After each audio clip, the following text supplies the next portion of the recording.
Good morning, everyone, and welcome into Live Now from Fox. I'm your host, Rain Augustine. Thank you all so much for joining us today. We are following a string of top stories and major headlines this morning. Let's go ahead and take a Live Now look from Washington, D.C., because that's where the brunt of our stories are coming from this morning. But beginning at 9:30 a.m., we will resume testimony. More testimony expected today in the Alex Murdaugh trial that has captured much of the country. Again, you can stream that live, raw and unfiltered, happening at 9:30 a.m. We are also in touch with our news partners at Fox Weather. We're learning that more than 25 million Americans are under a winter weather alert stretching from Texas to Illinois. So this could potentially be a significant situation.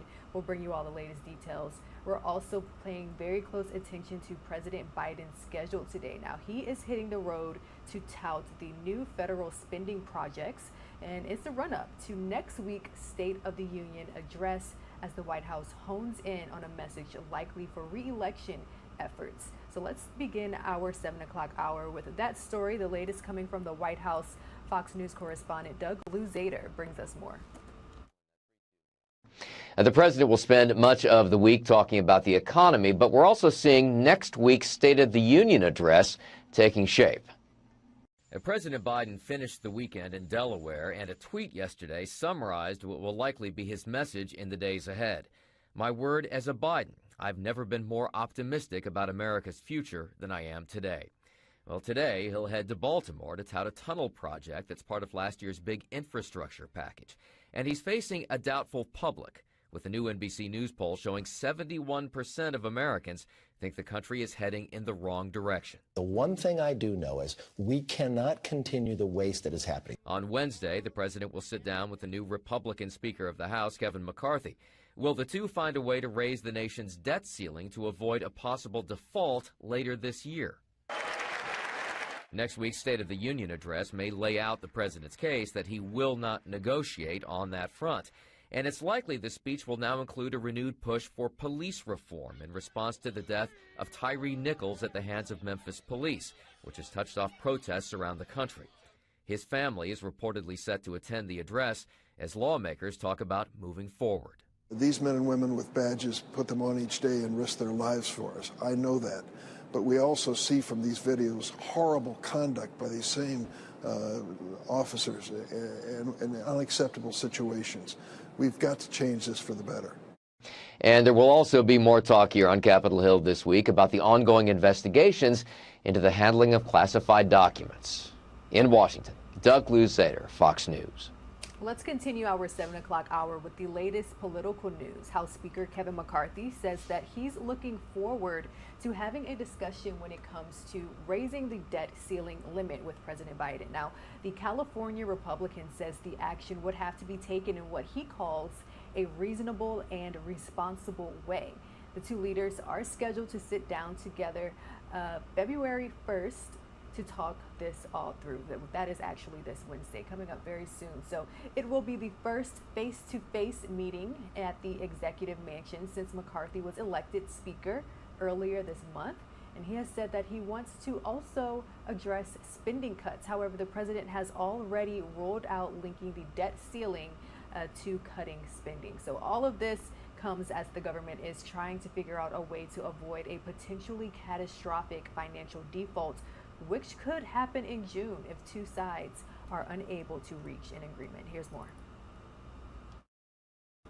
The White House says President Biden will meet new House Speaker Kevin McCarthy on Wednesday. They insist it'll be a wide-ranging meeting, not just focusing on the debt ceiling. It'll be their first face-to-face meeting since McCarthy became House Speaker.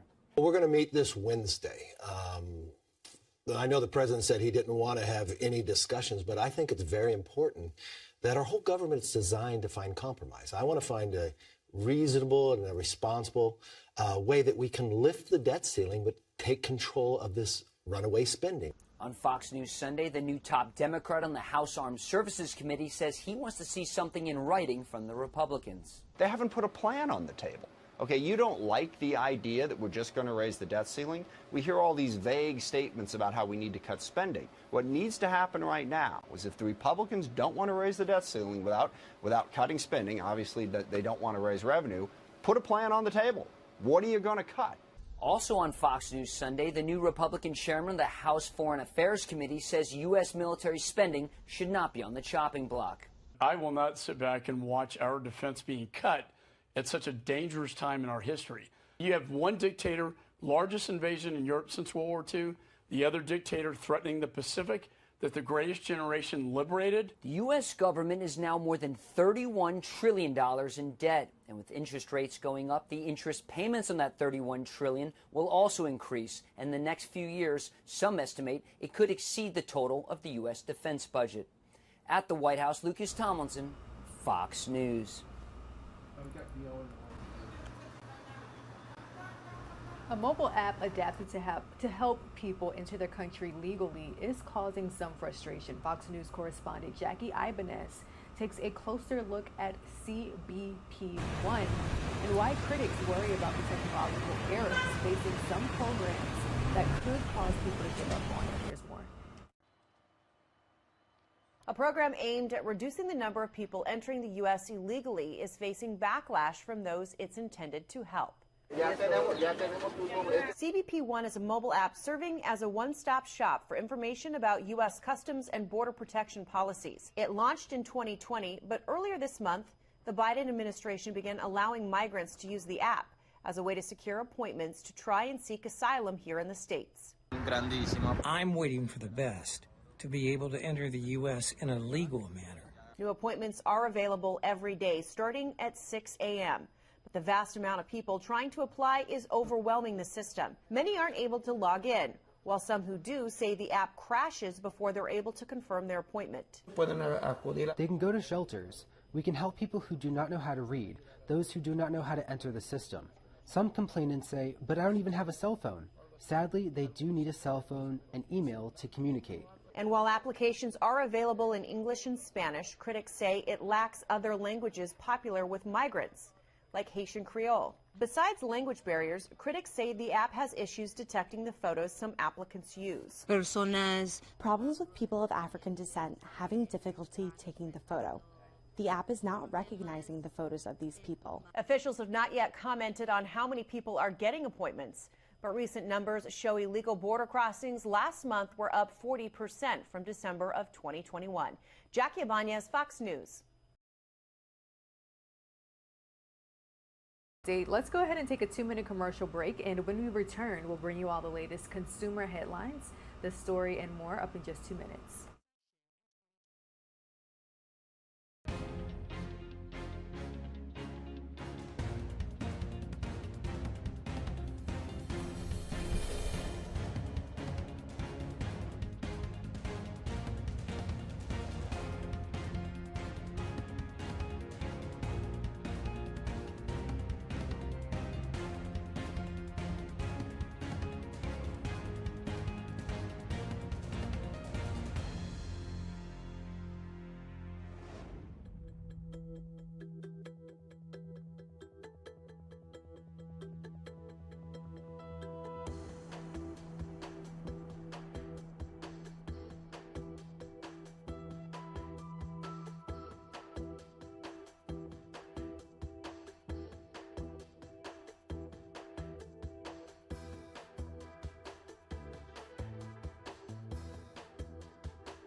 Welcome back to Live Now from Fox. President Biden touting the economy today and dismissing concerns of a possible recession, but experts have concerns.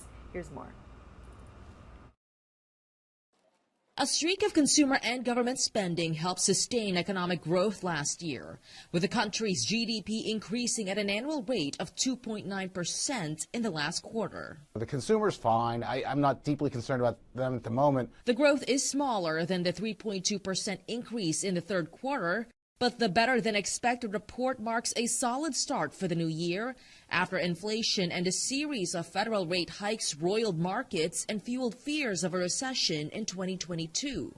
Still, there are questions over whether the economy can maintain its resiliency. Housing, which is in free fall, it's in a deep recession.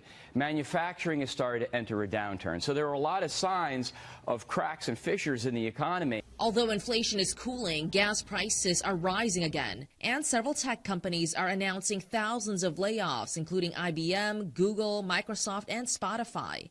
Meta, which owns Facebook, says their layoffs are happening partly because they overhired during the pandemic. We are really leaning into driving greater efficiency through the way in which we do things. Adding to the uncertainty, the fight in Congress to raise the debt limit, which is threatening to throw the country into economic turmoil. Next week, the Federal Reserve Board is meeting, where they are expected to issue the first rate hike of the new year. In Washington, Mather Rivera, Fox News.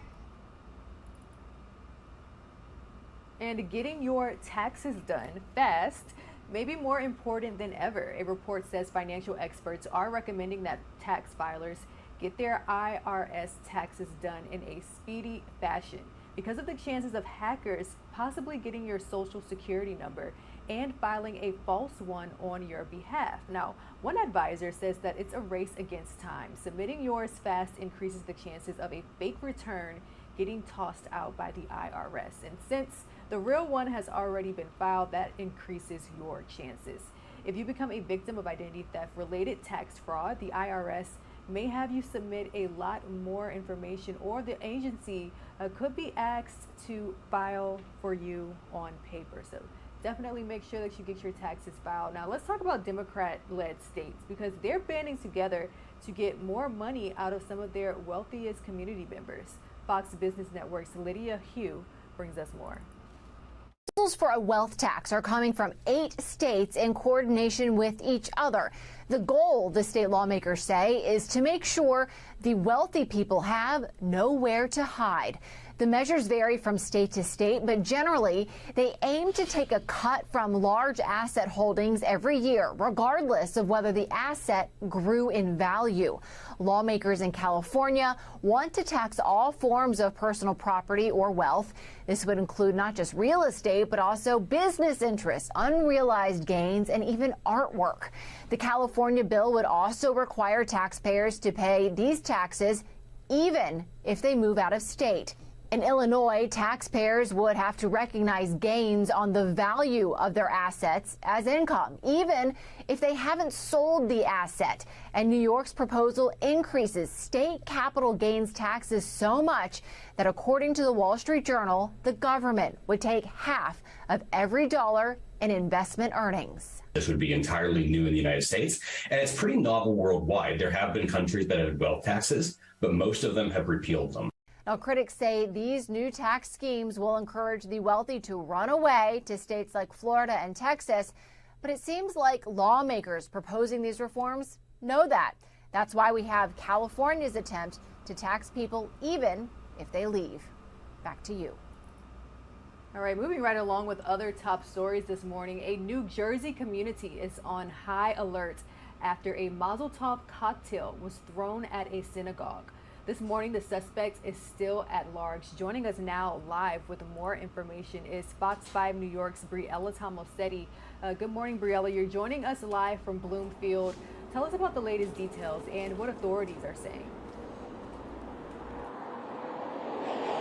Yeah, Rain, good morning to you. For background, Temple Ner Tamid serves around 540 families in this neighborhood, and 200 kids between kindergarten and 6th grade were supposed to show up here for religion classes yesterday, and All activities were canceled, obviously, because so many people were just unnerved by this situation. The suspect is still on the loose. Now, the temple's office is expected to open here this morning, but accompanied with a 24-hour police presence. And as promised, local officers were here surrounding the area in the parking lot all night long. We've actually been preparing for this day unknowingly for many years at this point. We live in a society where religious institutions are under attack, and Jewish institutions all the more so. Temple Nert Tamid in Bloomfield, New Jersey may have avoided the worst after a lit Molotov cocktail was tossed at its front door. But the Jewish community in and around the area is on heightened alert as police search for the person responsible. According to security footage, a man wearing all black and a ski mask approached the temple just after 3 a.m. yesterday morning, armed with a homemade bomb. He threw a Molotov cocktail at the front door. The fire went out on impact. There's no visible damage to the building, and the door is secure. Rabbi Mark Katz says the temple received a grant from the New Jersey Office of Homeland Security and Preparedness, allowing for security upgrades in the wake of the Pittsburgh Tree of Life synagogue shooting that left 11 people dead. We put shatterproof screens on our doors and our windows. You'll see over here we've got boulders to make sure that no one can drive into our building. We have panic buttons in our building and security cameras everywhere. The attack comes in the wake of Holocaust Remembrance Day, months after the FBI mitigated a credible threat to New Jersey synagogues and amidst a rising tide of anti-Jewish hate crimes. Local law enforcement officials are investigating alongside the FBI and the Bureau of Alcohol, Tobacco, Firearms, and Explosives. State Attorney General Matthew Platkin said in a statement, "My office is working closely with local, county, state, and federal law enforcement agencies to apprehend the suspect in this attack. Our investigation remains ongoing." Community organizations are also weighing in on the disturbing incident. We've seen such a spate of incidents that have taken place against the Jewish community, especially in the New York, New Jersey area. The threats that we had a month ago in Newark, New Jersey, and then the arrests that were made in Penn Station. The normalization of anti-Semitism is incredibly disturbing.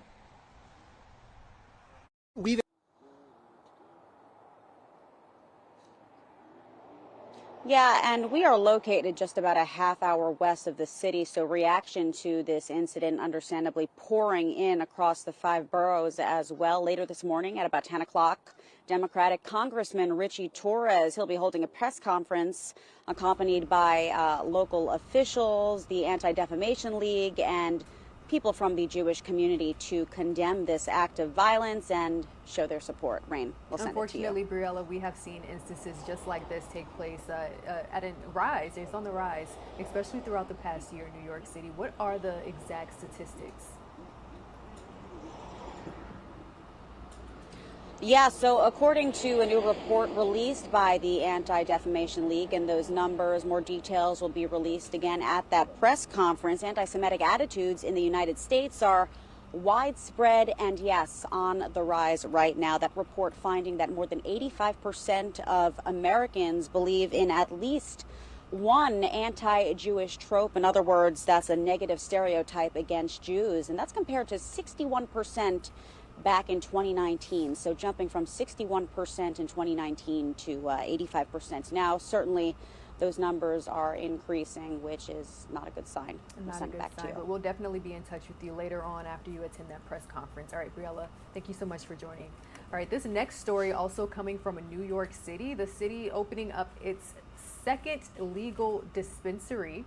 Here's more from Fox 5's Elisa Evers. On opening day of Smacked, the first privately owned, publicly funded marijuana store, customers came in waves throughout the day. No one we spoke with complained about having to wait online. I just got off work, so I'm just coming to sample some, get some to buy, see how it is. I think the city is going to have one of the largest, cannabis economies in the world when it's fully mature, so it's good to see that ball start rolling now. The crowd cheered as the first sale was made. There is security, and everyone is required to show ID when they come in. ATMs are on standby to help buyers use the cash-only system. Purchases are subject to a sales tax of up to 20%, but cannabis reviewer Rob Rifa gave it a thumbs up. I was able to get the Purple Punch pre-roll. This was a great purchase. I mean, it feels good to be buying from the first black-owned dispensary, I believe, in New York State. Things are actually picking up. Everybody feels good about what's going on, and I'm very happy about that. DJ Trace spun a soundtrack for the day as buyers surveyed display cases full of products, all made in New York. But don't expect to see this right now in Brooklyn, the Mid-Hudson Valley, and 3 upstate regions. A federal court has put a freeze on issuing licenses there due to a legal challenge over the social equity requirement. In the meantime, the Smack store is providing a unique opportunity for the owner's family. This is monumental for my family. I think that at this point, us being a black family, we come from poverty. So this is, in my way, in my definition, us breaking generational curses. And a tribute in New York City to one victorious NFL team is leaving locals stunned. The Empire State Building, as you see here, lit up in colors of Sunday's triumphant NFL playoff teams. The gold and red of the AFC's Kansas City Chiefs and the green and white of the NFC's Philadelphia Eagles. So the nod to the Chiefs, maybe not so bad, but did acknowledge your nearby NFC East rival on your own territory, which was a bit too much for the New York locals. Now, the tribute caused a firestorm on social media, on Twitter, with some New York Giants fan calling it betrayal. So Kansas City edged the Cincinnati Bengals, and Philadelphia defeated the San Francisco 49ers to send both to the Super Bowl 57. All right, time here, 7:22 on the East Coast. Let's take a quick commercial break. We'll be right back.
Good morning, everyone, and welcome back to Live Now from Fox. Moving right along with our top stories this morning, more dramatic testimony is expected to resume today in the double murder trial of former South Carolina attorney Alex Murdaugh.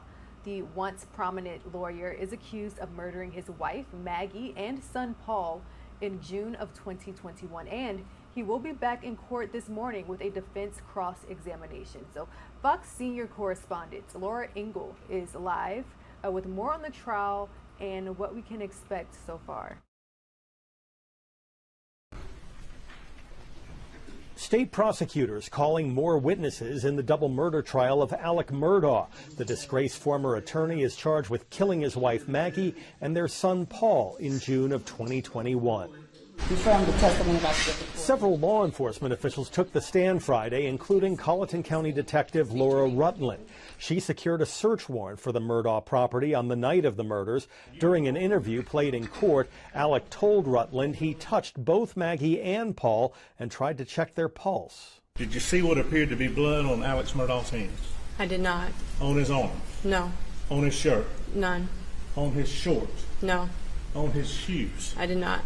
On cross-examination, defense attorney Jim Griffin pressed Rutland on her observations. In your mind's eye, that night on June 7th, did he look like someone had just blown his son's head off, spatter going everywhere? Again, I can't say that for sure. A lot of things would come into play to affect that.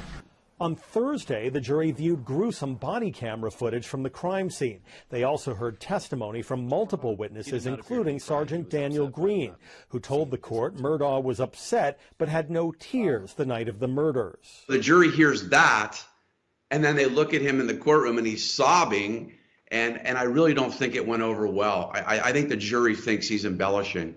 More than 250 people are on the list of potential witnesses in the case. In Atlanta, Jonathan Seri, Fox News.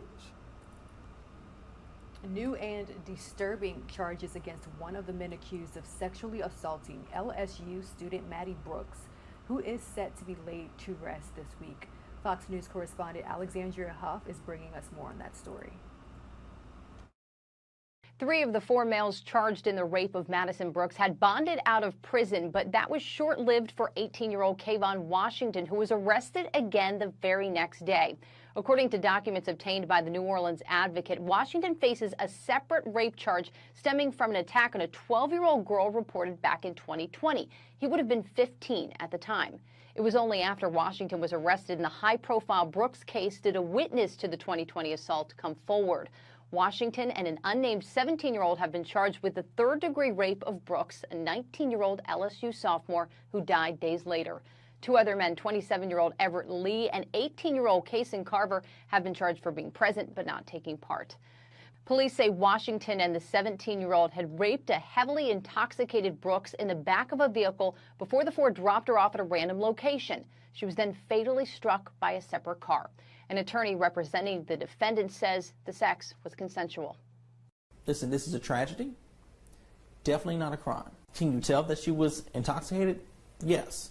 To the point under the law that you say you're in a drunken stupor, to the point that you cannot lawfully give consent or answer questions, absolutely that was not the case.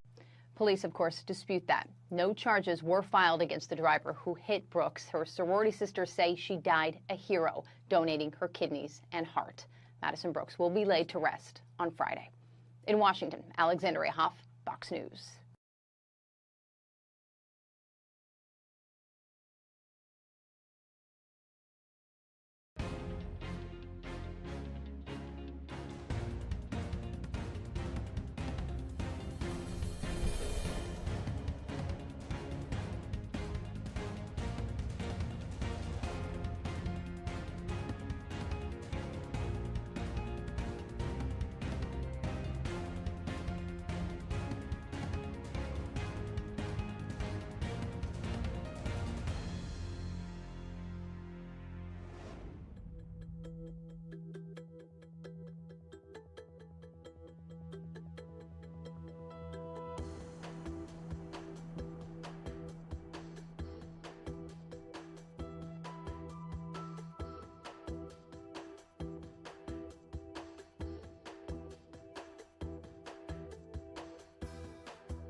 Good paying jobs.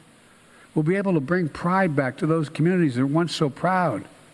So how many times how many people do you know of relatives around the country where their kids go to a decent school, they graduate from high school, and they go up, Mom, I got to move. There's no jobs here. There's not any exaggeration at all. There's no jobs here, Mom, I got to move. From the towns and cities that don't have to talk to their parents about this anymore, about having to leave home so they can get a decent job. Then in a bipartisan way, we actually passed the CHIPS and Science Act that I pushed.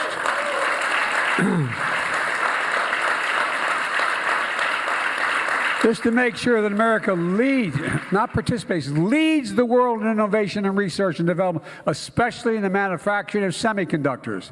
You all know these are small computer chips, smaller than the tip of my little finger, that power virtually everything in our lives, from cell phones to automobiles to artificial intelligence. Folks, look, a lot of people don't remember or don't even know the United States of America invented these chips.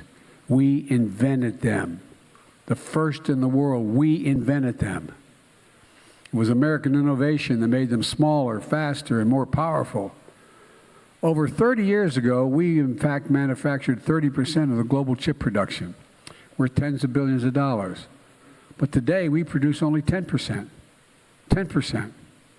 Instead of the supply chain for these chips starting in the United States, it starts in countries we couldn't rely on. Look what happened during the pandemic.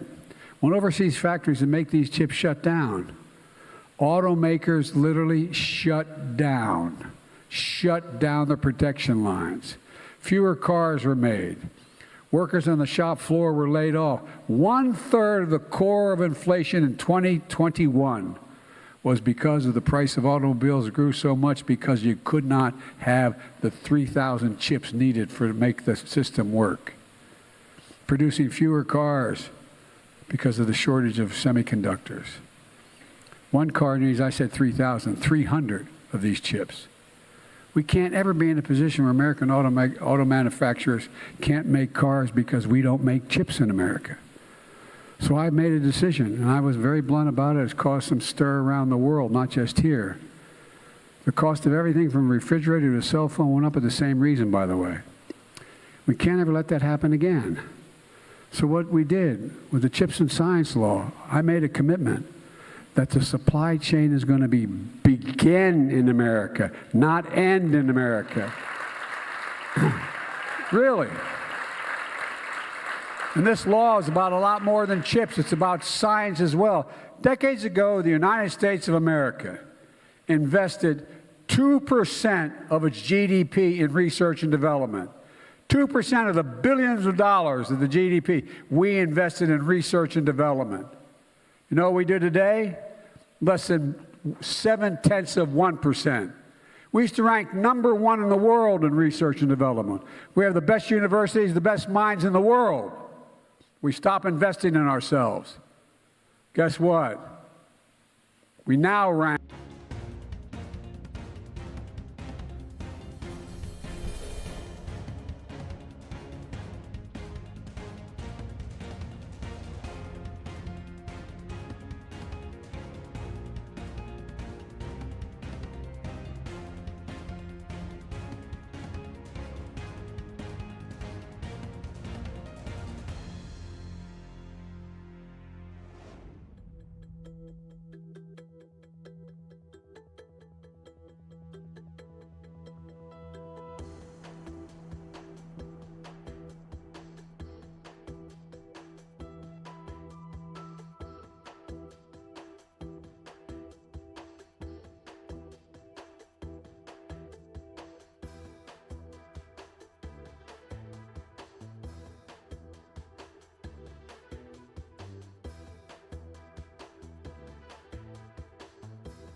And welcome back to Live Now from Fox. We're following a shocking new development when it comes to the former House Speaker Nancy Pelosi's husband during a home invasion. Now, police released body camera footage from the October incident showing the suspect holding a hammer. Hours after the video released, that suspect called our Fox affiliates in Oakland with a chilling apology for not going further during the attack. Fox News correspondent Christina Coleman has more. We want to warn you, the surveillance and police body camera video you're about to see is disturbing and graphic. The lone suspect in this case, David DePape, has been described as a homeless man with a history of mental illness and drug abuse. He called into a Fox affiliate newsroom in Oakland Friday night from jail and made some bizarre statements. Here is the audio from that call. I have an important message for everyone in America. You're welcome. So I got their names and addresses so I could pay them a little visit and have a heart-to-heart chat about their bad behavior. I want to apologize to everyone. I messed up. What I did was really bad. I'm so sorry. I didn't get more of them. The surveillance video of the October 28th incident appears to show DePape breaking into the back of Pelosi's San Francisco home. Mr. Pelosi was able to call 911. He sounded hesitant to get off of the phone with the operator. Take a listen. He thinks everything's good. I've got a problem, but he thinks everything's good. Okay. Call us back if you change your mind. No. This gentleman just came into the house, and he wants to wait here for my wife to come home. Authorities say DePape fractured Paul Pelosi's skull by swinging a hammer into his head after officers arrived at his home. Police body camera footage shows the attack. Again, we want to warn you, this video is graphic. How you doing? Oh, yeah. What's going on, man? Everything's good. Hi. Drop the hammer. Nope. Hey. What is going on right now? I'm not getting an answer on call. It's just very disturbing video there. Congresswoman Nancy Pelosi said she does not want to see this footage. As you know, today there was a release of some information. I have not heard the 911 call. I have not heard the confession. I have not seen the break-in, and I have absolutely no intention of seeing the deadly assault on my husband's life. DePape now faces half a dozen state felonies in addition to federal charges. Combined, they could send him to prison for life. Reporting in Los Angeles, Christina Coleman, Fox News. Oh, I told him that I'm not going to surrender. I'm here for the fight. David DePape speaking to San Francisco police in disturbing detail, recounting his attack on Paul Pelosi last October. During the police interview, DePape making it clear his intended target was his wife, former House Speaker Nancy Pelosi, outlining his plan to hold her hostage in her own home. Well, I was going to basically hold her hostage, and I was going to talk to her and basically film her what I do. During the 15-minute interview, DePape discussing a range of unfounded conspiracy theories, including his belief that Pelosi had helped Democrats, quote, steal the 2020 presidential election. DePape saying his plan was to confront Pelosi and, quote, break her kneecaps if she didn't tell him, quote, the truth. But after breaking into her San Francisco home, DePape discovering Paul Pelosi instead asleep in bed. I kind of told him that I'm like looking for Nancy Pelosi, and he's like, she's not here. He was like, how can we resolve this? And I'm like, I don't know. Pelosi eventually able to call 911. Soon after, officers arriving at the front door, police body cam footage showing DePape armed with a hammer. He thinks that I'll just surrender. And it's like, I didn't come there to surrender. And I told him that I will go through him. And so I basically yanked it away from him. DePape then repeatedly striking Pelosi. No, it was not a tap. It was full force. Fracturing his skull before police could subdue him. DePape's explanation for attacking him. It's like, if you stop me from going after evil, you will take the punishment instead. DePape facing a slew of charges, including attempted kidnapping, attempted murder. His next scheduled day in court is on February 23rd. In San Francisco, Zach Sauce, KTVU, Fox 2 News.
Good morning, everyone, and welcome back to Live Now from Fox. Moving right along with our top stories this morning. So if you gassed your car up the past few days, I know I certainly did, you may have noticed an increase in prices at the pump. Gas prices are once again going up across the country. So right now we're joined by the beautiful Fox 13 Tampa's Regina Gonzalez. She's joining us now live. It looks like she's at a gas station. Regina, talk to us about what's behind these recent changes. So there's, a lot of reasons for these changes. Good morning, Rain. Good morning, everybody. They stem internationally and domestically, and I'm sure you guys have been talking about it a lot. This morning, I've been focusing a lot on Florida because just in the last week, gas prices in Florida went up 17 cents. It's climbed about 50 cents just within the last month. And normally winter is a time where we see gas prices go down, but because of these reasons, that is not the case. And actually, oil experts do anticipate that they will continue to rise as we head into February and into next spring. So when you talk about some of those reasons, we'll start internationally and head to China, because China is in the process of easing COVID-19 restrictions, and there is a wide expectation that returning workers and drivers will eat into the gas supplies globally. And then in Europe, Russia's ongoing war in Ukraine is bringing a new round of sanctions and price caps that could reduce available sources of oil. Now, OPEC production cuts are also propping up prices. Here in the U.S., oil added to the market from the Strategic Petroleum Reserve has reduced stockpiles to their lowest point since 1984 and need to be replaced, while the nation's oil producers are having to ramp up as much drilling as they can for now. Now, we spoke to an oil expert who also said domestically here in the U.S., the country's refining capacity has been hit hard recently. It dropped off after a winter storm hit large parts of the country last month, playing a major role in the price. He noted that at a certain point, more than 20% of the country's ability to refine oil went offline, which means they couldn't make gasoline and diesel fuel. So it's basically been a huge supply and demand factor here. You've also got these U.S. production companies having a hard time finding staff and getting workers out to these well sites, so production is not expected to increase anytime soon. This expert that I spoke with did say he anticipates that prices will rise another 5 to 10 or even up to 20 cents as we hit April and May. But in the meantime, we all like to save money here. I have been, talking with AAA this morning. They said that, drive cautious, drive slow, accelerating, it does eat up fuel. That also taking weight out of your car, if you maybe use your truck for work or something, taking a lot of the weight out of your car can reduce the price. Pay cash, because a lot of these gas stations do charge extra for using a credit card. And then I also have been looking up a website called Gas Buddy, and for the last couple of years, they have calculated gas prices every single day of each year. And what they found is Mondays are the best day to fill up, that as you progress throughout the week, they get a little higher as they fluctuate. So definitely, if I could recommend anything, maybe start your work week off by filling up your tank. Hey, that's a great tip, because who doesn't want to save a few extra dollars when it comes to gas? I know I certainly do. All right, Fox 13 Tampa's Regina Gonzalez, thank you so much for joining us. And according to another study, paying for charging electric vehicles recently cost more than gas vehicles.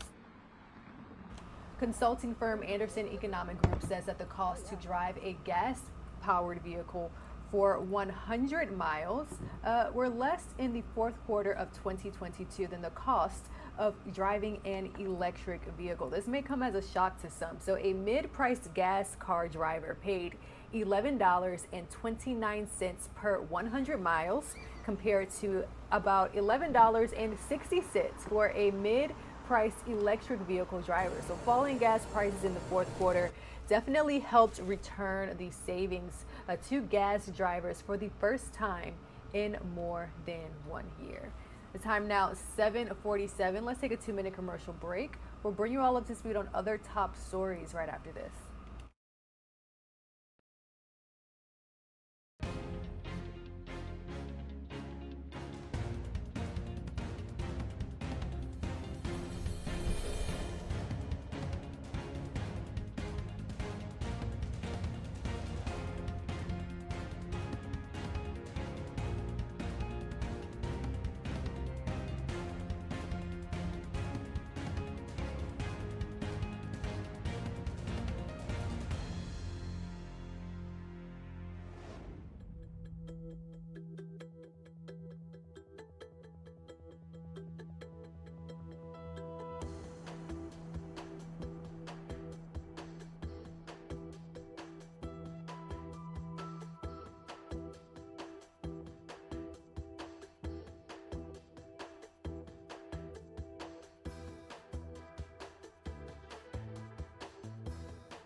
Welcome back to Live Now from Fox. Let's continue to bring you all the latest developments when it comes to the death of Tyre Nichols.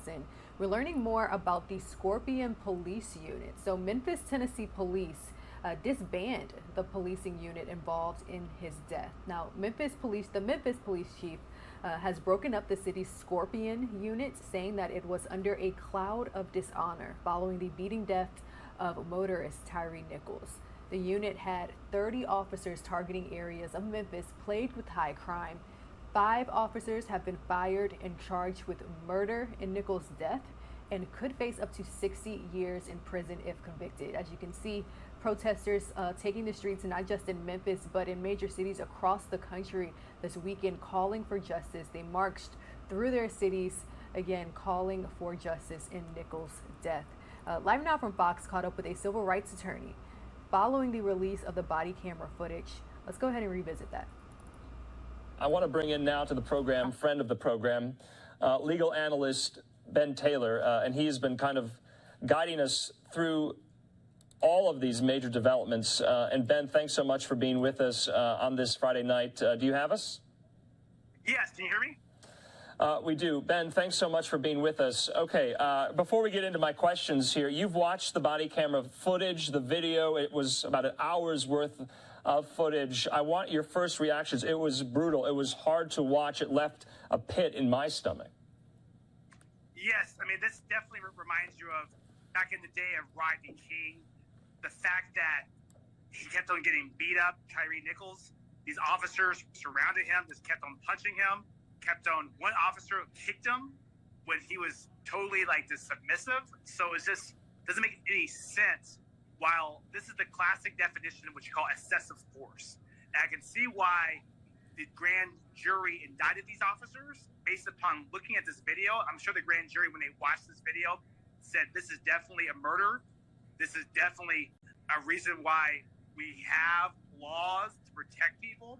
And the fact that these officers repeatedly kicked him, punched him when he was just laying there is this unspeakable. I don't even know what to say. This is heartbreaking. You know, Ben, what about the order of things? We have seen, unfortunately, incidents like this. Does the body camera footage release usually come before or after the grand jury and the charges? Walk us through that order. Was this peculiar to you in any respect? This was very fast. Yeah. So the viewers understand how it works. A grand jury is a group of people. They don't know each other. It's just like doing jury duty, but they are part of a group that goes into a room and a prosecutor presents evidence. And some of the evidence could be the body camera footage. Some of the evidence could be testimony from people. So these grand jurors most likely saw the body camera footage. The grand jury is a secret proceeding, so nobody knows that is happening. But once the grand jury sees the video, sees all the evidence, then they decide what charges to bring for these officers. And they brought murder charges, and the next step would be the prosecutor. Once the prosecutor gets the grand jury's indictment, they go ahead and announce it to the public, and as you see, they were charged, they were fired, and here we are today. You know, in the future, there will be a court date, and these officers will be assigned a criminal defense attorney, and the prosecutor will prosecute these officers. So these officers have pretty much two choices. They can take a plea agreement, or they can go to trial and try to see if the jury says innocence or guilt. Yeah. Ben, we know 4 of the 5 officers charged in this have been released from jail after posting bond. We also heard from the Memphis, Tennessee Police Chief, C.J. Davis. She was on CNN earlier today. She says they have, quote, not been able to substantiate that Tyre Nichols was driving recklessly prior to this confrontation, this fatal beating by police. That's definitely going to be, I guess, a line of inquiry as this investigation goes further, right?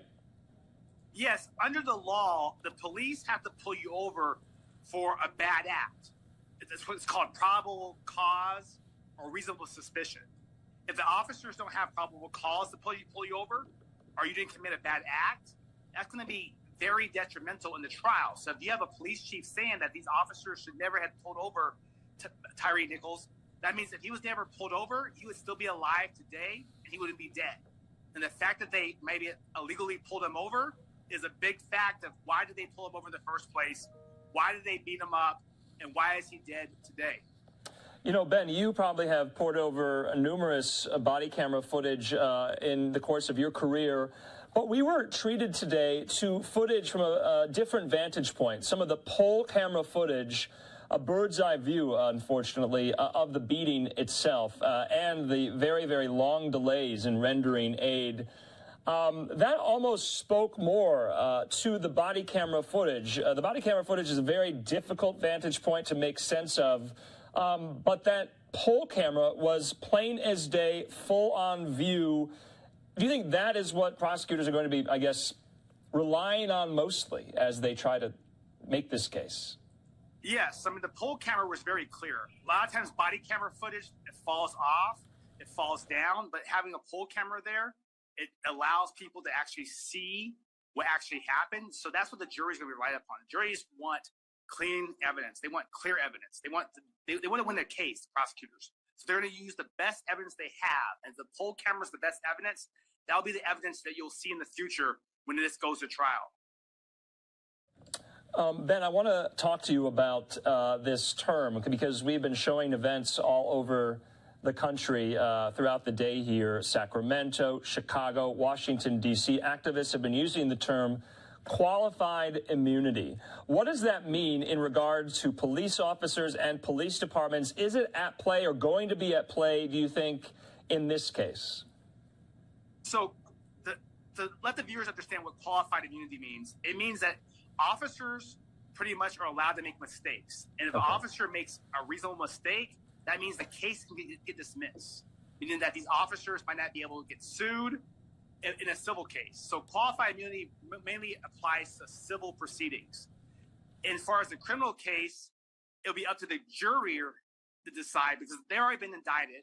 A grand jury has already indicted them. So the judge and the jury will decide the criminal case. But as far as the civil case, whether or not they'll not have to pay financial charges or financial settlements to the family, that's when qualified immunity plays in, and that's the law of our land.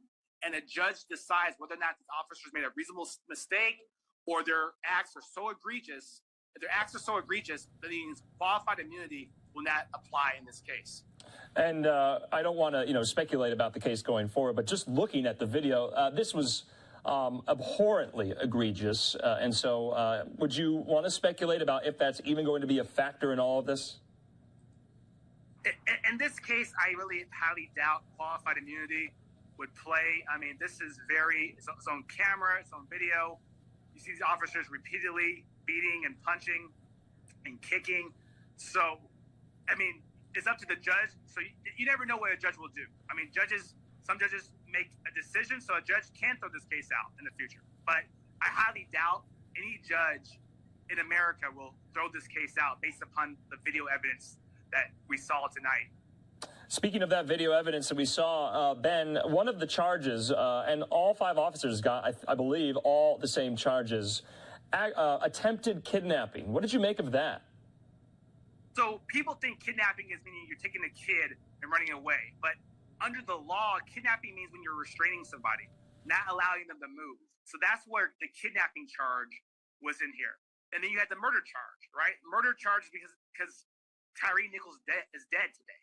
And these 5 officers wouldn't be charged with murder if they didn't die, if Tyre Nichols didn't die. Because you have a dead victim here, you had a person who was restrained that couldn't move. That's why you have manslaughter. I mean, that's why you have murder. That's why you have a kidnapping. And that's why you have 5 officers, which is very rare, who are being charged tonight as we speak. Okay, so, Ben, I want to talk about the element of race and if this plays a part in this. Unfortunately, the nation has been treated to numerous occasions of police brutality when it is a white police officer, incurring a vicious crime while on duty to many black men. Now, 5 black officers, former officers, perpetrating this on 29-year-old Tyre Nichols, a black male. Does that fit the narrative that we have been hearing about conversations, dialogue about police brutality, or do we have to think of it in another context? Does the racial element transcend this now, or is it still there? I mean, race is always a factor when it comes to these cases, but in this case, you have 5 black officers, you have a black police chief, you have, black versus black. So race might not be a part of this case, but race still transcends across America. And you see people are protesting. So people are protesting. They don't care if these officers were white. They don't care if these officers were black. The fact that these officers did wrong, that was the main reason why you see all these protests. You see outrage amongst people, not only in Memphis, but across America tonight. Yeah, and the mother of Tyre Nichols said as much today in this press conference, that she just wants justice for her son. Okay, so we have been showing, Ben, images all throughout Memphis, all throughout the country, and I think a lot of Americans are kind of, reeling, and they are bracing themselves for any possible protests to turn ugly and violent throughout the weekend. We haven't seen that just yet. But these 5 officers, we heard from 2 of their attorneys yesterday. What is the defense going to be like for these former officers? I mean, defense, usually a defense when you defend an officer is that they feared for their lives. They didn't know that Tyre was armed, that they felt that Tyre might have hurt them. So that's usually the defense that police usually give: resisting arrest, aggravated assault. But in this case, it's going to be a hard uphill battle. And this kind of reminds me of the George Floyd case. That was a hard uphill battle. Anytime you have video evidence, it's hard for a defense attorney or any attorney to, change the facts, because the jurors are going to be watching the video. So no matter what their defense attorneys say, the jurors on this case in this trial are going to be looking at the video and analyzing it for themselves to decide whether or not these officers are guilty or not guilty. Right off the bat, Ben, you had said this reminded you of the Rodney King beating back in L.A. in 1992, and we've heard similar comparisons as much. In your view, and I'm not sure if you were, practicing law at that time, but is it comparable or is it worse to that? You've been hearing a lot of those comparisons. The difference between Rodney King and this one with Tyre Nichols, Rodney King actually survived, but Rodney King was beat up. And the key factor in all these cases is this: video evidence. Rodney King had video evidence. Tyre Nichols' case has video evidence. Unfortunately, Tyre Nichols is dead. And Tyre Nichols didn't survive like Rodney King. But no matter what, police brutality is there. And it shouldn't happen, no matter if it happened back in the 80s, 90s. Here we are, 2023. It's still happening. So thank goodness that there's body camera evidence and video evidence, because now jurors can see what's been going on in America for all these years. Yeah, and we still have our live looks up there in Memphis. This is on the I-55. This is a major highway in and out of the city, and it has come to a standstill because of some of these protesters, hundreds of which have come out tonight. It's almost 8:30 there in Memphis. From your point of view, how do you think the officials, the higher powers that be, the district attorney, FBI special agents, the police chief, how have they all handled this in your view? Do you think it's been fine? Do you think they could have done a better job? What say you?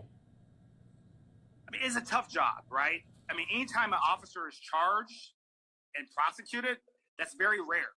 So for the police chief to fire these officers, that was very swift. For the prosecutors to charge and get a grand jury to indict these officers, that was very quick. And usually it takes months and months, as you see in other cases, for officers to be charged and indicted. So I believe that the prosecutors, the police, the city has acted responsibly.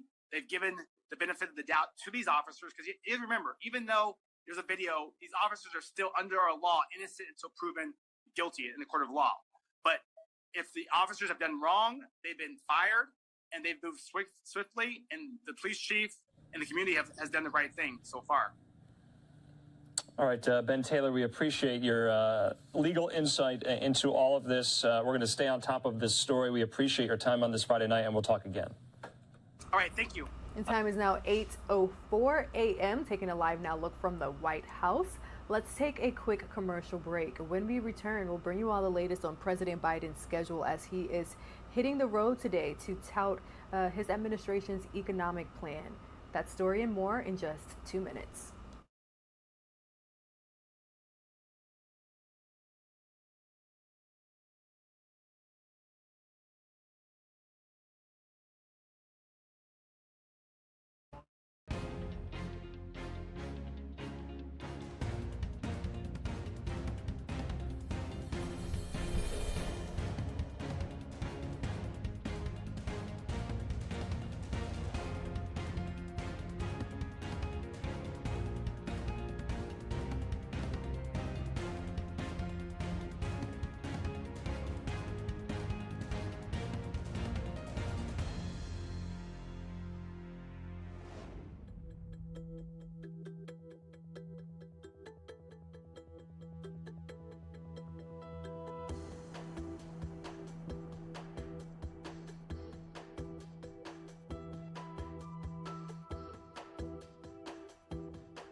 Welcome back to Live Now. President Biden hitting the road today to tout the new federal spending projects.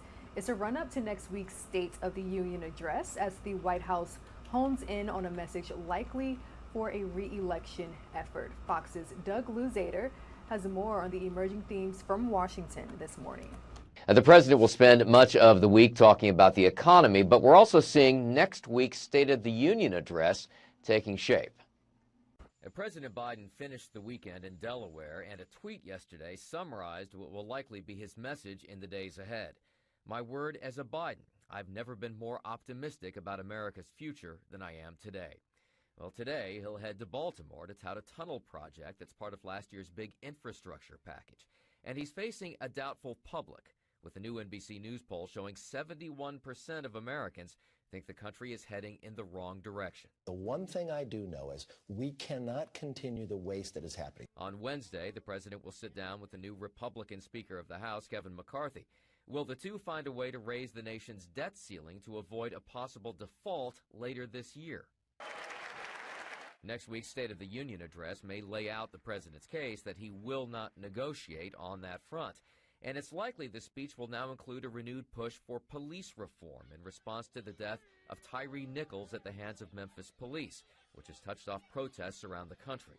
His family is reportedly set to attend the address as lawmakers talk about moving forward. These men and women with badges put them on each day and risk their lives for us. I know that. But we also see from these videos horrible conduct by these same officers in unacceptable situations. We've got to change this for the better. And there will also be more talk here on Capitol Hill this week about the ongoing investigations into the handling of classified documents. In Washington, Doug Luzader, Fox News. And here's more on House Speaker Kevin McCarthy, who says he's looking forward to having a discussion with President Biden about lifting the debt ceiling. The California Republican says the action would have to be taken in what he's calling a reasonable and responsible way. Now, the two leaders are scheduled to sit down together at the White House on Wednesday, and it will be their first face-to-face meeting at the executive mansion since McCarthy was elected Speaker earlier this month. McCarthy has said he wants to address spending cuts. However, the president has already ruled out linking the debt ceiling issue to cutting spending. Now, all of this comes as the government is trying to figure out a way to avoid a potentially catastrophic financial default, which could happen in June if the two sides are unable to reach an agreement. Here's more from Fox's Lucas Tomlinson. The White House says President Biden will meet new House Speaker Kevin McCarthy on Wednesday. They insist it'll be a wide-ranging meeting, not just focusing on the debt ceiling. It'll be their first face-to-face meeting since McCarthy became House Speaker. We're going to meet this Wednesday. I know the president said he didn't want to have any discussions, but I think it's very important that our whole government is designed to find compromise. I want to find a reasonable and a responsible way that we can lift the debt ceiling, but take control of this runaway spending.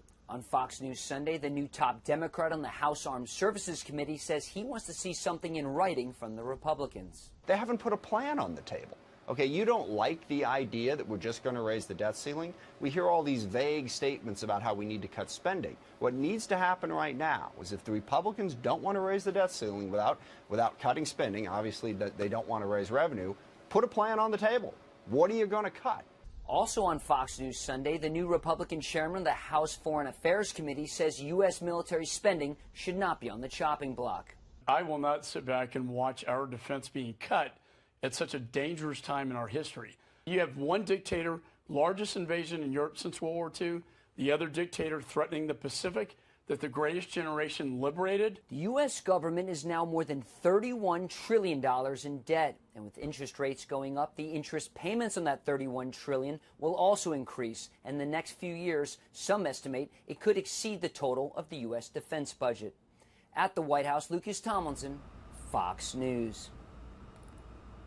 A mobile app adapted to help people enter the country legally is causing some frustration. Fox News correspondent Jackie Ibanez takes a look at CBP1 and why some critics worry the technology and its errors could have the program struggle with people who would like to give up on it. Here's more again from Fox News correspondent Jackie Ibanez. A program aimed at reducing the number of people entering the U.S. illegally is facing backlash from those it's intended to help. CBP1 is a mobile app serving as a one-stop shop for information about U.S. Customs and Border Protection policies. It launched in 2020, but earlier this month, the Biden administration began allowing migrants to use the app as a way to secure appointments to try and seek asylum here in the States. I'm waiting for the best, to be able to enter the U.S. in a legal manner. New appointments are available every day, starting at 6 a.m. But the vast amount of people trying to apply is overwhelming the system. Many aren't able to log in, while some who do say the app crashes before they're able to confirm their appointment. They can go to shelters. We can help people who do not know how to read, those who do not know how to enter the system. Some complain and say, but I don't even have a cell phone. Sadly, they do need a cell phone and email to communicate. And while applications are available in English and Spanish, critics say it lacks other languages popular with migrants, like Haitian Creole. Besides language barriers, critics say the app has issues detecting the photos some applicants use. Problems with people of African descent having difficulty taking the photo. The app is not recognizing the photos of these people. Officials have not yet commented on how many people are getting appointments. But recent numbers show illegal border crossings last month were up 40% from December of 2021. Jackie Ibanez, Fox News. Looking live from our XRAD weather forecast, we're learning more about the millions of Americans who are under a winter storm alert. Right after this break, we'll check in with our Fox 4 Dallas team ahead of their winter storm preparations.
states in coordination with each other.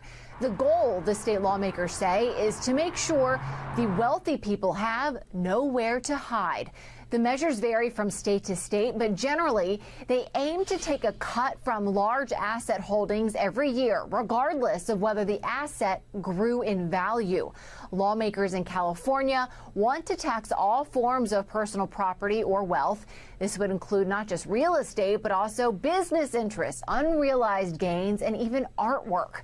The California bill would also require taxpayers to pay these taxes even if they move out of state. In Illinois, taxpayers would have to recognize gains on the value of their assets as income, even if they haven't sold the asset. And New York's proposal increases state capital gains taxes so much that, according to the Wall Street Journal, the government would take half of every dollar in investment earnings. This would be entirely new in the United States, and it's pretty novel worldwide. There have been countries that have wealth taxes, but most of them have repealed them. Now, critics say these new tax schemes will encourage the wealthy to run away to states like Florida and Texas, but it seems like lawmakers proposing these reforms know that. That's why we have California's attempt to tax people even if they leave. All right, taking a live now look at our XRAD weather forecaster this week. Off to an icy start for parts of the country. The Dallas area, for example, and much of the southern plains is under a winter weather warning. In Texas, officials are preparing to deal with dangerous road conditions. So joining us now is our Fox 4 Dallas team. They have more on how we can all stay safe this week. Good morning. Thank you so much for joining us. Yeah, good morning. Thank you for having me. I just wanted you to take a look on my left side right behind me. You can see traffic is a little bit building up near the overpass right here, but so it's going to be a pretty busy week for TxDOT. Crews have already been preparing and pre-treating the roadways since Friday. So just taking a look right on my right side, you can see traffic is moving moving just fine, but that will all change obviously when the winter storm hits. But TxDOT says it already treated bridges and overpasses when it was warm and sunny.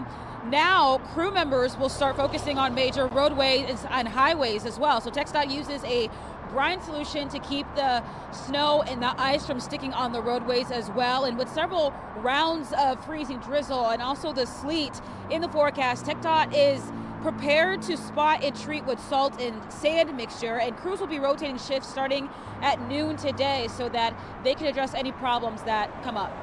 Well, this one could be very, very challenging. Every single bridge could be iced over. Don't drive to the speed limit necessarily, just drive to the conditions. Take your time and you'll get there. So TxDOT also asked if you see those brine trucks or sanding trucks, just give them room to work on the roadways as well. But not a bad idea also is to keep in mind is to have those safety kits in your car if you do have to travel, of course. That's what everyone's being reminded right now. So we're talking about blankets and hand warmers, which is something that I have on right now because it is cold. Also, portable chargers is a good idea as well, and as well as ice scrapers too. Back to you. All right, huge thank you to our Fox 4 Dallas team member Tisha Muzinga, bringing us some very important safety tips if you are in the Dallas area. Make sure that you are checking your local forecast and staying safe. The roads could get icy out there. All right, the time is now 8:20 Eastern. Let's continue and move right along with our top stories. We know that it is time to file your taxes. Here are a few tips for a wealth tax are coming from 8 states in coordination with each other. The goal, the state lawmakers say, is to make sure the wealthy people have nowhere to hide. The measures vary from state to state, but generally they aim to take a cut from large asset holdings every year, regardless of whether the asset grew in value. Lawmakers in California want to tax all forms of personal property or wealth. This would include not just real estate, but also business interests, unrealized gains, and even artwork. The California bill would also require taxpayers to pay these taxes even if they move out of state. In Illinois, taxpayers would have to recognize gains on the value of their assets as income, even if they haven't sold the asset. And New York's proposal increases state capital gains taxes so much that, according to the Wall Street Journal, the government would take half of every dollar in investment earnings. This would be entirely new in the United States, and it's pretty novel worldwide. There have been countries that have wealth taxes, but most of them have repealed them. Now, critics say these new tax schemes will encourage the wealthy to run away to states like Florida and Texas, but it seems like lawmakers proposing these reforms know that. That's why we have California's attempt to tax people even if they leave. Back to you.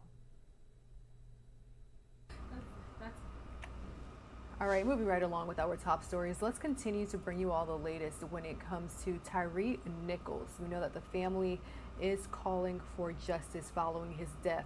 Let's take a listen back as we have here civil rights attorney Benjamin Crump, who is joined by other community activists and the mother and father of Tyre Nichols as they remember their late son and call for those responsible for his death to face justice. Let's listen in.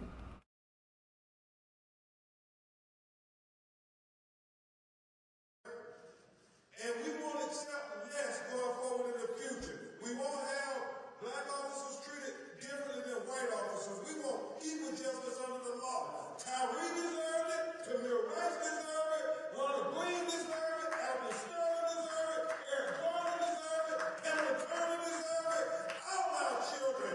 Kyron Williams deserved it. I mean, he was killed for riding a bicycle while black in Las Vegas on video. And yet the investigation is still going on over a year.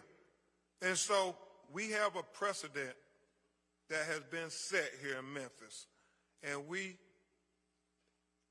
intend to hold this blueprint for all America from this day forward.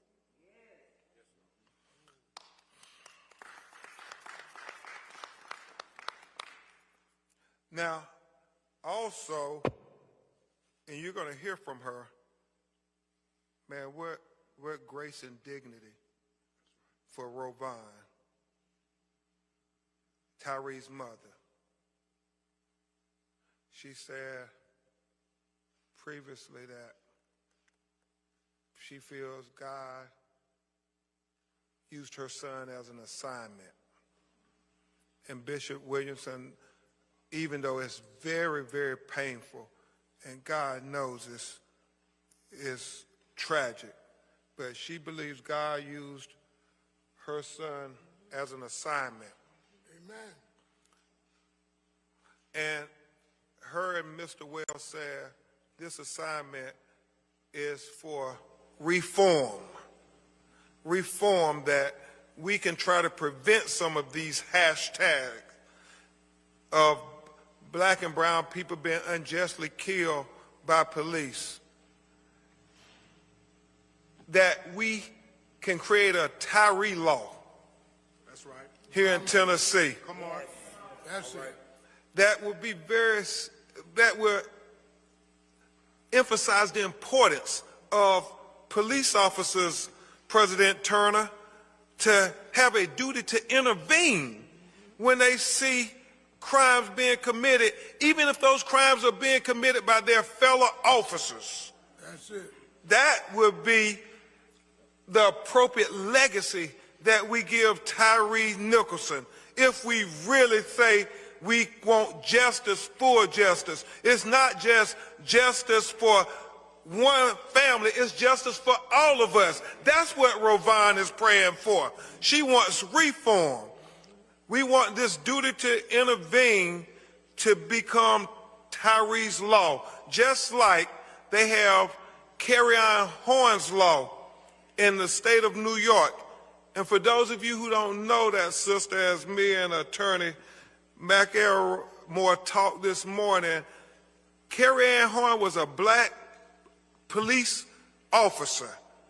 She witnessed one of her fellow officers brutalizing a black citizen, and she intervened and stopped him, and got assaulted herself when she tried to stop him. But because she intervened. She was retaliated against, and she was terminated and had to fight almost a decade-long battle to get justice because they had no duty to intervene for police officers before her courageous act. And the issue is we have to make it official. We have to make it documented. We got to put it on the books. We have to have notice that police officers, you have a duty to intervene when you see a crime being committed. You expect the people to say something. Well, why don't y'all show us how to do it? You all go first when you see a crime being committed. And then people in our community will feel a lot more safe when they go intervene and say, we saw a crime. When you want us to tell what we saw, well, you tell what you saw too. Amen? Amen. And so this is what Ms. Roe Vaughn and Rodney and Jamal and Kiwana and Michael, his siblings, that's what they want. They want reform with these charges. Now, before I bring Attorney Tony Ramanucci up to give some remarks before we bring the family, we want to underscore just two more points. Number one, the fact that this unit had engaged in this type of brutality before. This unit had engaged in excessive use of force against black citizens before. And Attorney Ramanucci and I plan to make sure that is pointed out in the civil case on behalf of Tyre Nichols, because as citizens have reached out to us and the family about this happened to them. There's a brother who said 4 or 5 days before this happened to Tyre, that same Scorpion unit confronted him while he was in his car going to get pizza. And he said that they used all kind of profanity against him. They threw him on the ground, talking about where the drugs and where the weapons, and he was like Tyre, put a gun to his head. And this brother, after he survived this ordeal, he said he called to the police department twice to internal affairs, twice. And they never responded to him. If they would have responded to him, we might not be here today. That's right. And so that's why we plan on making sure any citizen in Memphis who had to face the brutality of this Scorpion organized crime unit, I guess as they're distinguished, will come forward. We had an older gentleman, right, Mr. Reed, 66 years old, said he was confronted by this unit and he was brutalized. And he had pictures of his injuries. And so it was foreseeable. That's it. It was foreseeable that something tragic like this was going to happen when you have police officers given, as Attorney Ramanucci and our legal team discussed, not just immunity, but impunity to trample on the constitutional rights of people who looked a certain color, who lived in a certain community. And so we believe that this was a pattern in practice. And Tyre is dead because that pattern in practice went unchecked by the people who were supposed to check that. And I think we're so thankful to Chief Davis. Now, her leadership through this ordeal should be applauded as an example for other police chiefs and leadership. But we agree with her when she says Policy means nothing if you have a culture. If that culture is rotten, you can make all the policy in the world because the culture does not respect policy. We have to make sure that the culture not only respects the policy, but the culture respects the community. And that is what we have to do if we're going to give Tyre Nichols the proper legacy. And then finally,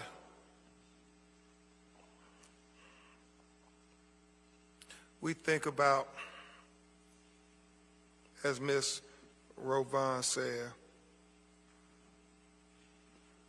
they came to her house and they told her she couldn't go to the hospital.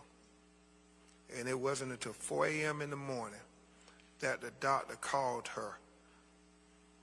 They told her that her son had been pepper sprayed and tased and that he was nearby.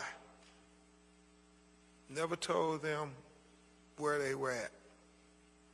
And so we believe that we cannot allow anybody to ever cover up crimes against our loved ones in our community.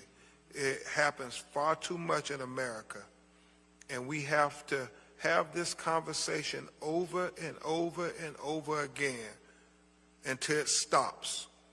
We have to talk about this institutionalized police culture that has this unwritten law that you can engage in excessive use of force against black and brown people.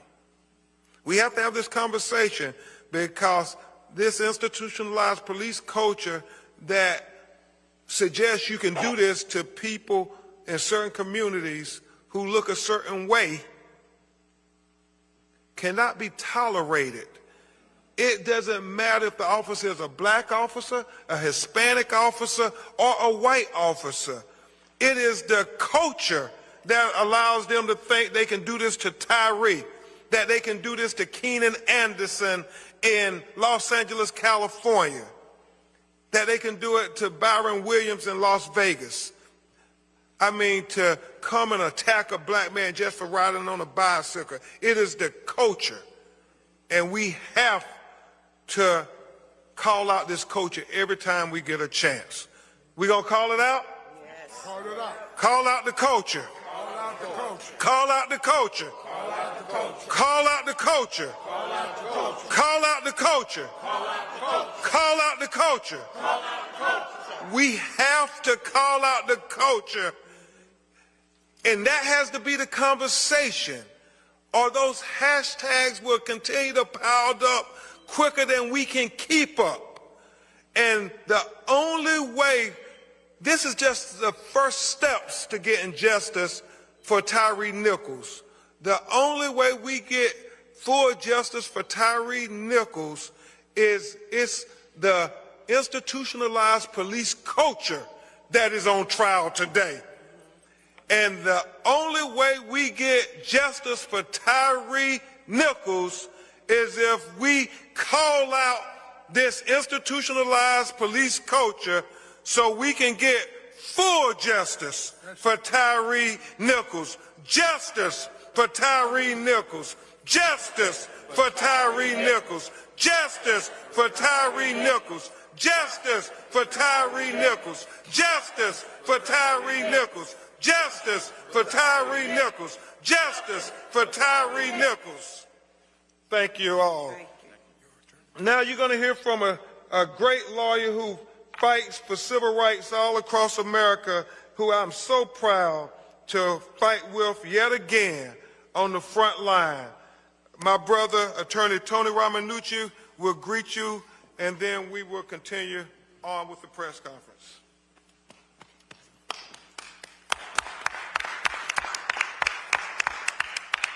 Thank you again, ladies and gentlemen. I do have a few points to cover with you today. We were just here before you a few days ago. But we have to lead from the top because I really do want to talk to you a little bit about these criminal charges, the gravity of the criminal charges, and what it means not only to these officers but to this city, state, and our country. Remember, this supposedly emanated from a traffic stop, which turned deadly. And we talked about what we saw in the video when we were here before you Monday, that some of them were unmarked squad cars. These were not all officers in uniform, only partially of them were. You can call this the Scorpion Unit, if that's what you want to call it. But what these really are, because I do happen to have subject matter expertise on these cases, these are suppression units. These are saturation units. And what they really turn out to be are oppression units. And what they do is they wind up oppressing the people that we care about the most, our children, our young sons and daughters, who are black and brown, because they are the most vulnerable. Make no mistake, Tyre Nichols at all times was an innocent victim on that night. He did nothing wrong. He was caught up in a sting. This Scorpion Unit was designed to saturate under the guise of crime fighting, and what it wound up doing instead was creating a continual pattern and practice of bad behavior. As Ben told you, there are others who are out there who have had similar experiences, and I will dare say that when we get all the records that we need, that we will see a significant delta, a disparity between the use of force of the Scorpion Unit and that of the regular Memphis Police Department, and statistically on average across the country. And that is because these saturation units are given whispered impunity. Ben said it, not immunity, but whispered impunity in order to carry out their design. They can't collect guns, they can't find stolen cars unless they unwittingly trap innocent people in this web. Therefore, we are asking Chief Davis to disband this Scorpion Unit effective immediately.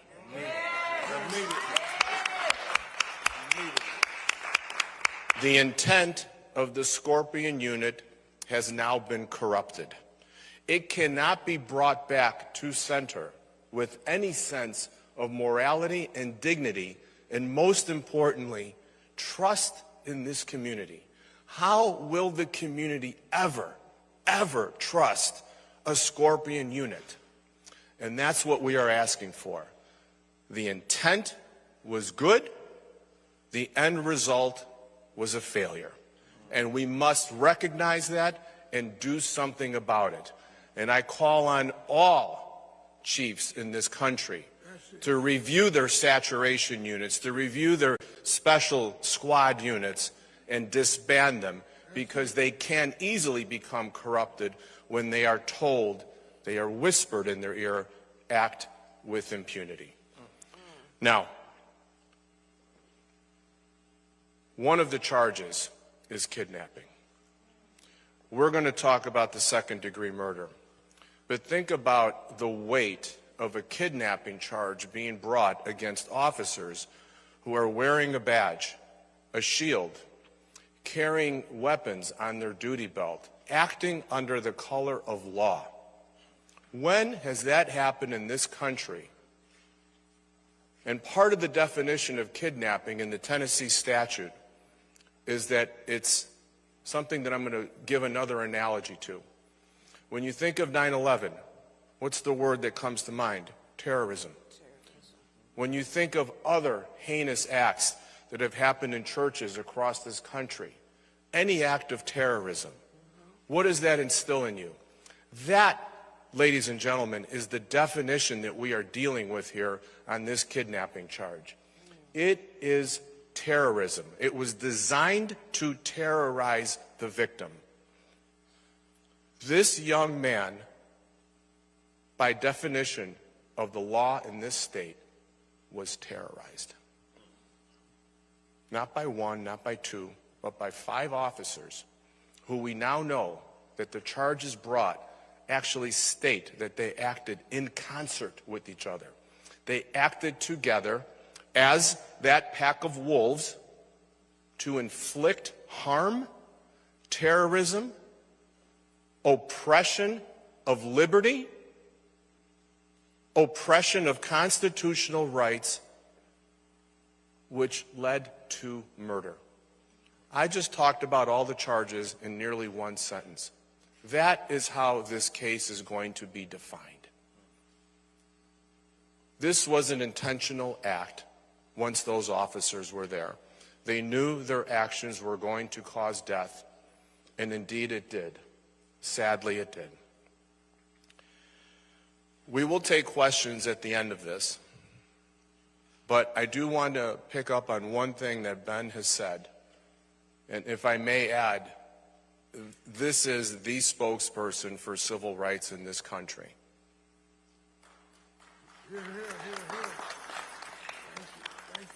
We want to know, where are the unions? Where does the Fraternal Order of Police stand on this? We have not heard from you. We want to hear from you.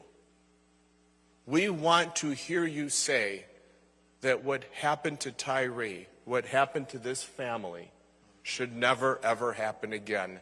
That you condemn the brutality, the savagery, the terrorism, the heinousness, the vulgarity of these actions. And we should all stand for that. You don't have to be a police union. We all have to just have a soul and a heart. Thank you.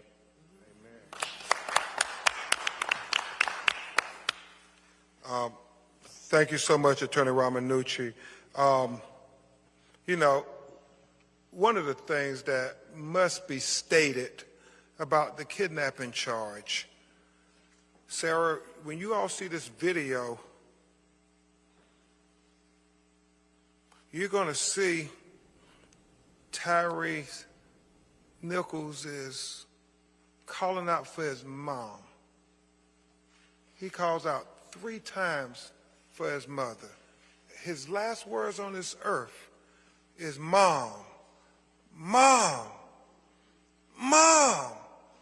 I mean, he's screaming for her.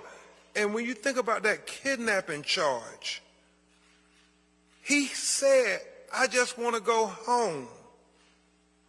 I mean, it's a traffic stop, for God's sake. A traffic stop. A simple traffic stop. He's kidnapped for a simple traffic stop? Think about that. I mean, yeah, this is such an important case. Such an important case. And I continue to think about people like Terrence Crutcher and people who, for simple things, having car trouble, and they end up dead when they encounter the police. Corey Jones, having car trouble. When black people have simple encounters with police, they end up dead. We don't hear about these things with our white brothers and sisters. We don't see the videos of the police doing the most with white citizens when they're routine, simple matters. And that's where we got to continue to speak to this police culture in America. It does get emotional because I know what you're all about to see, America. And as much as those 5 officers killed Tyre Nichols, it was the police culture in America that killed Tyre Nichols. So you're going to hear from our civil rights leader here in Memphis. He's standing with many other great civil rights leaders, the SCLC, and I know the National Urban League is also a great presence here in Memphis. But we want to introduce to you one of our co-counsels who is a great civil rights leader here, our NAACP. All right, and that was the latest from attorney Benjamin Crump, joined by other civil rights activists, calling for justice when it comes to the death of Tyre Nichols. Now, most recently, we have learned that the Memphis police they've disbanded that police unit, which is involved in Nichols' death. So the Memphis police chief announced that the city's Scorpion unit was under a cloud of dishonor following the beating death of Tyre Nichols. Now, the unit originally had 30 officers targeting areas of Memphis which were plagued by high crime. We now know 5 of those officers have been fired and charged with murder in Nichols' death and could face up to 60 years in prison if convicted. So we witnessed protesters take to the streets in major cities across the country this past weekend. And as you can imagine, we will continue to see protesters, community members, activists, and even prominent civil rights attorneys like we have here, Benjamin Crump, all calling for action and justice when it comes to the death of Tyre Nichols. At this time, it is 8:45 a.m. Let's go ahead and switch gears and bring you all an update to a story that we have been following for nearly 3 years now. Today marks the 3-year anniversary of the World Health Organization declaring the coronavirus a global health emergency. Now, since then, over 1.1 million people in the United States have died from COVID-19, and there's over 104 million cases currently. So to help us reflect on this anniversary, we do have Dr. Mike Sirigliano joining us. Thank you so much, Dr. Mike. Dr. Mike, we have been talking to you, getting COVID-19 updates for quite some time now. As we reflect on the 3-year anniversary of the COVID-19 pandemic officially, what are your thoughts? What's going through your mind? Well, I want to thank God and thank the science behind getting to a better place, because we're in a much better place now, Rain. We have vaccines that work. We have medications that work. And the pandemic that frightened all of us, that caused tremendous harm to the world, it really has become endemic now. So it was a pandemic when no one had any immunity, had never seen, had never come across something like COVID-19. Now, 3 years later, the vast majority of people have either been vaccinated, had COVID, or both. And so it's not a new thing. What it is it's endemic, and it's becoming more and more like the flu. And although we still have people dying and we have lots of cases, Rain, at least in my practice, compared to the beginning, most people have a bad cold. And in fact, I treated someone this morning, put them on Paxlovid. That's the end of the story. No ventilators, no hospitalizations, though it's still happening. But for the most part, we are in a much better place. A much better place. So, Dr. Mike, you mentioned the advancements that science has made since the beginning of the COVID-19 pandemic. Talk to us about what you think we've learned as a whole when it comes to the future of possible pandemics in the world. Well, I think that, as was mentioned not long ago about 9/11, referencing 9/11, you get hit once and you have a memory. And so I think that we will be much better prepared if there is another pandemic. And I hate to say this, there could be. If you talk to the virologists that I interact with here at the University of Pennsylvania, there could be other pandemic-like viruses out there. Hopefully, we have learned from COVID-19 and we will be much better prepared. Secondly, the entire field of virology and how this virus mutates, how it operates, how it works, and the fact that we have messenger RNA technology could not only revolutionize the way we deal with viruses and vaccinations, but also the treatment of cancer. And this is just the beginning. We had a bad situation. We got through it by the grace of God, and we will continue should something come up in the future.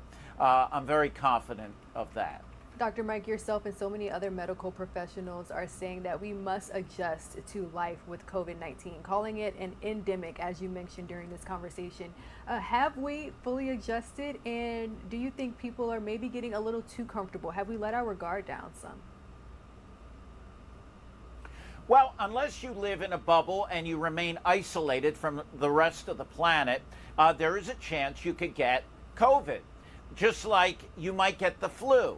Now, we didn't put people in isolation for the flu because it wasn't something new. We've had the flu forever, and people generally, not always, deal with it as a bad cold. Some people die from it. So if you were vaccinated, if you had COVID or both, again, you're in a good position unless you're very, very high risk. In that case, if you are obese, elderly, getting treated for cancer, you might want to wear a mask. And I told you for 3 years, Rain, that I always wore a mask. Other than in my office, I go about my business. My family and I go out to dinner, and we're vaccinated. We know that there is a small risk, but everything in life, Rain, is a risk-benefit ratio. And the benefit of socialization outweighs the risk at this point in time. We've gone through it, and I think this endemic virus will never go away. And I think we learned the experience of China trying to just will it away by keeping people sequestered. Not gonna fix the problem. It's always gonna be there, but we're in a good place, as I mentioned. Dr. Mike, you know, there are still some people who are experiencing COVID-19 symptoms, long haul COVID symptoms, as they're called. Why? Why is this? And do you think that maybe we need to shift our medical attention to that? Well, many people, Rain, have decided to vector their careers, if you will, towards understanding long COVID. There's a lot of research going on right now. The numbers are quite staggering. Even in college-age kids, there was a study that just came out the last couple of days. About 1/3 of college students, these are young, healthy kids, have long COVID symptoms, and that can affect cognition, their ability to perform physically, all of these things. And if I were a betting man, it has to do with the body's immune response, perhaps inflammation. We don't know. But a lot of people are looking at this, and there is now a shift towards trying to understand that and figure it out. And hopefully, Rain, we will figure it out. And from that, we might be able to come up with other treatments for chronic problems, whether it be virus related or not.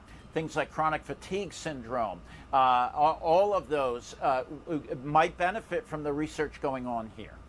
Dr. Mike, any final thoughts? I know that this is a kind of a monumental moment for you as well, being a doctor and being able to treat people with COVID-19, give great medical advice, and possibly save lives, because, you know, again, millions have died from this pandemic. Any final thoughts that you would like to add?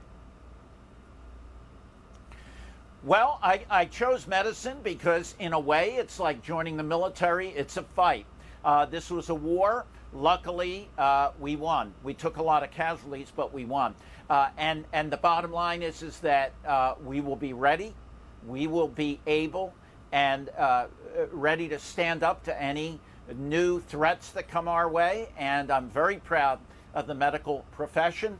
Nurses, doctors, respiratory therapists, they put their lives on the line. All of them, everyone, tirelessly and at the risk of burnout and getting ill. Remember, this was something that you could get in the beginning that could kill you. That takes some titanium strength.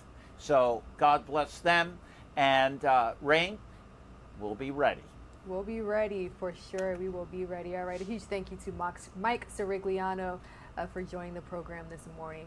The time is now 8:54. Let's take a quick break. We'll be right back.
All right, good morning, everyone. Welcome back to Live Now from Fox. I'm your host, Rain Augustine. Quickly approaching the 9 a.m. hour here on the East Coast as we continue to monitor top stories and breaking news situations taking place across the globe this morning. On the left-hand side of your screen, here's a look at a few major headlines that we are closely following. We know that testimony will resume today, this morning at 9:30 a.m. Day 6 of the Murdaugh trial. The disbarred, once prominent attorney there in South Carolina will resume that trial today. We're also closely following severe weather, which is set to impact the southern plains and much of the United States. We're in touch with our Fox weather colleagues because, again, millions of people are under a weather alert.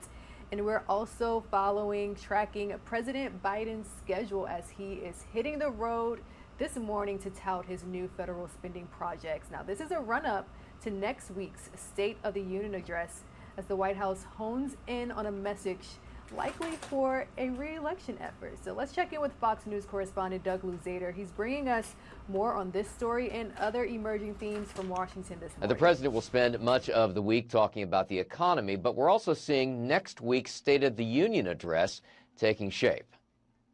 President Biden finished the weekend in Delaware, and a tweet yesterday summarized what will likely be his message in the days ahead. My word as a Biden, I've never been more optimistic about America's future than I am today. Well, today he'll head to Baltimore to tout a tunnel project that's part of last year's big infrastructure package. And he's facing a doubtful public, with a new NBC News poll showing 71% of Americans think the country is heading in the wrong direction. The one thing I do know is we cannot continue the waste that is happening. On Wednesday, the president will sit down with the new Republican Speaker of the House, Kevin McCarthy. Will the two find a way to raise the nation's debt ceiling to avoid a possible default later this year? Next week's State of the Union address may lay out the president's case that he will not negotiate on that front. And it's likely the speech will now include a renewed push for police reform in response to the death of Tyre Nichols at the hands of Memphis police, which has touched off protests around the country. His family is reportedly set to attend the address as lawmakers talk about moving forward. These men and women with badges put them on each day and risk their lives for us. I know that. But we also see from these videos horrible conduct by these same officers in unacceptable situations. We've got to change this for the better. And there will also be more talk here on Capitol Hill this week about the ongoing investigations into the handling of classified documents.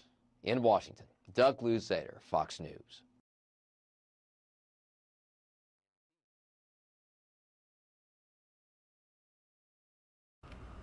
Here's more from House Speaker Kevin McCarthy, who says that he's looking forward to having a discussion with President Biden about lifting the debt ceiling. The California Republican says the action would have to be taken in what he's calling a responsible and reasonable way. Now, the two leaders are scheduled to sit down together at the White House on Wednesday, and this will be their first time meeting face-to-face at the Executive Mansion since McCarthy was elected Speaker earlier this month. Now, McCarthy has said that he wants to address spending cuts. However, President Biden has already ruled out linking the debt ceiling issue to cutting spending. All of this comes as the government is trying to figure out a way to avoid a potentially catastrophic financial default, which could happen in June if the two sides are unable to reach an agreement. Fox News correspondent Lucas Tomlinson joins us with more. The White House says President Biden will meet new House Speaker Kevin McCarthy on Wednesday. They insist it'll be a wide-ranging meeting, not just focusing on the debt ceiling. It'll be their first face-to-face meeting since McCarthy became House Speaker. We're going to meet this Wednesday. I know the president said he didn't want to have any discussions, but I think it's very important that our whole government is designed to find compromise. I want to find a reasonable and a responsible way that we can lift the debt ceiling, but take control of this runaway spending. On Fox News Sunday, the new top Democrat on the House Armed Services Committee says he wants to see something in writing from the Republicans. They haven't put a plan on the table. Okay, you don't like the idea that we're just going to raise the debt ceiling? We hear all these vague statements about how we need to cut spending. What needs to happen right now is if the Republicans don't want to raise the debt ceiling without cutting spending, obviously they don't want to raise revenue, put a plan on the table. What are you going to cut? Also on Fox News Sunday, the new Republican chairman of the House Foreign Affairs Committee says U.S. military spending should not be on the chopping block. I will not sit back and watch our defense being cut at such a dangerous time in our history. You have one dictator, largest invasion in Europe since World War II, the other dictator threatening the Pacific that the greatest generation liberated. The U.S. government is now more than $31 trillion in debt. And with interest rates going up, the interest payments on that $31 trillion will also increase. And in the next few years, some estimate it could exceed the total of the U.S. defense budget. At the White House, Lucas Tomlinson, Fox News. And here's more on a mobile app which has been adapted to help people enter the country legally, but it is causing some frustration. Fox News correspondent Jackie Ibanez takes us on a trip to look at CBP-1 and why some critics worry that the technological errors facing the program may cause people to give up on it.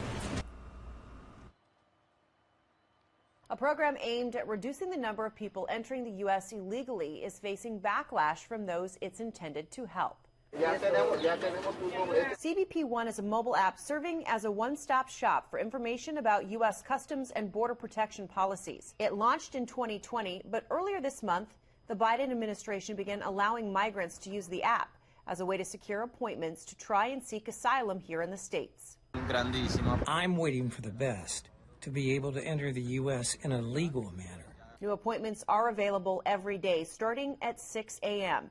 But the vast amount of people trying to apply is overwhelming the system. Many aren't able to log in, while some who do say the app crashes before they're able to confirm their appointment. They can go to shelters. We can help people who do not know how to read, those who do not know how to enter the system. Some complain and say, but I don't even have a cell phone. Sadly, they do need a cell phone and email to communicate. And while applications are available in English and Spanish, critics say it lacks other languages popular with migrants, like Haitian Creole. Besides language barriers, critics say the app has issues detecting the photos some applicants use. Problems with people of African descent having difficulty taking the photo. The app is not recognizing the photos of these people. Officials have not yet commented on how many people are getting appointments, but recent numbers show illegal border crossings last month were up 40% from December of 2021. Jackie Ibanez, Fox News. President Biden touting the economy and dismissing concerns of a possible recession, but new data from the Commerce Department shows the economy is slowing down. Here's more from Fox's Madeline Rivera.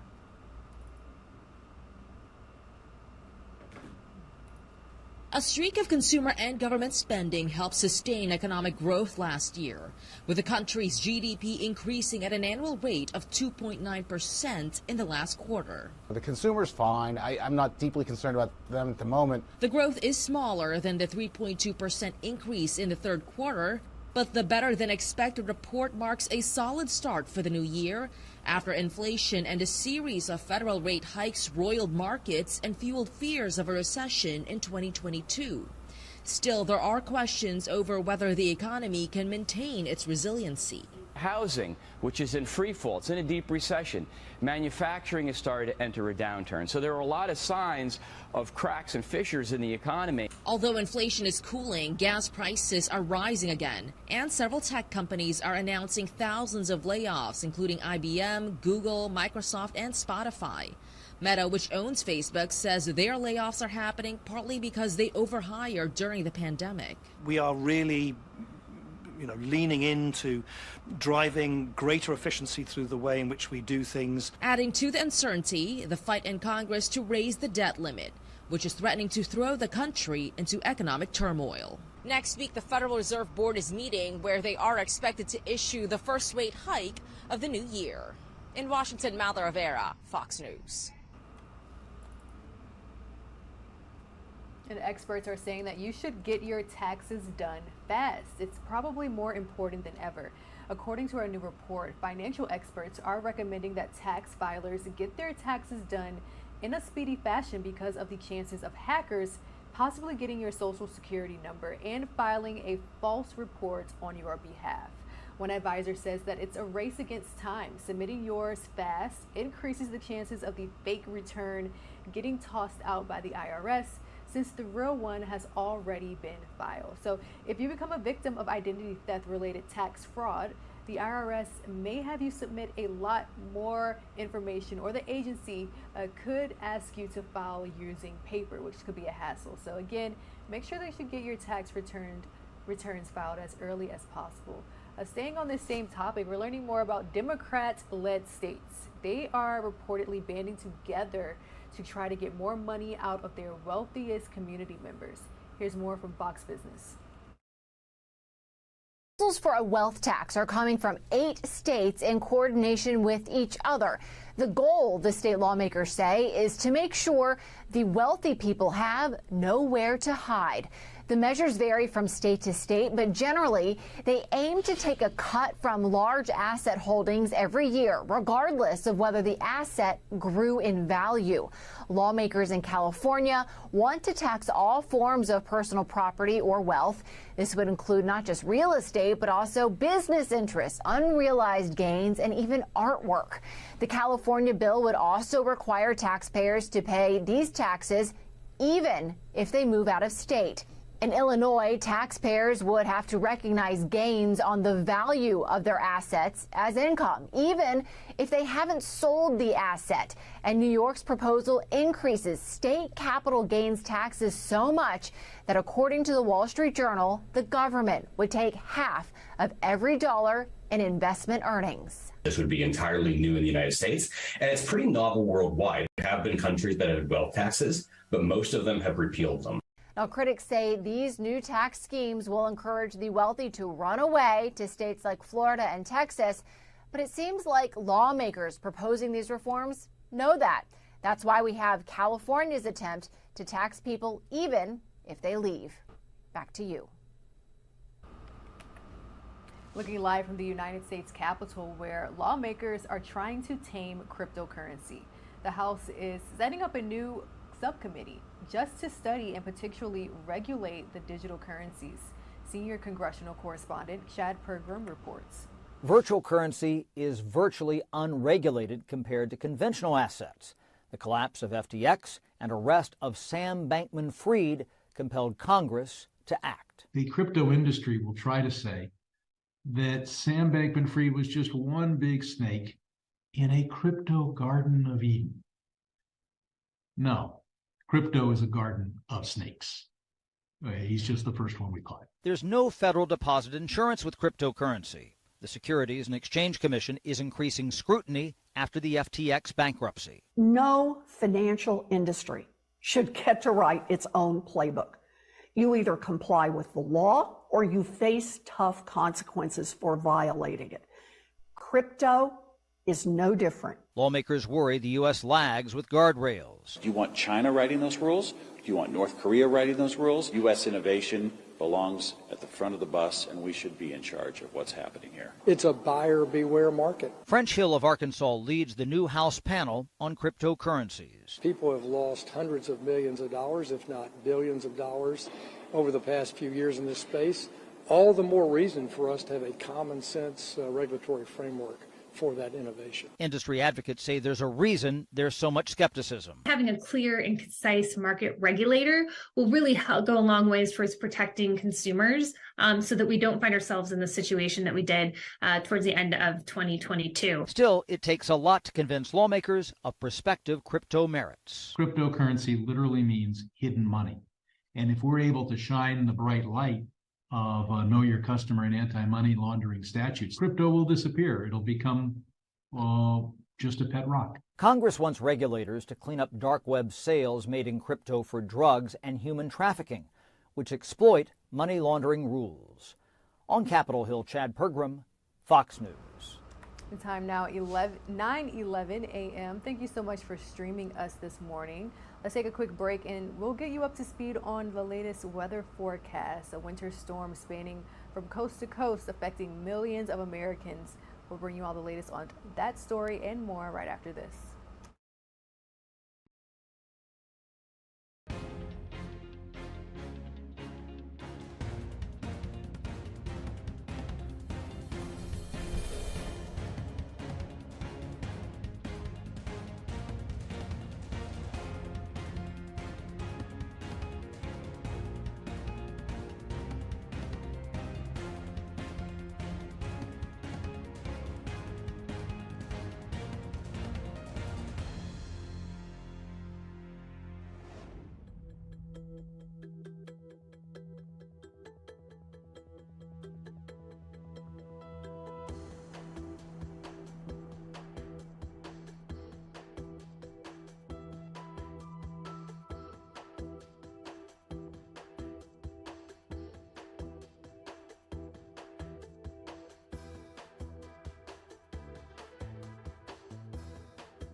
Welcome back to Live Now. Texans are preparing for winter weather this week and possibly dangerous road conditions.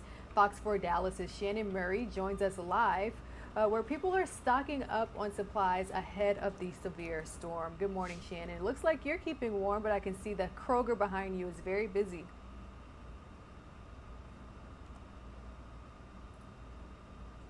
We're having temperatures here in the high 20s right now, but we know it's going to get worse this afternoon. So a lot of people here at Kroger this morning trying to get their grocery shopping done before the roads get dangerous later this afternoon. They're preparing for that winter weather that's headed our way. Over the weekend and early this morning, shoppers just hoping to beat the rush. Dallas County is bracing for the storm that could possibly bring freezing rain today through Wednesday. And North Texans are stocking up on food and firewood and preparing their homes ahead of the freeze. I came in for plant protection, winterization, to protect all that beautiful landscaping that everybody does. So yeah. A lot of our clientele here are farmers or gardeners or have chickens. So usually they're pretty up to date with what the weather's looking like. So a lot of the folks are mostly prepared, but those who aren't, we've got what they need. As shoppers at a hardware store in Dallas are in search of heaters, vent covers, and weather stripping to stop the cold draft, the manager there recommending some extra blankets and batteries and flashlights as well. Also good to have. You know, Rain, I just went inside the store, took a lap around, and everything is looking pretty good right now. They're stocked up on everything. They've got all the bread and all that. You know, the main thing is that people just need to get out early, run any errands they have, because we're expecting some of that precipitation here in the next couple of hours and later this afternoon. And with the temperatures below freezing, that's when it gets dangerous on the roads here. You know, we have had some of our Department of Transportation trucks out over the weekend, yesterday and today, again early this morning, putting down that brine solution to try and prepare the roads ahead of these next couple of days. Back to you. All right, a huge thank you to our Fox 4 Dallas team. They've been joining us all morning, giving us different vantage points on exactly how people are preparing. At this time, let's go ahead and switch gears as we take this Live Now look from Washington, D.C. So now that Facebook will reinstate former President Trump's account, what will be the impact? Campaign experts say it could come down to raising funds for his 2024 campaign. Fox News correspondent Madeline Rivera brings us more. A post from January 6, 2021 is the last piece of content on former President Trump's Facebook. But this could change. Parent company Meta is reinstating his Facebook and Instagram accounts more than 2 years after banning him for breaking their rules during the Capitol riot. We believe the American people should hear from, including on our apps and services, from those who want to lead them. The move could have real-time consequences for the former president's campaign.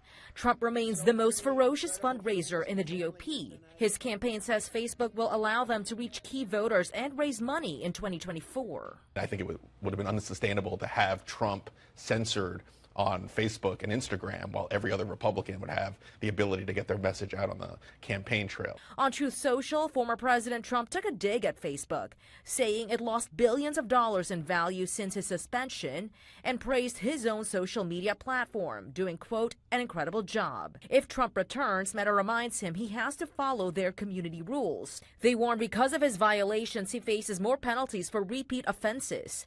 Democrats, meanwhile, aren't saying too much about his potential return. You have a guy who's a pathological liar, but he happens to be the former president of the United States, and he has a right to express his views. Despite criticism of a slow start, former President Trump is visiting 2 early voting states over the weekend, his first large public event since announcing his 2024 run.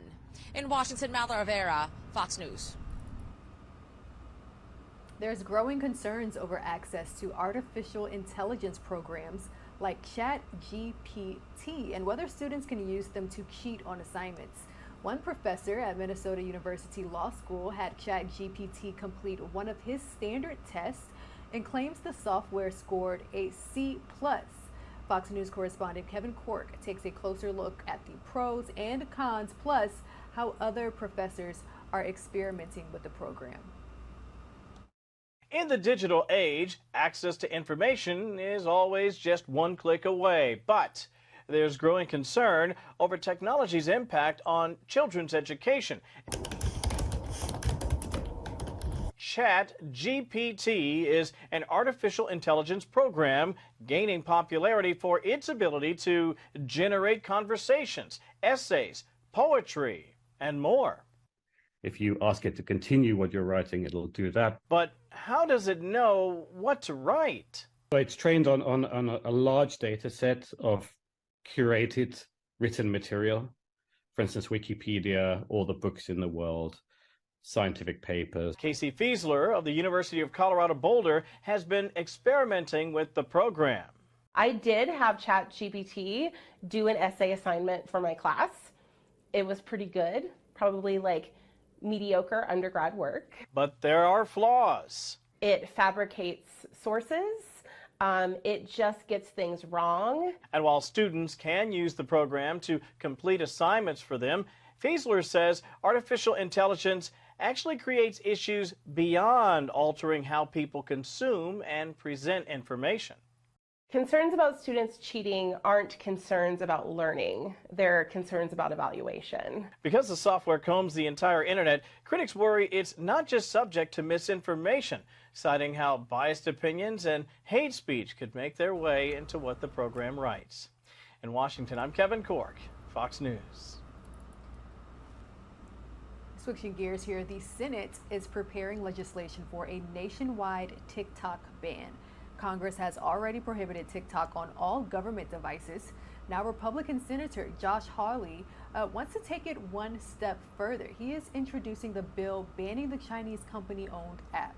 In a tweet last week, he said that China is invading Americans' lives, adding, quote, "It threatens our children's privacy as well as their mental health." Now, TikTok has faced a major criticism recently over national security concerns and the ability to manipulate content. Fox News senior correspondent Lauren Engel has more.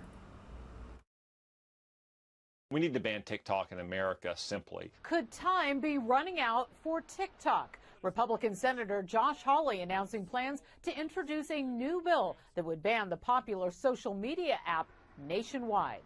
Right now, the app is used by 2/3 of American teens and has become the second most popular in the world. In a tweet, Hawley said in part, quote, "TikTok is China's back door into Americans' lives. It threatens our children's privacy as well as their mental health." What my bill does is it specifically goes after TikTok. It bans it. It doesn't ban any other app, but it also requires a comprehensive report to Congress on the national security threat that TikTok poses and its relationship with the CCP, with the Chinese Communist Party. The move comes as the app continues to face major criticism over national security concerns. Last month, President Joe Biden signed a law banning the use of any app by TikTok's Beijing-based parent company, ByteDance, on federal devices. And a growing number of governors on both sides of the aisle are following suit. As of January, nearly half of the U.S. have blocked TikTok on all state-owned devices. Listen, I welcome all efforts to ban TikTok of whatever form it takes. ByteDance has also denied allegations that their app is used to spy on behalf of the Chinese government. The tech company recently offering to allow U.S.-based third parties to monitor their code and algorithms. It is unclear if the bill will make it through the divided Congress. In New York City, Laura Engel, Fox News. You're streaming live now from Fox. Let's take a quick break, but when we return, we'll catch you all up to speed on a story coming out of Baltimore, a shooting incident that killed one man and injured 4 others, including 2 young children. We'll have that story and more right after this.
And time is now 9:25. Here's the latest on a shooting incident in Baltimore, which killed one man and injured 4 others, including 2 young children. The shooting happened shortly before the 6:40 p.m. Saturday night. Before 6:40, Saturday night in Baltimore. Now, police say a woman was driving with 2 children in a car when she was shot, and her car then crashed. 2 of her children were in the car. A 2-year-old and a 6-year-old were both shot. 2 others outside of the vehicle were also shot, with one man dying from his injuries and the other still in critical condition in a hospital.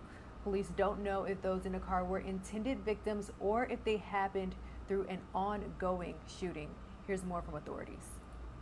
Tonight we are joined by Mayor Brandon Scott, Councilman Eric Costello, my Deputy Commissioner Richard Worley, and my Chief of Patrol Kevin Jones. At or around 6:39 p.m. this evening, police officers received a call from our ShotSpotter gun discharge alert system here at the corner of Pennsylvania and Lawrence that a number of rounds had been discharged in the area. Upon the police officers' arrival, we learned of 5 victims who were injured. What we know right now is that all 5 people were injured at this location, 4 of them from gunshot wounds. We have 3 adults, 2 children. 1 adult male who was standing outside received a gunshot wound to his arm and is in what we believe stable condition. It's a non-life-threatening injury. 1 adult male received a serious gunshot wound who was standing outside and has expired and been pronounced at a local hospital in the area. We have an adult female who was in a vehicle with the 2 children that drove down the street, and that car came to a crash when it crashed into a pole at the far end of the block. That adult female has a gunshot wound and is in critical condition. What we know is that there is a 6-year-old with critical injuries but not a gunshot wound, likely from the crash. 2-year-old who has a gunshot wound and is in critical but stable condition at last report, which was only a few minutes ago. What we believe happened was, at some point, a gunman or multiple gunmen opened fire. We do not know if the intended target were the people in the vehicle or the individuals who were on the sidewalk. Nonetheless, 3 people inside of the car are now injured. 2 people who were standing outside are injured, one of whom has passed away from his injuries. What we need right now is information from our community, because we know there were many people in this area on all 4 quadrants of the intersection and down each street.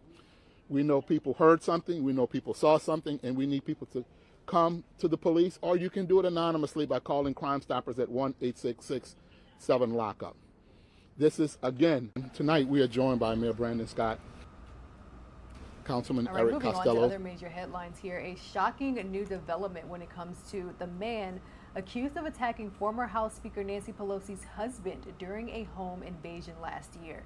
Police released body camera footage from the October incident showing the suspect holding a hammer. Hours after the video released, that suspect called our Fox affiliate in Oakland with a chilling apology for not going any further during the attack. Fox News correspondent Christina Coleman brings us more. The surveillance and police body camera video you're about to see is disturbing and graphic. The lone suspect in this case, David DePape, has been described as a homeless man with a history of mental illness and drug abuse. He called into a Fox affiliate newsroom in Oakland Friday night from jail and made some bizarre statements. Here is the audio from that call. What is have an important message for everyone in America? You're welcome. So I got their names and addresses so I could pay them a little visit and have a heart-to-heart chat about their bad behavior. I want to apologize to everyone. I messed up. What I did was really bad. I'm so sorry. I didn't get more of them. The surveillance video of the October 28th incident appears to show DePape breaking into the back of Pelosi's San Francisco home. Mr. Pelosi was able to call 911. He sounded hesitant to get off of the phone with the operator. Take a listen. He thinks everything's good. I've got a problem, but he thinks everything's good. Okay. Call us back if you change your mind. No. This gentleman just came into the house, and he wants to wait here for my wife to come home. Authorities say DePape fractured Paul Pelosi's skull by swinging a hammer into his head after officers arrived at his home. Police body camera footage shows the attack. Again, we want to warn you, this video is graphic. How you doing? How are you? What's going on, man? Everything's good. Hi. Drop the hammer. Nope. Hey. What is going on right I'm now? not getting an answer on calls. It's just very disturbing video there. Congresswoman Nancy Pelosi said she does not want to see this footage. As you know, today there was a release of some information. I have not heard the 911 call. I have not heard the confession. I have not seen the break-in, and I have absolutely no intention of seeing the deadly assault on my husband's life. DePape now faces half a dozen state felonies in addition to federal charges. Combined, they could send him to prison for life. Reporting in Los Angeles, Christina Coleman, Fox News. All right, guys, switching gears, let's bring you all the latest on a story that we have been covering for some time now, and that is the COVID-19 pandemic. So 3 years ago is when the World Health Organization officially declared the coronavirus a global health emergency. Now, since then, over 1.1 million people in the United States alone have died from COVID-19, and there are currently over 104 million COVID cases. So to help us reflect on the anniversary of COVID-19, let's welcome into our show Dr. Amesh Adalja. He's joining us now live. Doctor, I know that you've been talking about this for some years now, but tell us as we reflect, what have we learned during the past 3 years? Active with an efficiently spreading respiratory virus, you're going to end up in a situation like the U.S. did. And I think that's the biggest lesson, is that we let this virus fester for 2.5 months before we took actual action. And then we had a lot of bad decisions to make and a lot of blunt tools that were used. We also learned, though, that science and medicine can move at breakneck speed to deliver solutions. But those solutions are only good if people actually decide to use them, such as the vaccine, such as antivirals, such as boosters. And we learned that we have a really major problem with our public health system in this country, that it is not responsive enough, that it is not well resourced enough, and it is not prioritized as much. There's so many different learning curves there, Doctor. Now, let's talk about COVID-19 remaining in our lives, because many medical experts are calling this now an endemic, saying that it will be similar to the common cold or the flu season, that it will just never go away. But during this time, do you think we've let our guard down when it comes to COVID-19? Well, I think that each person has to kind of risk acclimatize or risk adjust to the fact that this is a virus that's going to be with us forever, that it's going to be one of the respiratory viruses that we contend with. And I think people are trying to understandably learn how to navigate a world in which there's always going to be some COVID-19 risk. What's really important, though, is that people who have risk conditions that put them at a higher rate of hospitalization and death, for example, people who are older or obese or pregnant, immunocompromised, heart and lung disease, those types of people really need to be careful, because they know they have to recognize that COVID-19 is around and it's always going to be around, so they have to take special precautions. And I think that's the difference. That's what we're kind of adjusting to, is that each person has a different risk, and they have to kind of acclimatize to that in their life in a way that's going to be different for each person. Absolutely. Let's continue to talk about people who are at risk, and more importantly, people who are still suffering. You know, people are experiencing what's being called long haul COVID symptoms. Is this something that medical professionals like yourself are now shifting their attention to? There definitely has been a lot of effort to try and understand long COVID, and that's becoming one of the more pressing problems to deal with, as we're not currently dealing with hospitals in crisis or worrying about ventilators or access to vaccines. All of that, those problems have sort of been solved. Now we're trying to unravel the secrets of long COVID, understanding who is at risk, how to predict it, how to prevent it, how do people do, how to actually define it. We're really just scratching the surface of this, and I think there's going to be a lot of changes in how we think about this once we start getting more rigorous studies to really drill into what's behind it.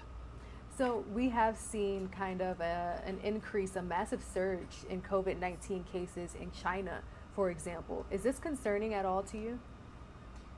I think what happens in China is mostly going to impact China. The U.S. and most Western countries are very resilient to COVID in the sense that the population has a lot of immunity from vaccines, from boosters, from infections, and from combinations of all three of those. So I don't think that China can really impact anything in the United States. But I do think it's horrific conditions for people in China, and it's important to recognize that this was not a foregone conclusion. China could have taken a proper route using Western vaccines, using teaching the population how to risk calculate, expanding ICU capacity, but they did none of that, and they kind of cling to a COVID zero strategy. But I'm not worried about what happens there. The variants that they have there are a couple of months behind what we've already have, and again, we have so much resiliency in the community because of all of the immunity we have. Very good points that you're laying out. So let's talk about those variants specifically. Are there any variants that Americans need to be worried about as we enter the new year? Anything that's particularly catching your eye? I don't think that, the average American needs to memorize the names of every variant, but what they should recognize is that this virus, like all coronaviruses, is going to continue to evolve to be able to infect us. Even though people have been vaccinated, people have had prior infection. So we're going to get more contagious variants that are able to get around some of the immunity that you have. And right now it's XBB 1.5 is the one that people are talking about, and it's becoming more and more dominant. But the important thing is to kind of move past the scary headlines and recognize that if you've got prior infection, if you've got vaccinations and boosters, you're going to be protected against severe disease. And if you do get sick, there are drugs like Paxlovid, the antiviral, that are able to work on any variant. So I don't think that these types of variants need to scare people and people need to memorize which one is leading the race right now, but just recognize this evolution of the virus is going to be ever going. It's going to be something that we have new variants from 20 years from now. That's what coronaviruses do. Any final thoughts before I let you go? I think it's really important to recognize that we've come a long way with COVID-19 in the past 3 years. This is a virus that wasn't even known to science before December 31st, 2019, and now we have multiple vaccines, antivirals, a lot of knowledge, and we do have a country that's more resilient to it. But we've got to take these lessons and apply them to the next infectious disease threat and not allow our policymakers in Washington to become complacent. There are ways to fix this. There are ways to be proactive, but only if people actually demand that kind of action so we never have something like COVID-19 disrupt our lives the way it did. Definitely remarkable strides being made on the medical front. All right, thank you so much for joining us today. We'll be right back after this quick commercial break.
We understand the outrage people have currently. Tyre Nichols' parents got a condolence call this afternoon from President Biden. He's been briefed, but he has not seen the video, nor has anyone at the White House seen the video, so I can confirm that. That briefing included brutal details. I have been briefed on that video.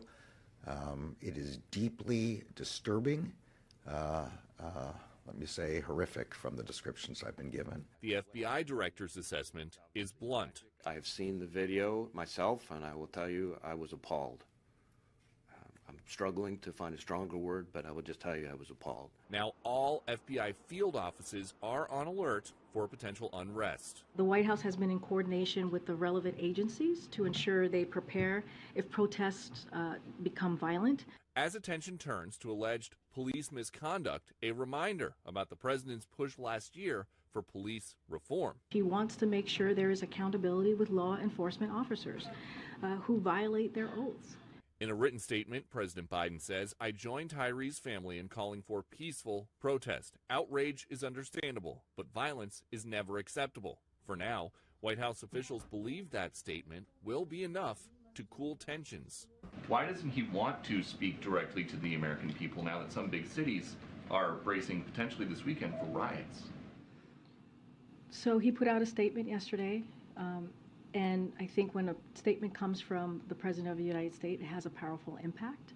Still no formal remarks from President Biden about this. However, on his way to Marine One before a trip to Camp David, he addressed reporters briefly. He said he is concerned about the potential for violence this weekend.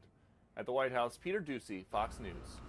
And we're also learning more about how the Memphis, Tennessee police disbanded the policing unit involved in the death of Tyre Nichols. So the police chief has announced that the Scorpion unit was under a cloud of dishonor following the beating death of motorist Tyre Nichols.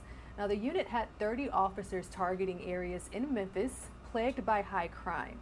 5 officers have been fired and charged with murder in Nichols' death and could face up to 60 years in prison if convicted. Now, we have seen images just like this one, protesters taking the streets in major cities across the country. And our very own LiveNow team member caught up with civil rights attorney Ben Taylor on the body camera footage and what we can see moving forward. I want to bring in now to the program, friend of the program, legal analyst Ben Taylor, and he has been kind of guiding us through all of these major developments. And Ben, thanks so much for being with us on this Friday night. Do you have us? Yes, can you hear me? We do. Ben, thanks so much for being with us. Okay, before we get into my questions here, you've watched the body camera footage, the video. It was about an hour's worth of footage. I want your first reactions. It was brutal. It was hard to watch. It left a pit in my stomach. Yes, I mean, this definitely reminds you of back in the day of Rodney King, the fact that he kept on getting beat up, Tyre Nichols.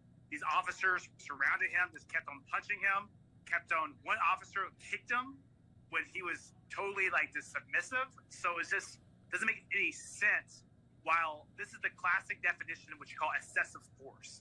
And I can see why the grand jury indicted these officers based upon looking at this video. I'm sure the grand jury, when they watched this video, said this is definitely a murder. This is definitely a reason why we have laws to protect people.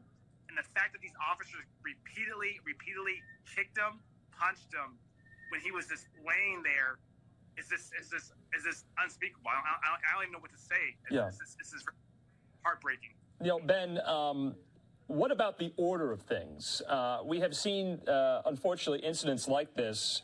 Does the body camera footage release usually come before or after the grand jury and the charges? Walk us through that order. Was this peculiar to you in any respect? This was very fast. Yeah. So the viewers understand how it works. A grand jury is a group of people. They don't know each other.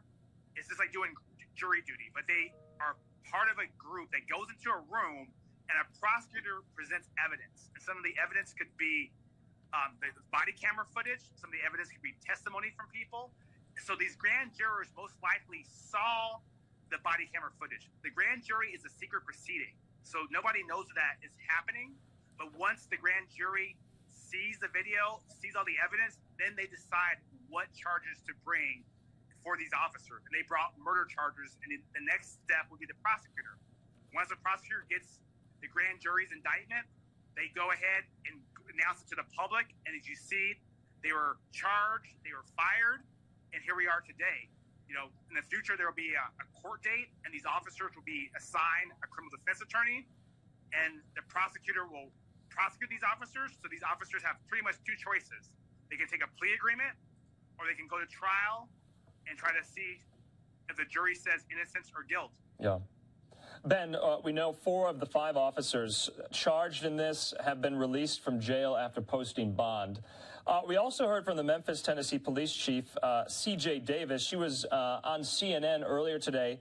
She says they have, quote, not been able to substantiate that Tyre Nichols was driving recklessly prior to this confrontation, this fatal beating by police. That's definitely going to be, I guess, a line of inquiry as this investigation goes further, right? Yes, under the law, the police have to pull you over for a bad act. That's what's called probable cause or reasonable suspicion. If the officers don't have probable cause to pull you over, or you didn't commit a bad act, that's going to be very detrimental in the trial. So if you have a police chief saying that these officers should never have pulled over Tyre Nichols, that means if he was never pulled over, he would still be alive today, and he wouldn't be dead. And the fact that they maybe illegally pulled him over is a big fact of why did they pull him over in the first place? Why did they beat him up? And why is he dead today? You know, Ben, you probably have poured over numerous body camera footage in the course of your career. But we were treated today to footage from a different vantage point, some of the poll camera footage, a bird's eye view, unfortunately, of the beating itself and the very, very long delays in rendering aid. That almost spoke more to the body camera footage. The body camera footage is a very difficult vantage point to make sense of, but that poll camera was plain as day, full on view. Do you think that is what prosecutors are going to be, I guess, relying on mostly as they try to make this case? Yes, I mean, the poll camera was very clear. A lot of times body camera footage, it falls off, it falls down, but having a poll camera there, it allows people to actually see what actually happened. So that's what the jury's going to rely upon. Juries want clean evidence. They want clear evidence. They want to win their case, prosecutors. So they're going to use the best evidence they have. And the poll camera is the best evidence. That'll be the evidence that you'll see in the future when this goes to trial. Ben, I want to talk to you about this term because we've been showing events all over the country throughout the day here. Sacramento, Chicago, Washington, D.C. Activists have been using the term qualified immunity. What does that mean in regard to police officers and police departments? Is it at play or going to be at play, do you think, in this case? So to let the viewers understand what qualified immunity means, it means that officers pretty much are allowed to make mistakes. And if an officer makes a reasonable mistake, that means the case can get dismissed, meaning that these officers might not be able to get sued in a civil case. So qualified immunity mainly applies to civil proceedings. And as far as the criminal case, it'll be up to the jury to decide because they've already been indicted. A grand jury has already indicted them. So the judge and the jury will decide the criminal case. But as far as the civil case, whether or not they'll not have to pay financial charges or financial settlements to the family, that's when qualified immunity plays in, and that's the law of our land. And a judge decides whether or not the officers made a reasonable mistake or their acts are so egregious.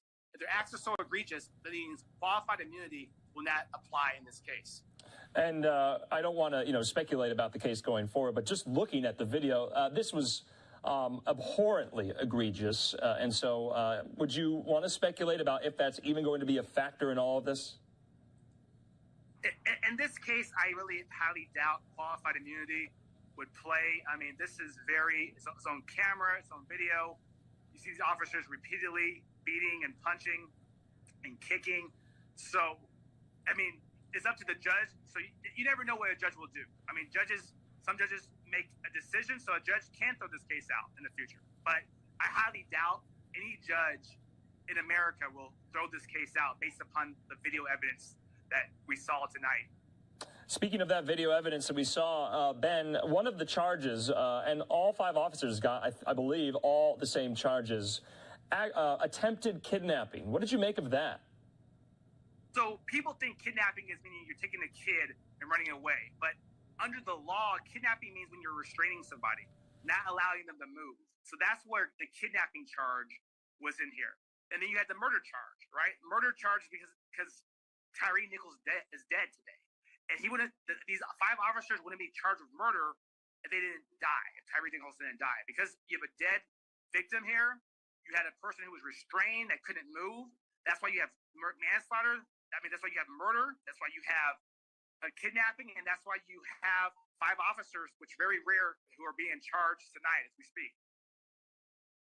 Okay, so Ben, I want to talk about the element of race and if this plays a part in this. Unfortunately, the nation has been treated to numerous occasions of police brutality when it is a white police officer, incurring a vicious crime while on duty to many black men. Now, 5 black officers, former officers, perpetrating this on 29-year-old Tyre Nichols, a black male. Does that fit the narrative that we have been hearing about conversations, dialogue about police brutality, or do we have to think of it in another context? Does the racial element transcend this now, or is it still there? Race is always a factor when it comes to these cases, but in this case, you have 5 black officers, you have a black police chief, you have,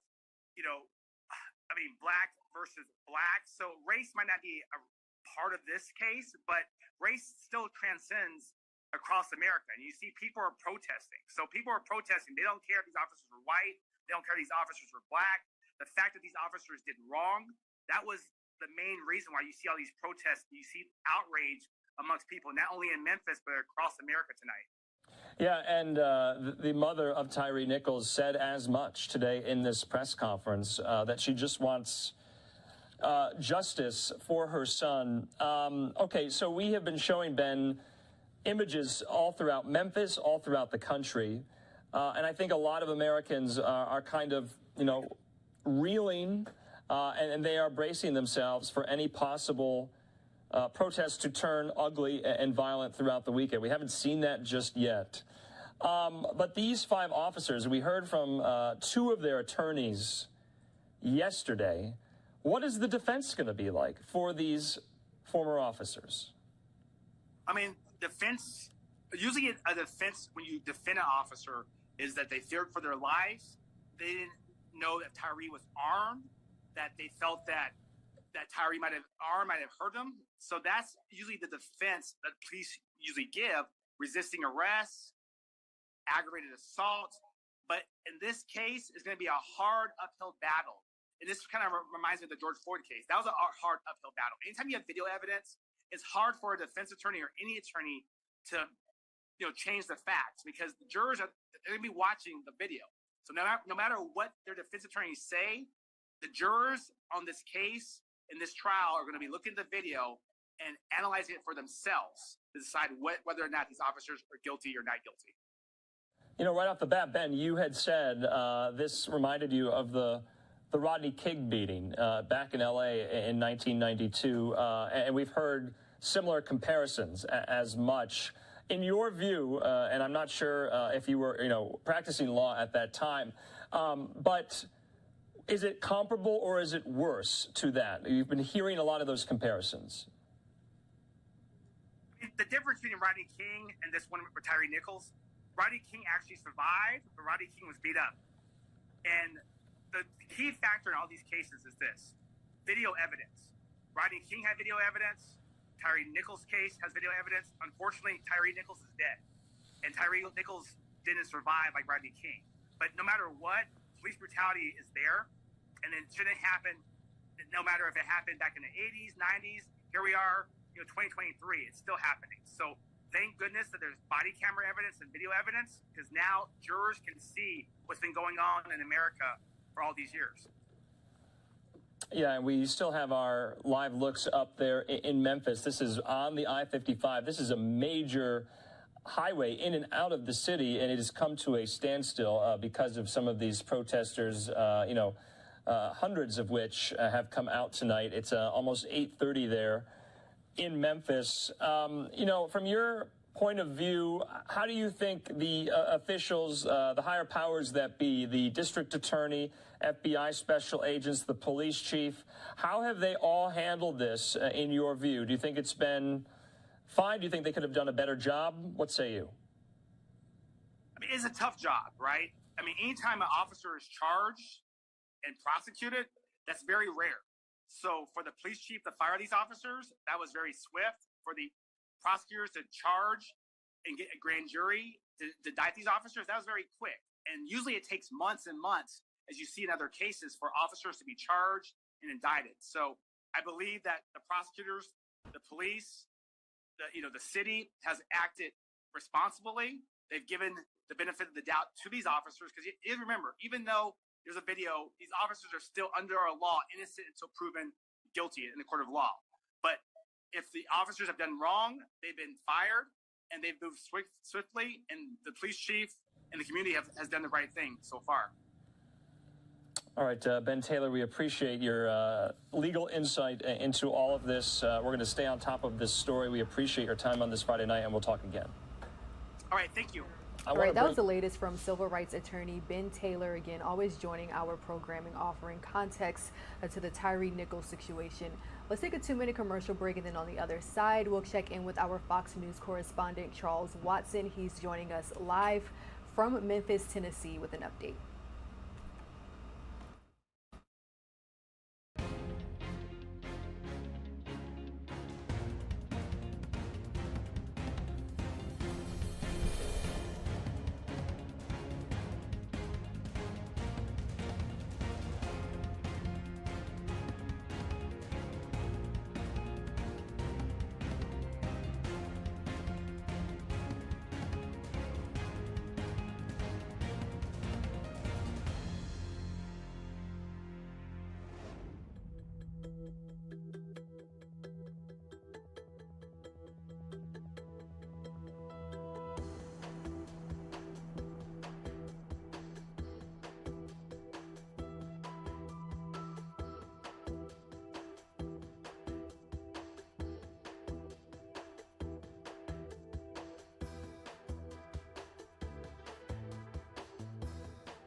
All right, welcome back to Live Now from Fox. Taking a Live Now look from Washington, D.C.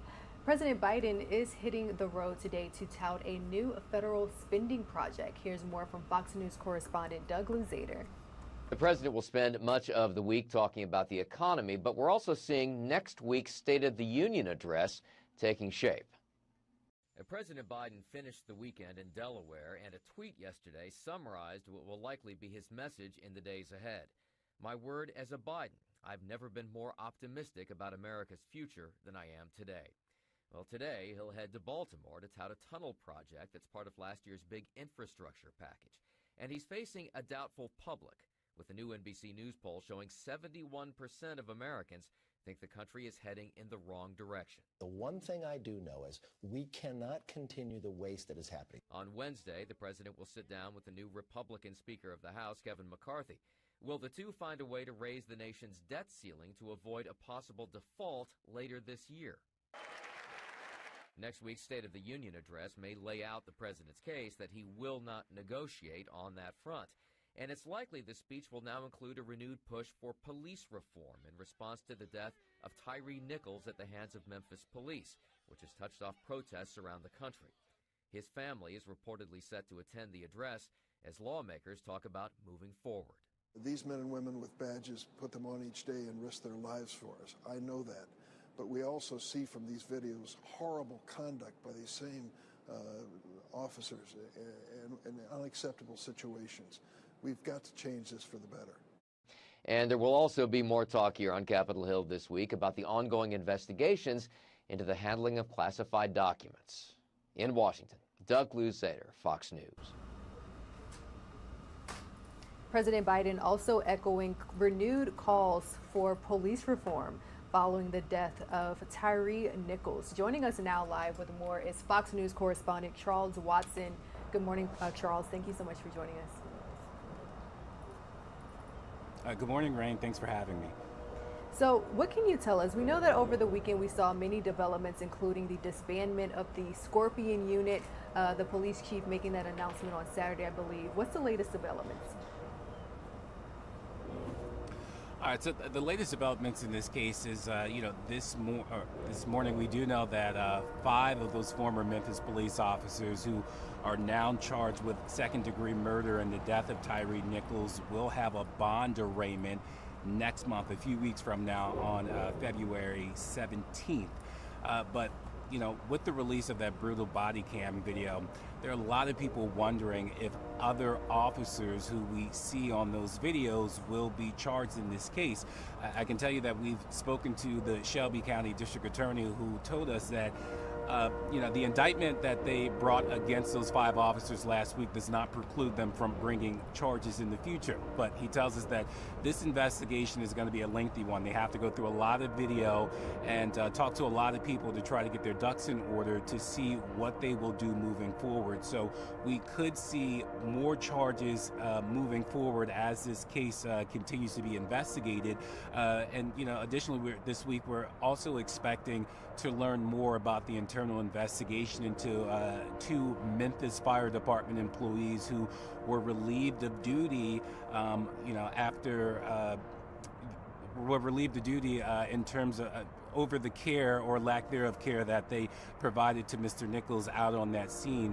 There are also 2 Shelby County Sheriff's deputies who are in the same situation. An internal investigation is ongoing, so we're hoping to learn more about those investigations throughout the week. But look, over the weekend, we saw protests out in the streets here in Memphis and other cities. They were largely peaceful. We had heard from the Nichols family last week asking people to protest peacefully, and that is what we've largely seen over the last few days.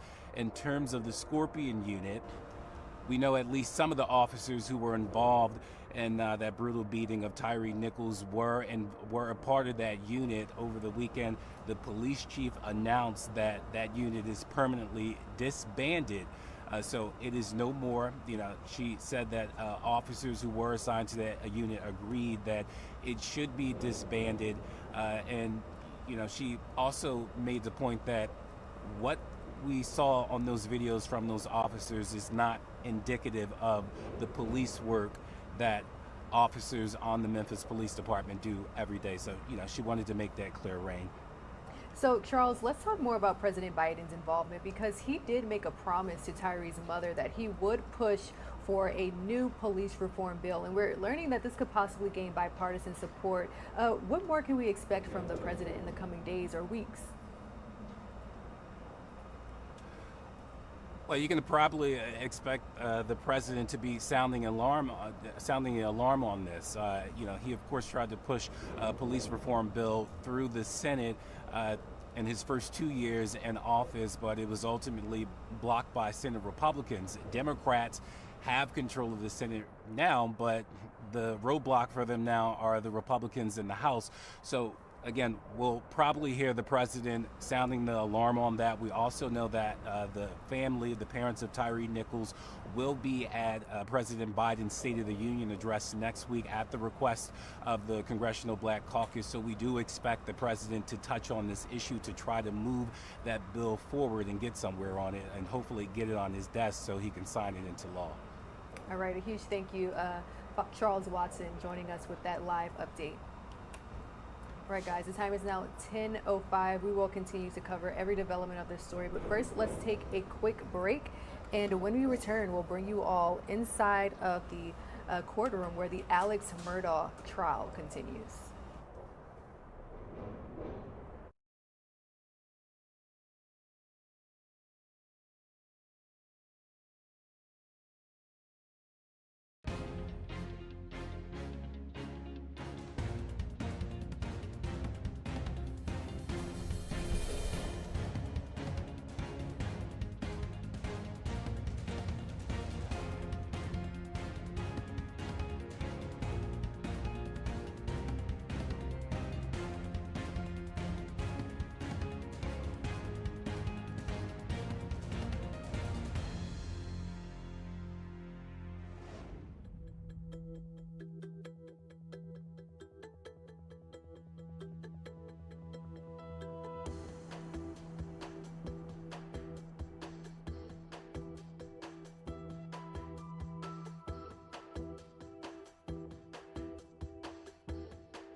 Welcome back to Live Now from Fox, taking a Live Now look from Washington, D.C., continuing to bring you all the latest top stories and breaking news taking place from across the globe. Here's the latest on President Biden. He is hitting the road today to tout his economic plan. Let's get the latest from Fox News correspondent Doug Luzader.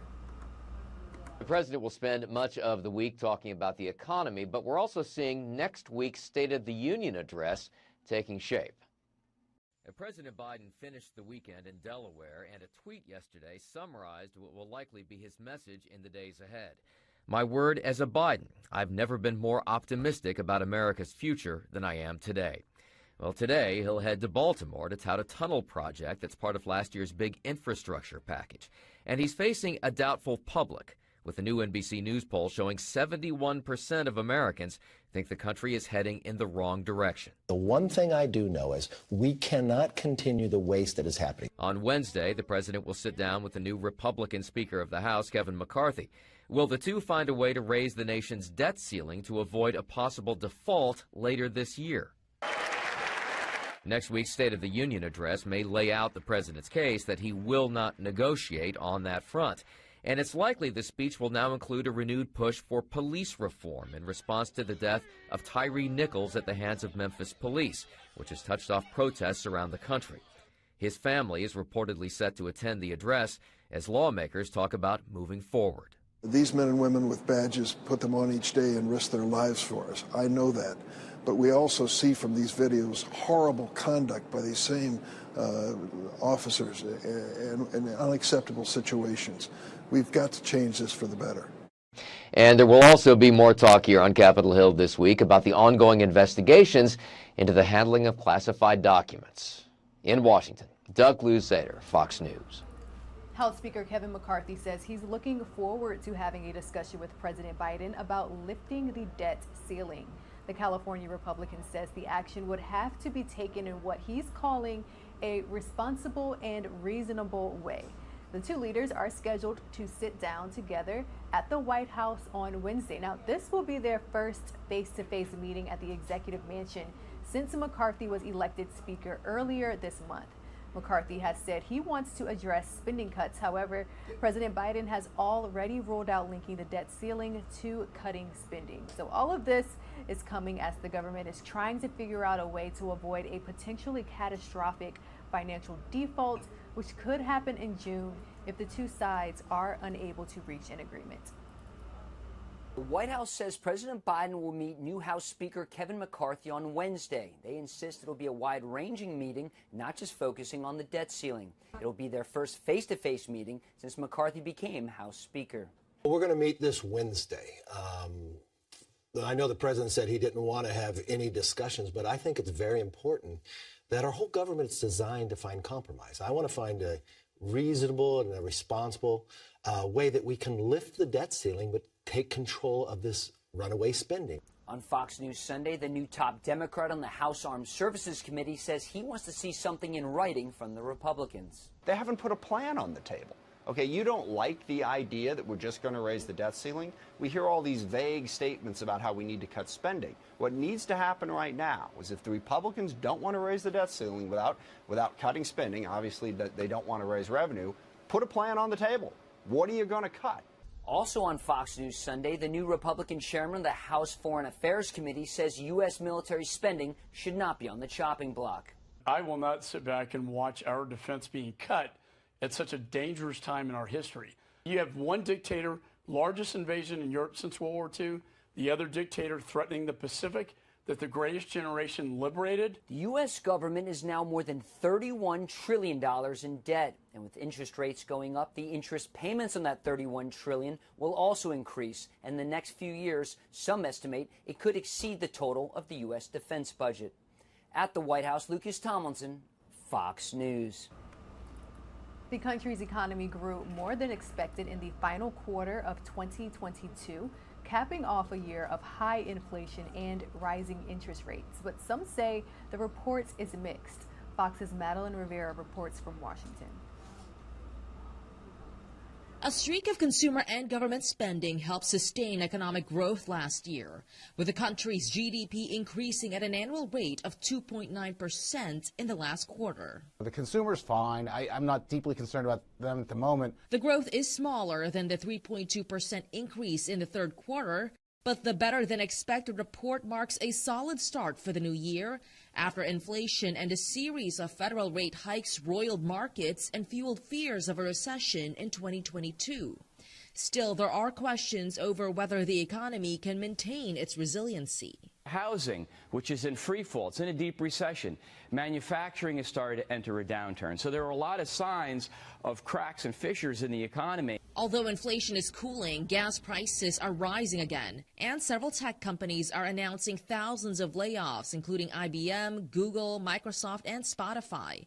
Meta, which owns Facebook, says their layoffs are happening partly because they overhired during the pandemic. We are really leaning into driving greater efficiency through the way in which we do things. Adding to the uncertainty, the fight in Congress to raise the debt limit, which is threatening to throw the country into economic turmoil. Next week, the Federal Reserve Board is meeting, where they are expected to issue the first rate hike of the new year. In Washington, Madeline Rivera, Fox News. And a group of migrants in New York City are refusing to leave the Watson Hotel in the city's Hell's Kitchen neighborhood. Mayor Eric Adams had planned to relocate the asylum seekers from the men's-only shelter at the hotel to the Brooklyn Cruise Terminal. Some did eventually board the bus to the terminal, but others are still refusing to leave. Activists say the migrants are being forced out and are concerned about the conditions at the cruise terminal. The mayor's office, which said in part that the Brooklyn Cruise Terminal provides the same services as every other shelter in the city. We're just getting this story into our desk, so we'll be in touch with our Fox 5 New York team for more information. But now here's the latest on a mobile app which aims to help people enter the country legally, but it's causing some frustration. Here's why critics are worried. Fox News correspondent Jackie Ibanez brings us more. A program aimed at reducing the number of people entering the U.S. illegally is facing backlash from those it's intended to help.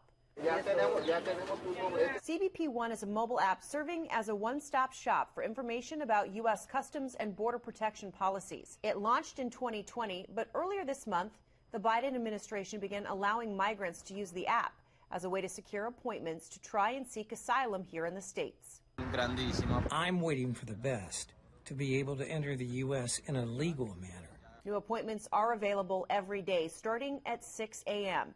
But the vast amount of people trying to apply is overwhelming the system. Many aren't able to log in, while some who do say the app crashes before they're able to confirm their appointment. They can go to shelters. We can help people who do not know how to read, those who do not know how to enter the system. Some complain and say, but I don't even have a cell phone. Sadly, they do need a cell phone and email to communicate. And while applications are available in English and Spanish, critics say it lacks other languages popular with migrants, like Haitian Creole. Besides language barriers, critics say the app has issues detecting the photos some applicants use. Problems with people of African descent having difficulty taking the photo. The app is not recognizing the photos of these people. Officials have not yet commented on how many people are getting appointments, but recent numbers show illegal border crossings last month were up 40% from December of 2021. Jackie Ibanez, Fox News. All right, more dramatic testimony resumes today in the double murder trial of former South Carolina attorney Alex Murdaugh. The once prominent lawyer is accused of murdering his wife, Maggie, and his son, Paul, in June of 2021. Again, we have been witnessing witness testimony all morning, so let's go ahead and listen in live, raw, and unfiltered.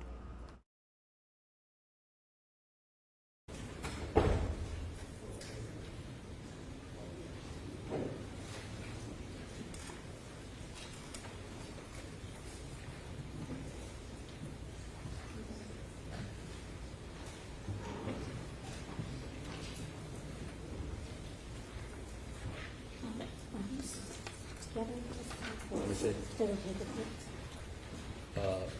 No, it's two separate.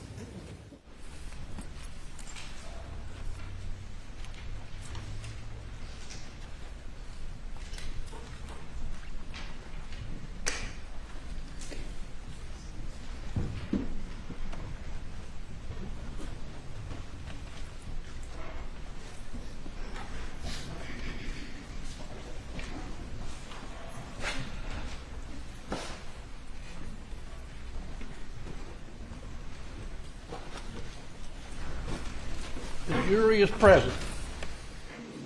Thank you.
Exhibit numbers 9, 10, 12, 13, 14, 15, 16, 17, 18, 19, 20, 21, 22, 23, 24, 25, 26, 27, 28. You're all admitted without objection. So, you took measurements, for instance, and let me show you the picture I want to show you to begin with, which is of the quail cage.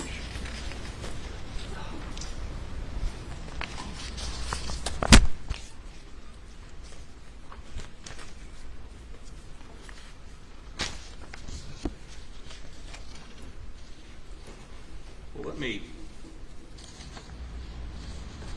first of all show you exhibit number 20, which is Worley, page 7, if you could put that up on the screen. You recognize that? I do. And what is that? It's one of the diagrams that I created. And what's it a diagram of? That quail cage. Okay. Now, you did that sketch, and that sketch shows, so it says,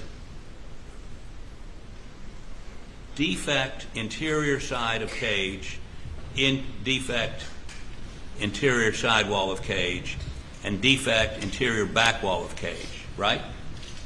Right. So you have an entrance and an exit hole, correct? That's right. Now, what did you do to try to determine the trajectory on that? Where did it come from? We placed a flight path rod through defect J all the way through to where it went through the back wall of the cage. Okay. And let me see. I know I have a picture of that here somewhere.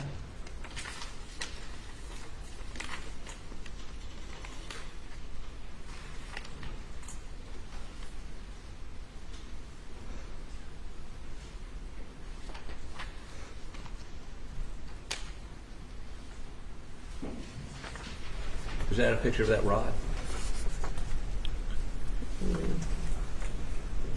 It's one of the many pictures, yes.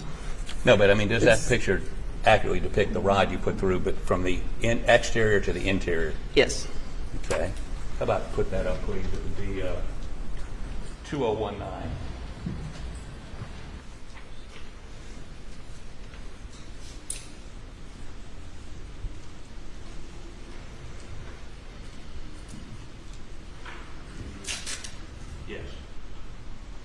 So you're telling the jury that this is a rod that you ran from from the entrance hole to the exit hole, and what are you doing right here? That's where we're determining the angle. Upward or downward angle? That's right.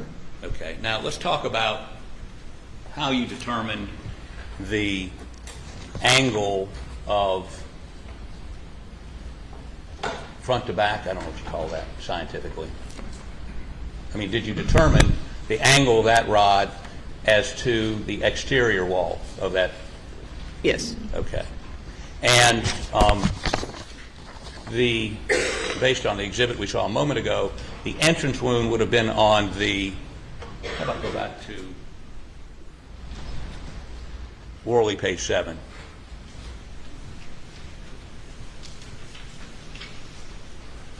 The entrance would have been on this side, correct? Yes. Now, the feed room, you would agree with me, is not on that side of the quail cage, correct? That's right. Matter of fact, this side faces the feed room, correct? I believe so, yes. Now, did you determine, and I can walk through all the technical things you did, but did you ultimately determine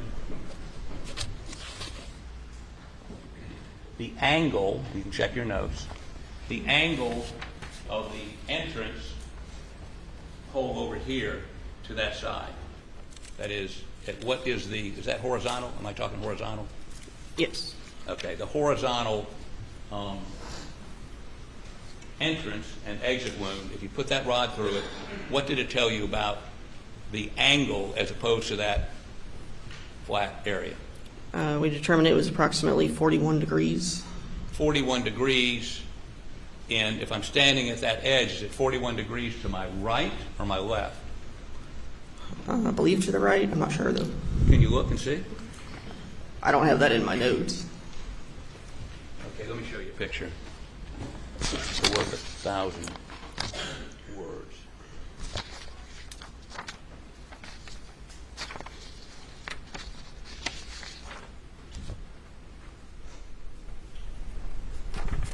Does this help refresh your memory? Yes. And so, could you put KNWL 2019 up, please?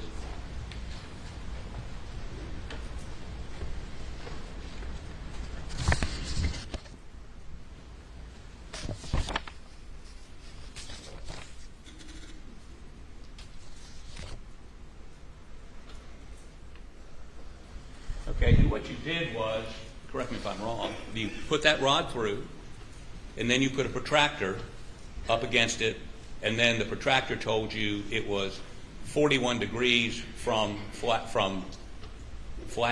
I don't know. From the where the bullet went in the wall, from that flat edge to where the angle is was 41 degrees. Okay, and let me show you KNWL 2007.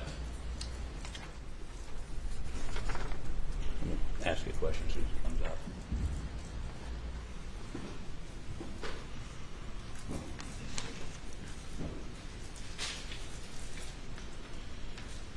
You know, strike that. I don't need it. Well, that's it. But that depicts that rod you put from the exterior through the interior, right? That's right. And so as that rod sticks out, it would be the path of the bullet. Approximately, yes. Approximately, okay. And it's 41 degrees from neutral. Yes. Or, I mean, if this were the wall of the wall the bullet went into, it would be 41 degrees would be over here. Yes. Right. So that side, right. Okay, and I see from that picture we showed a moment ago, you used a protractor, just like this one, or maybe similar to this one, to determine that angle, right? That's right. And basically you just you take the rod and then you put this up to it and then figure out what the angle is, right? You line up the middle of the protractor on where the defect is, yes. Where the bullet hole is. Right. Okay. Now, did you do the same thing for the dog pen, a dog house? Yes, we did. And let me walk you through a couple of those pictures. Let me see if I have. Okay. Let's go to page 6 of 8 of her report.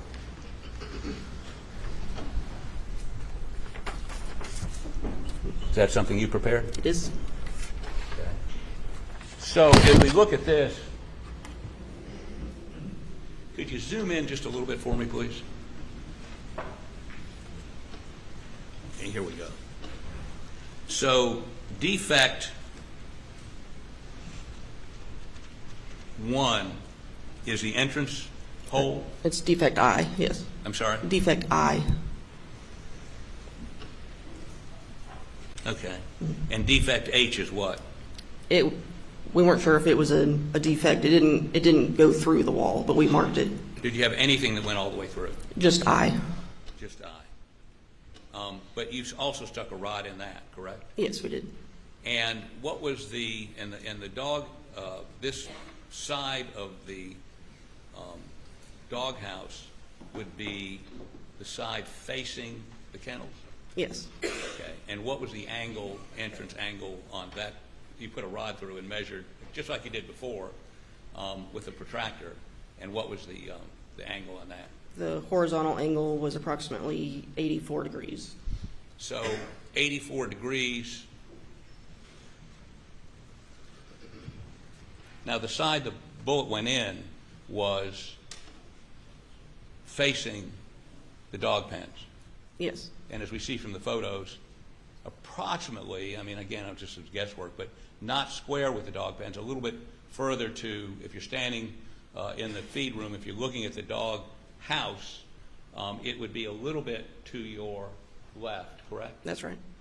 And then this trajectory into the dog house is 84 degrees, which means it's coming, if that's the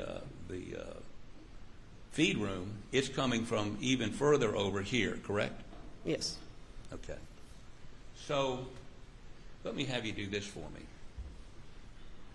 If I had a sketch, your sketch of the dog house and the quail cage, you could take that protractor right there and basically show the line out, correct? From the quail cage to the doghouse? No, from the quail cage, the trajectory, if I put down that protractor on the side where the bullet went in, it's pretty easy to identify in your sketch. Right. And went to, what was the first one? How many degrees? I'm sorry, I can't remember it either. Was 41 degrees. 41 degrees. 41 degrees on your sketch. You could follow the trajectory of that bullet out, correct? Yes. You do the same thing on the doghouse. Right. Okay. Wait 1 second.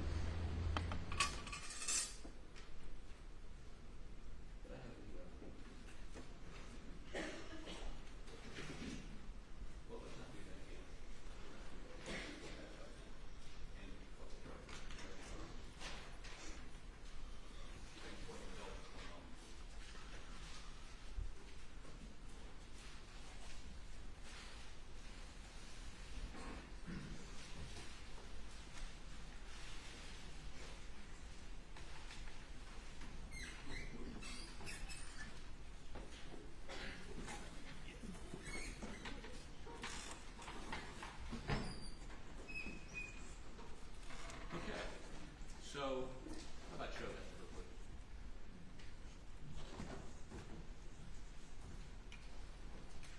Okay. Is that just a blow up of what we previously put into evidence? Yes. Okay.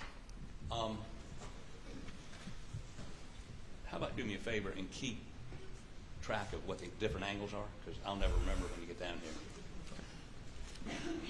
So, if you'd step down, please.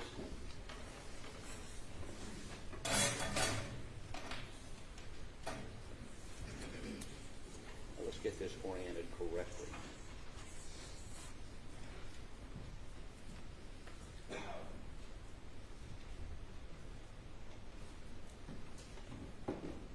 Is the doghouse on this?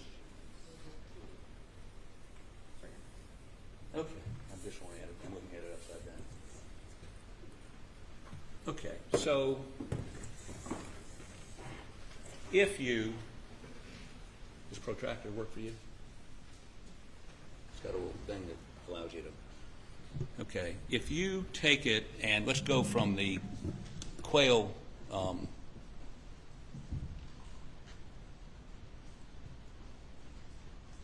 here it is, small animal cage.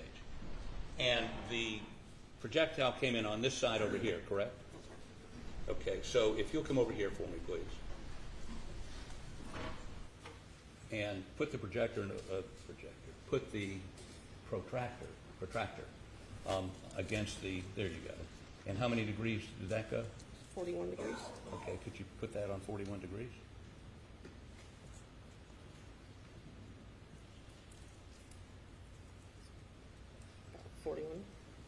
Okay, and could you take that line out for me, please?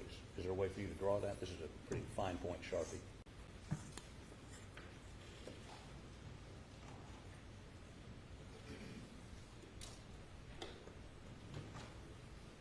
Okay, I'm going to hold this down if you'll draw that line for me, please.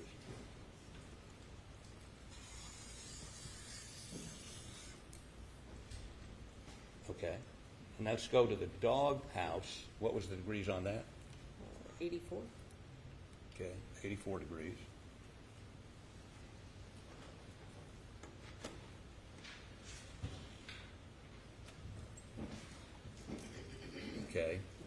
How about draw a line for that for me, please, from the side of the doghouse?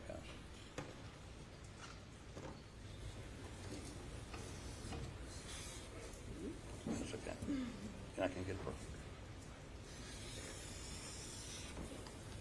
Okay. Now, I'll take that easel now.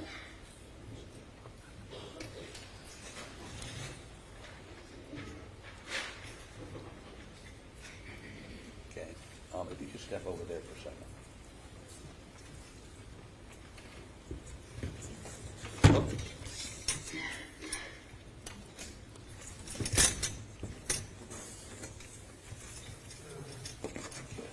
Put that up there.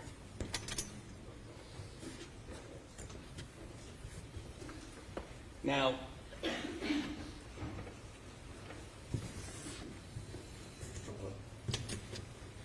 is that steady? Yeah. Okay. So, correct me if I'm wrong, but if you look at the photographs and you look at, well, you look at this, the feed room door is approximately right here, correct? That's right. Would you circle that with a red circle for me, please?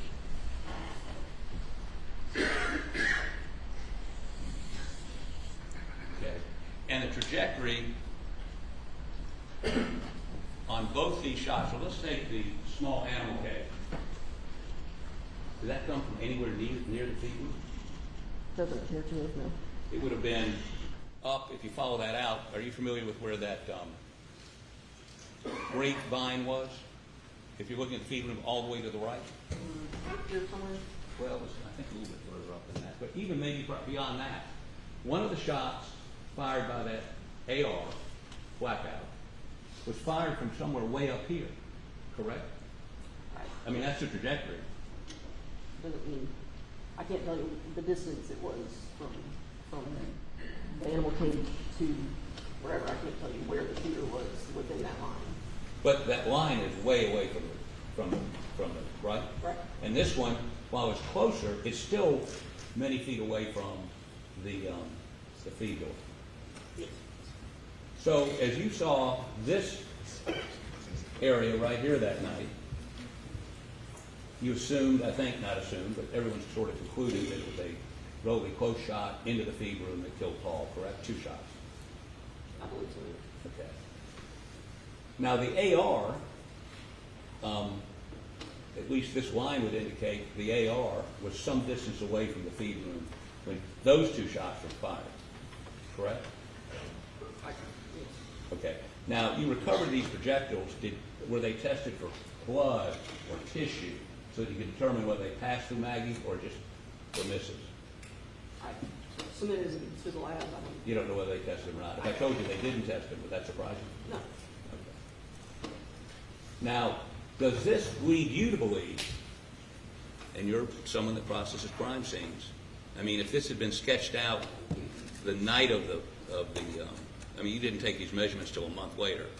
I took these measurements on scene the night of. Oh, so you had these measurements. Right. But did you know the degrees? No, that I didn't know. Until July 12th. But on July 12th, did anyone go back out and walk this line to see if maybe there's shell casings way up here? No one looked up there, correct?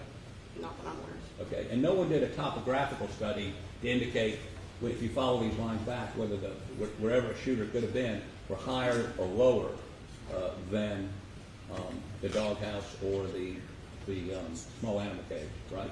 Right. But doesn't this indicate to you there were 2 shooters? There was a shooter up here and a shooter down here? Is it a possibility? Let me say this. Is it a possibility that there are 2 shooters based on the data you collected? It just indicated there was movement to me. Movement from here all the way up to here? I don't know that it went all the way up there. But is it, I'm not telling you, I mean, one explanation would be movement, correct? One explanation would be 2 shooters. I'm sorry? Yes? I wasn't there. No. But one explanation of this data. All right, we are listening in live, raw, and unfiltered. Day 6 of the Alex Murdaugh trial continuing. We are going to continue to stream this witness testimony live, raw, and unfiltered on on our YouTube, but we're going to step away from it for just a moment to bring you all an update on yet another gruesome story that we are paying very close attention to. This when it comes to the LSU student, Maddie Brooks, who is set to be laid to rest this week. We're learning more about the events that led up to her death. Joining us now live is Fox News correspondent Casey Stiegel. Good morning, Casey. Thank you so much for joining us here. Hey, Rain, good morning to you. Yeah, one of the suspects in the case, turns out, has been previously charged now with a similar crime, we're learning. 18-year-old Kyvon Washington now charged with first-degree rape stemming from an incident in 2020 where he is accused of raping a 12-year-old girl at the time after she left an apartment swimming pool, according to arrest reports. Washington is among 3 others now charged with the January 13th rape of LSU college student Madison Brooks. So now a second case. Police say that those men dropped the victim off on the side of the road when she was accidentally struck by a rideshare driver. And as we know, the college sophomore died days later at the hospital. Earlier that night, friends say that Maddie Brooks had been partying at a local bar where she met the suspects and was later seen leaving with them. Now, lawyers representing the accused say that surveillance video from outside the bar helps prove that the clients are innocent because it shows Madison Brooks actually chasing after the guys. They also claim that it helps prove that she was not as drunk as investigators are claiming and that she was able to consent to sex and that sex did happen, but that it was consensual. Investigators have said that Brooks's blood alcohol level was nearly 4 times over the legal limit, but some of the lawyers of the accused question that number, saying that the surveillance video and also video that was taken inside the car, not of the actual assault itself or the alleged assault, but video taken from a cell phone from one of his clients, proves that she was not as drunk and that if she was 4 times the legal limit that she wouldn't have been able to even speak. And they say that she was talking in that. Just as you said, Rain, funeral services for this young lady are scheduled for later this week. She'll be laid to rest on Friday in her hometown of Covington, Louisiana. A college population there, LSU, a student body just devastated by this story, and one that we continue to follow and one that has a whole lot of twists and turns. Absolutely. I can only imagine how her family and community members feel. Fox's Casey Stiegel, thank you so much for joining us. Now, no charges were filed against the driver who hit Brooks, and her sorority sisters are saying that she died a hero, donating her kidneys and heart. The time here, 10:42. Let's take a quick break. We'll be right back.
Welcome back to Live Now from Fox. Let's continue to listen in. Live, raw, and unfiltered. Witness testimony continuing in the Alex Murdaugh trial. Again, you're streaming live now from Fox.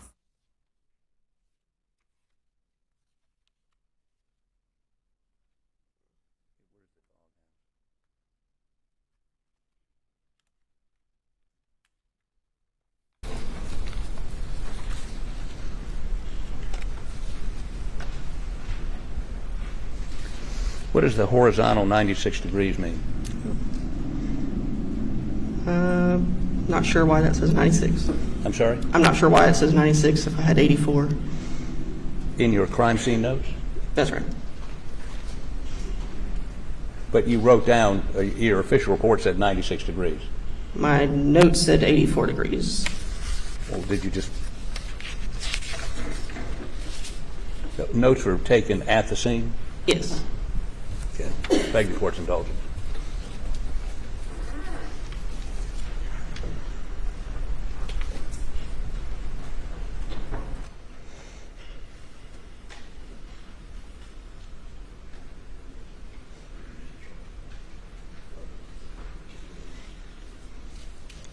Let me move on to a different area. Let me say this to you. Based on your calculations, both of those shots came well to the right, if you're facing the feed room, well to the right of where the feed room is, correct? Thereabouts. I'm sorry? Thereabouts, yes. Thereabouts? Yeah. Is that what you said? Yes, sir. So I'm trying to look for some concise, you're a criminalist. You would agree with me that they did not come from the feed room, or the vicinity of the feed room, and they're literally yards away from the feed room, correct? Yes. Okay, I'm not going to beat that, of course, anymore.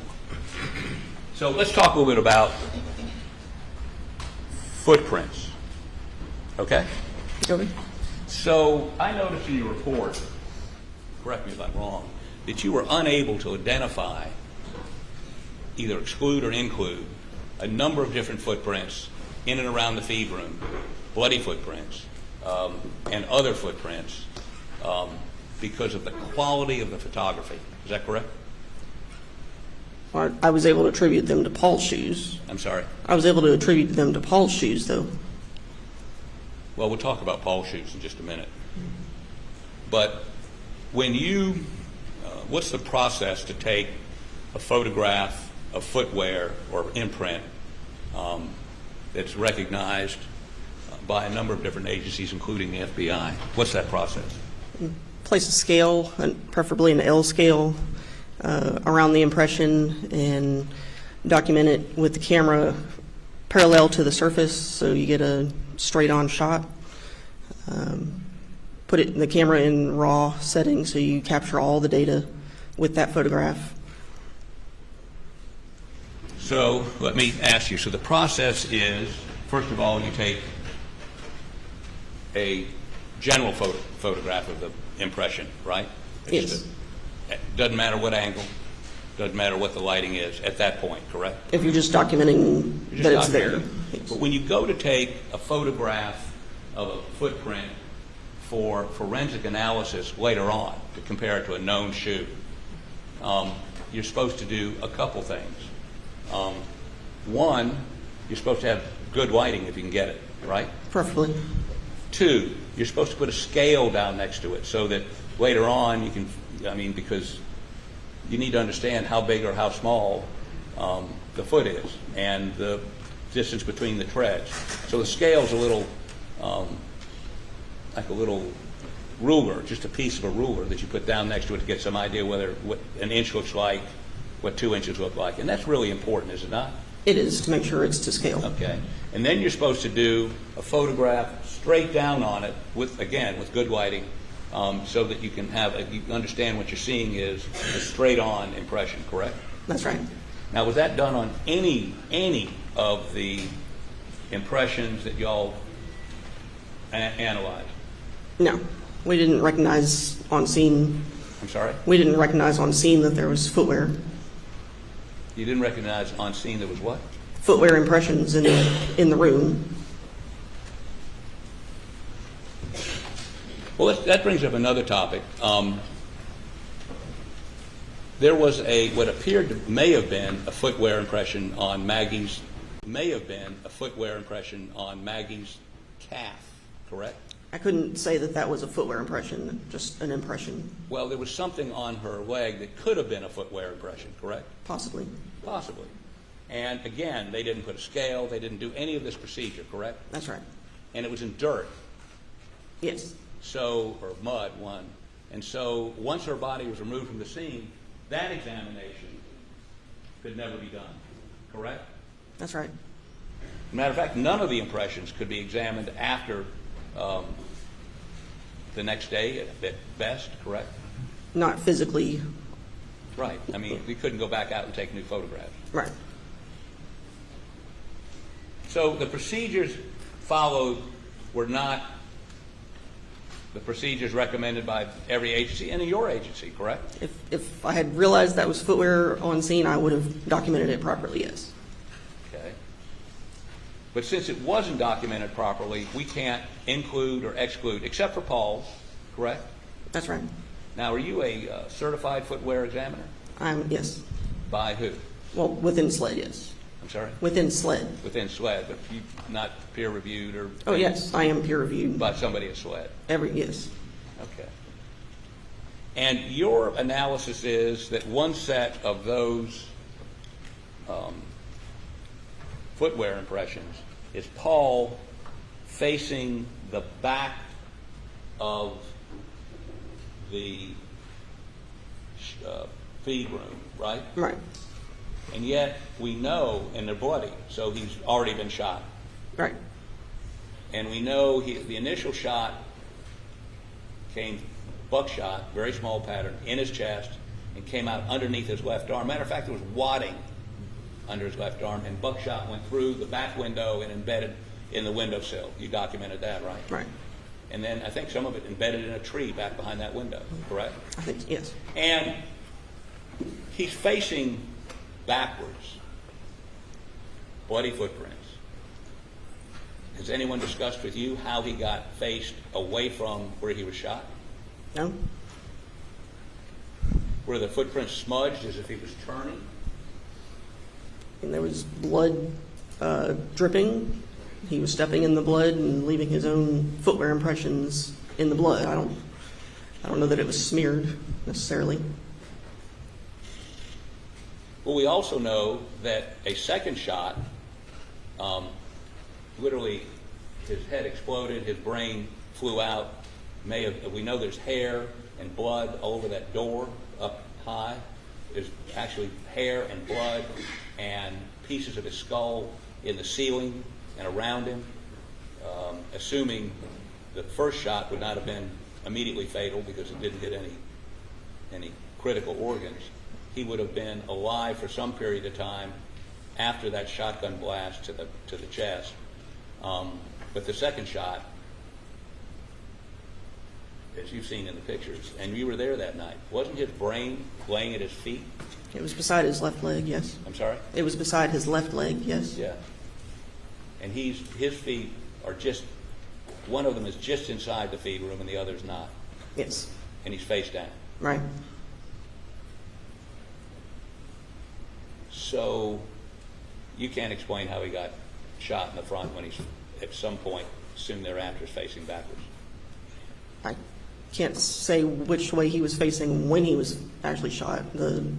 The second shot, he was right there at the door. I can tell you that. So he got from facing the back door after he was shot, the back window, to facing forward for the second shot. Is that right? Right.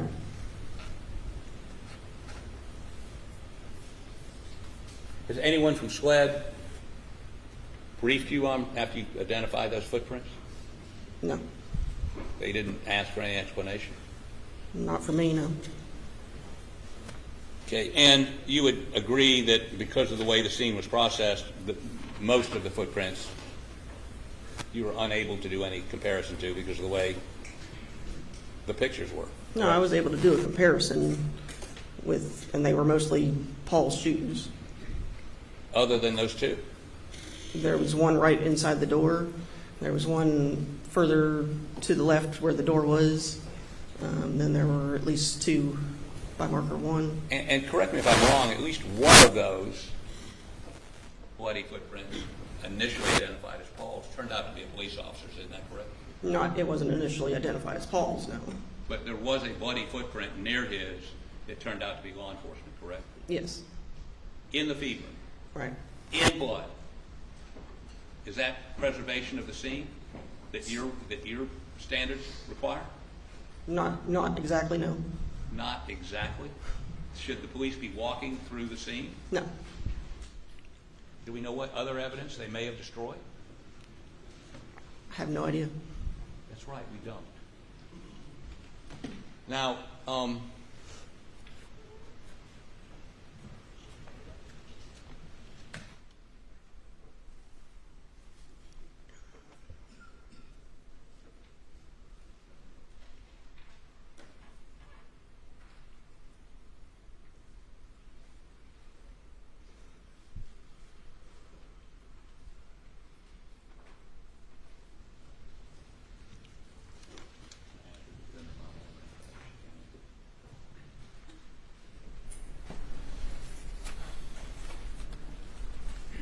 have you seen this photograph before? Can you identify it?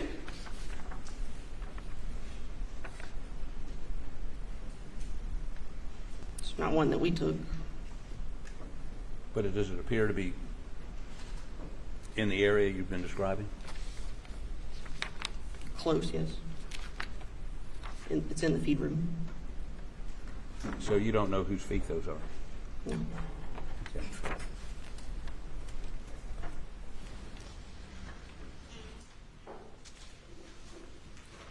Did you check other foot impressions in the feed room and exclude Paul?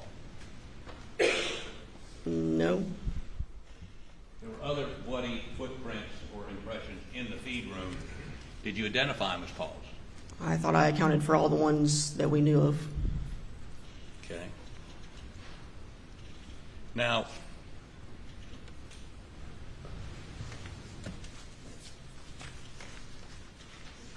make sure this is not already in evidence, Your Honor.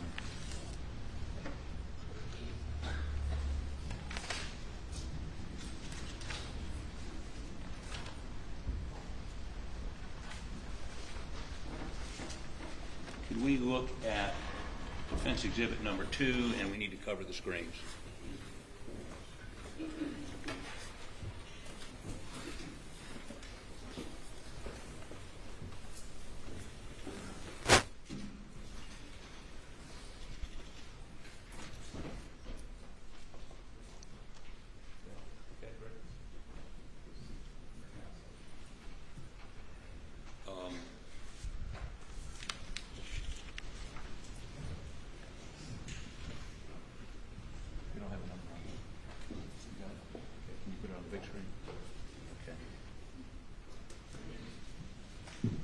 So we've talked about this previously just a moment ago. I'm going to put it up here so we can blow it up. Okay, do you recognize this photo? Yes. Is that the way you saw Maggie that night? It is. Now, how about zoom in on her calf, right there, yep. Now, somebody, even that night we see in notes, thinks that could be a footwear impression, or it could be something else, correct? I couldn't determine what kind of impression it was. No. Okay. But you would agree with me, there is something on the back of her leg that has some sort of pattern in it? It is, yes. Okay. Not naturally occurring pattern. Right. And this is the only photograph you received that night, or you received ever, of Maggie's calf, correct? That's not the photo I used at all. I'm sorry? That's not the photograph I used at all for my footwear examination. What photograph did you use?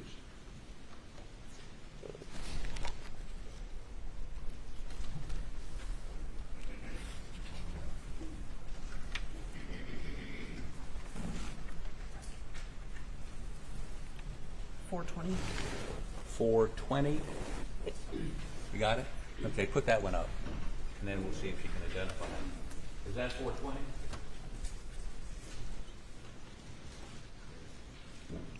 Yes. Okay. We'd like to offer photograph 420 into evidence, Your Honor. No objection. We just asked to see the photo before it's offered. It's admitted. Thank you. I don't have it. We'll get it. Do we have Holly, we got a hard copy of that? Thank you. We'll get it to you in just a minute. So, can you come down here for just a second, please?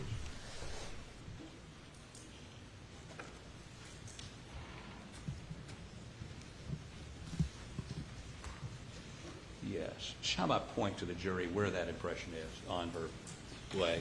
This whole area right here. And it has, if you blow it up, you can see some regular lines as opposed to irregular, right? Yes. Which would indicate some, not natural, but when I say unnatural, man-made something caused that, correct? There's a distinct pattern to it. Okay. Now, were you able to, why were you not able to get significant definition to compare it to a footwear? I felt like I had enough definition. I just couldn't attribute it to any type of footwear. Any type of footwear? As far as any type of shoe, I wasn't able to attribute it to a specific type of shoe. Okay, now, and you would agree with me, there's no scale. Right. There's no multiple pictures of this from different angles for the purpose of giving you the more definition so you could make a comparison, correct? There's not. So this was not done according to procedure. I mean, I didn't know about this on scene. Yeah, but as your photographers take pictures, aren't they, I mean, wouldn't it be good just to put down a scale no matter what? If I'd seen that, we would have. But I mean, somebody had. A lot of these photographs are taken without you present, correct? No, I was there. You were there for that photograph? Yes. And did you notice the mud on her leg? No. But as you look at it now, you agree that a better photograph taken under the procedures of SLED and the FBI and everybody else could have given you a better ability to match it to a piece of footwear, correct? I don't know that a better photograph would have given me better results. I think I saw enough of it to know I wasn't going to be able to attribute it to a type of footwear. Without a straight-on shot, without a scale, without all the things recommended. I couldn't even say it was a footwear impression. I just called it an impression. But based on that photograph. Yes. Which is not a photograph done to compare footwear.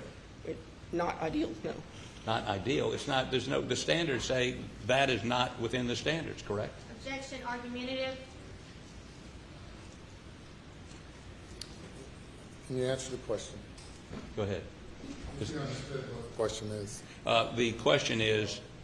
I'm sorry, Your Honor. Did you understand the question? Yes. What's the answer? It would be better to take the photograph properly with a scale. But you would concede this was not taken pursuant. What you're saying is no one appreciated the fact that it was a footwear or could be a footwear impression that night, so no one treated it like a piece of footwear. Right. But we know that same night they didn't treat any suspected footwear according to procedures, correct? No scale, no multiple pictures, no 90-degree, right? Right. Okay, thank you. Go ahead and take a stand.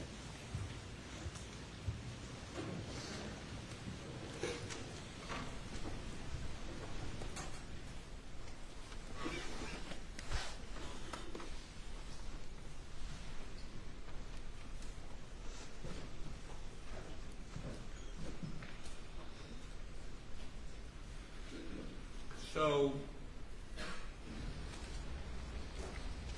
me see if I can find these pictures. Did you participate in processing Alex's T-shirt, shorts, and shoes? The T-shirt and shorts, yes. Okay, and what did you do with that? As far as the LCD? Yeah. We documented the entire process from start to finish, starting with the packaging that the shirt was in, took the shirt out of the package, photographed it front and back, inside and out, to show how it was before we did anything to it. Then we hung it up and applied the LCV, which is a liquid spray. Any stains that we saw after using the spray, we documented those with photographs without scale, and then we photoed with the scale. Then we laid the shirt flat and photographed each of those stains on the shirt. It was stains A through H on the front and stains I and J on the back. We labeled those A through H, I and J with scale and photographed each one of them before we did anything else.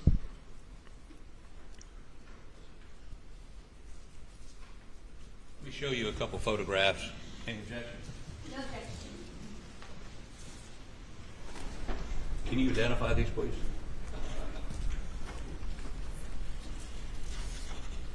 Doug, 19A, please. Yes. Yes. Is that the shirt as you saw it that night? Not that night, no. When did you see it? When we processed it at the lab. Okay.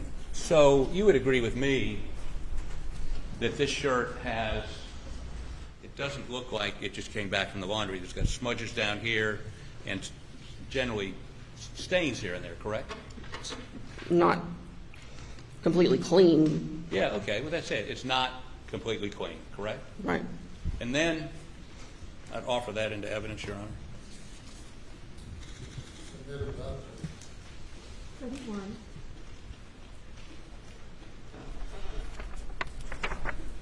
Tell me what this is, please. After we had sprayed the shirt with LCV, we laid it in a grid to account for where on the shirt each stain was. And there seems to be something on the bottom that looks like a handprint, does it not? I didn't see a handprint. That was on the body cam footage where he was wiping his face with the shirt right there. Offer this into evidence.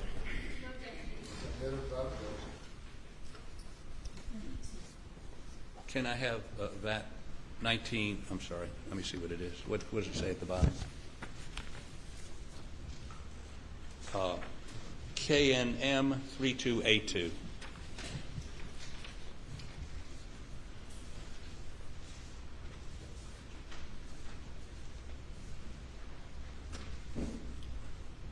Okay, and we agree that you did this with LCV, right? That's what they call a presumptive test. It could be human blood.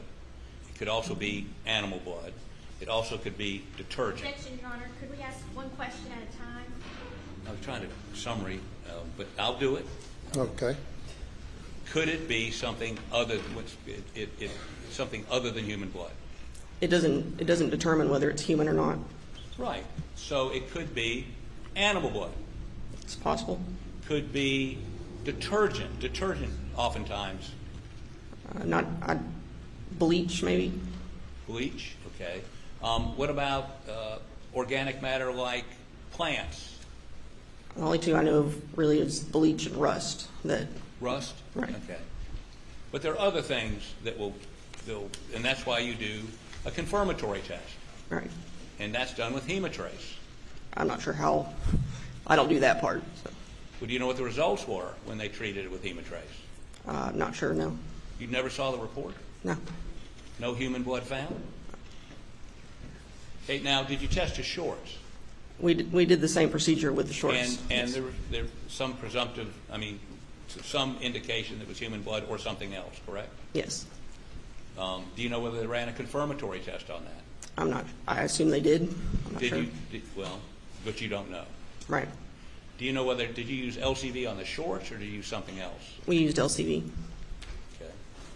Did you do the shoes? No.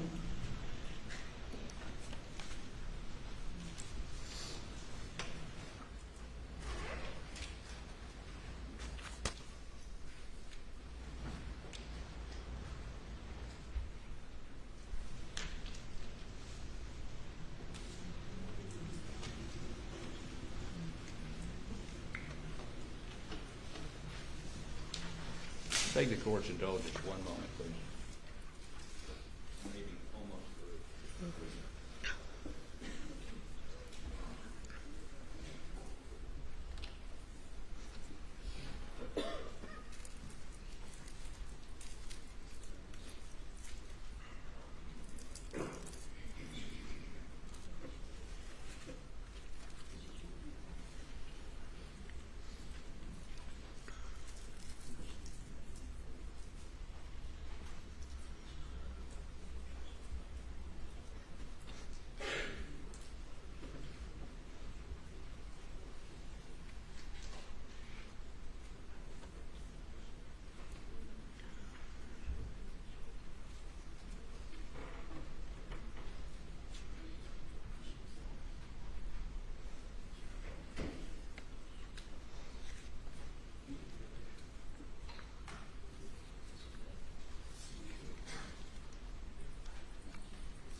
beg the court's indulgence. We're trying to make sure one.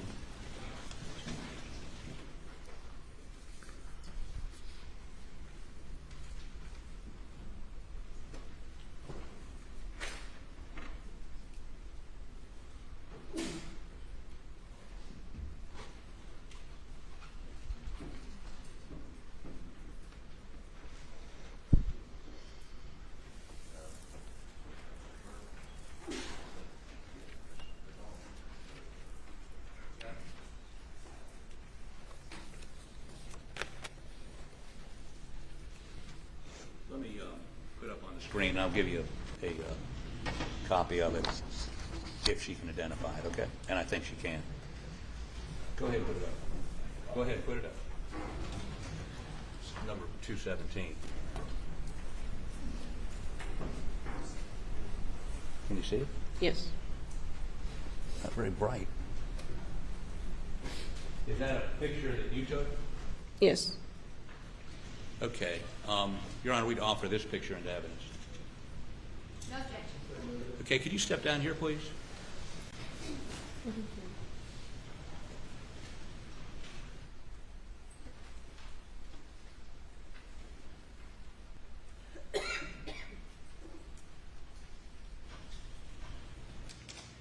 So the angle, this is the doghouse. What's the angle on this?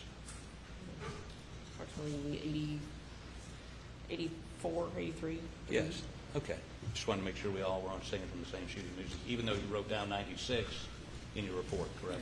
In my diagram of that, yes. Right. The official report. The official. My official notes say 84 degrees. But I'm talking about what we got. But I mean, we got your notes also. But in your printed document, you said 96. On the diagram, yes. Yeah. But it's only 84. Right. Okay. Thank you.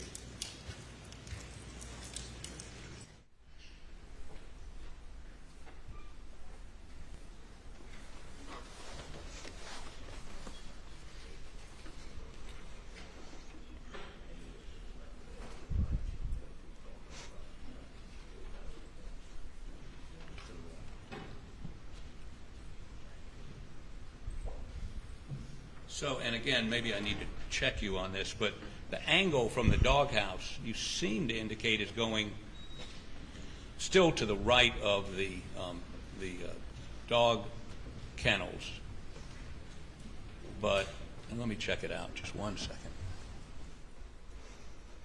I'm not sure you got this right.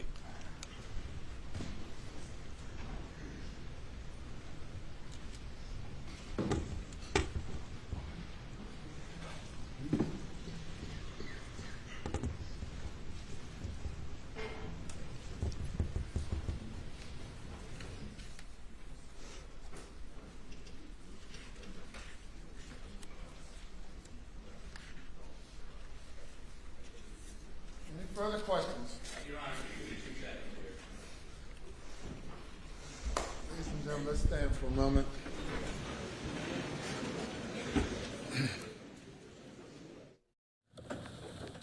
All right, they are going to be taking a brief recess here in the trial there, the double murder trial of Alex Murdaugh, accused of killing his wife and son. Of course, we always got coverage for you here on Live Now from Fox. We are going to slide away for a quick 2-minute break and then get you out to some other stories that are happening across the country and around the world.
Welcome back, everyone, here to Live Now from Fox as we continue to bring you top stories and headlines all across the country and around the world. I'm your host, Mike Page. Thanks again for joining us here on this Monday edition. Next up, we are going to go out to the Secretary of State Antony Blinken meeting with Netanyahu. This is all coming after the new hardline government with Israel amid spiraling violence with Palestinians continuing. So let's listen right here on Live Now from Fox. In the Abraham Accords, we discussed some of the initiatives that we are considering doing together, but also to perhaps achieve dramatic breakthroughs that I think could be both historic and enormously significant in our common efforts to bring prosperity, security, and peace to this part of the world and beyond. So with this in mind, I have to tell you that I also believe that expanding the circle of peace, working to close finally the file of the Arab-Israeli conflict, I think would also help us achieve a workable solution with our Palestinian neighbors. And for all these reasons, I welcome you once again to Jerusalem. Welcome. Thank you. Prime Minister, thank you very much. It's very good to see you. And I want to thank you for what has been, as always, a very productive, very candid, and I think important discussion that covered a lot of issues. Just as I did upon arrival in Israel, I had a chance to express directly to the Prime Minister my condolences and that of the United States government for the 7 Israelis who were killed in the horrific terrorist attack earlier this week outside their synagogue. President Biden called the Prime Minister immediately after the attack to underscore the United States' steadfast support for Israel and its people, a message that I reaffirmed in the meeting we just had. In the context of this attack and escalating violence, it's important that the government and people of Israel know America's commitment to their security remains ironclad. That commitment is backed up by nearly 75 years of United States support. America's commitment has never wavered. It never will. And today, the Prime Minister and I discussed ways that we can continue to strengthen our partnership and our shared security interests. We agree that Iran must never be allowed to acquire a nuclear weapon. And we discussed deepening cooperation to confront and counter Iran's destabilizing activities in the region and beyond. Just as Iran has long supported terrorists that attack Israelis and others, the regime is now providing drones that Russia is using to kill innocent Ukrainian civilians. In turn, Russia is providing sophisticated weaponries to Iran. It's a two-way street. Russia's ongoing atrocities only underscore the importance of providing support for all of Ukraine's needs, humanitarian, economic, and security, as it bravely defends its people and its very right to exist, a topic that we also discussed today. Now, one of the most effective ways to make Israel more secure is to continue to build bridges in the region and even well beyond the region. That's why we've worked relentlessly to deepen and broaden the Abraham Accords and other normalization agreements between Israel and Arab states. Earlier this month, a large delegation from across the United States government joined representatives from Israel, from Bahrain, from Egypt, from Morocco, from the United Arab Emirates in Abu Dhabi for the first meeting of the Negev Forum working groups. This was the largest gathering of Israeli and Arab officials since the 1991 Madrid Conference. These groups are focusing on issues affecting the lives and livelihoods of all of our people, food and water security, clean energy, healthcare, education and coexistence, tourism, regional security. It's part of a comprehensive effort to enable collaboration not only between our governments, but also our businesses, entrepreneurs, civil societies, young people.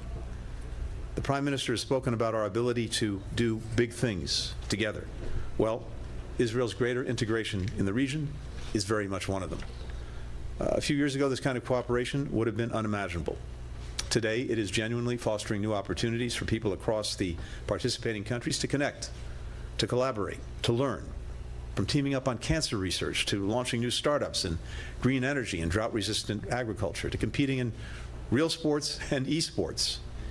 Each of these interactions helps chip away at enduring biases and mistrust, and this never would have happened without the leadership of the Prime Minister. We're determined to keep building on that progress on new issues with new countries as we work to strengthen the circle of peace. These efforts are not a substitute for progress between Israelis and Palestinians. But as we advance Israel's integration, we can do so in ways that improve the daily lives of Palestinians in the West Bank and Gaza. And that's crucial to moving toward our enduring goal of Palestinians and Israelis enjoying equal measures of freedom, security, opportunity, justice, and dignity. President Biden remains fully committed to that goal. We continue to believe that the best way to achieve it is through preserving and then realizing the vision of two states. As I said to the Prime Minister, anything that moves us away from that vision is, in our judgment, detrimental to Israel's long-term security and its long-term identity as a Jewish and democratic state. That's why we're urging all sides now to take urgent steps to restore calm, to de-escalate. We want to make sure that there's an environment in which we can, I hope, at some point create the conditions where we can start to restore a sense of security for Israelis and Palestinians alike, which of course is sorely lacking. We also remain committed to supporting religious coexistence and diversity, including in Jerusalem. We continue to support upholding the historic status quo at Jerusalem's holy places, including the Temple Mount Haram al-Sharif. We're grateful to the Prime Minister for his repeated expressions of support for that position. One of the things that makes the partnership between us so strong is that it goes well beyond any one American or Israeli government.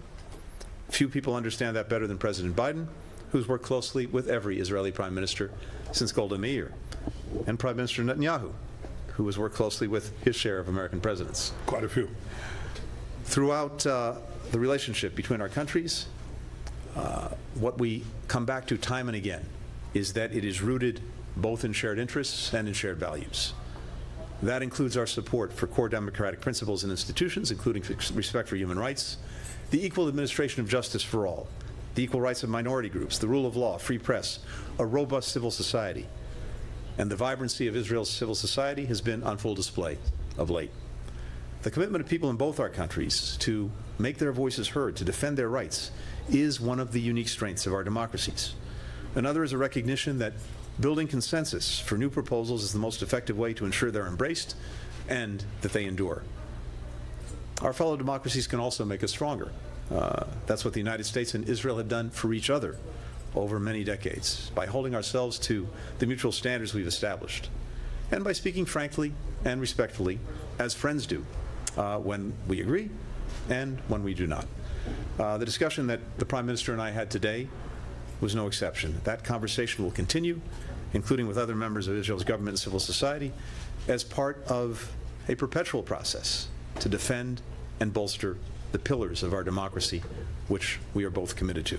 So, Mr. Prime Minister, again, thank you so much for your hospitality, for the very good conversation, and for the enduring partnership between our countries. Thank you. Thank you. Thanks, everyone.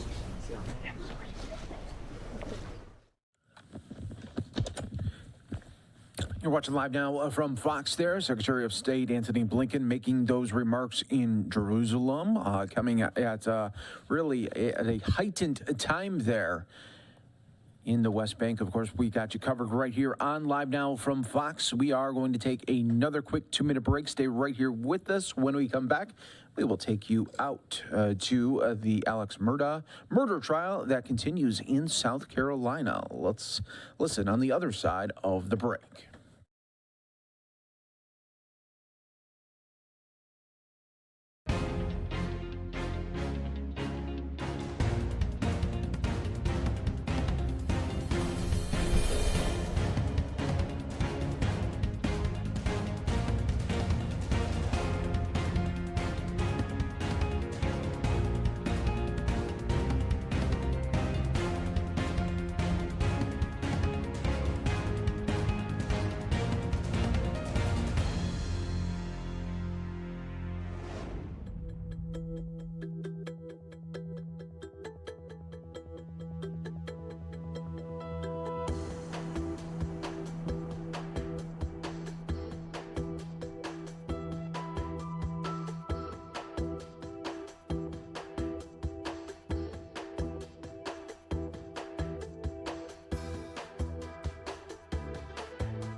facing the doorway.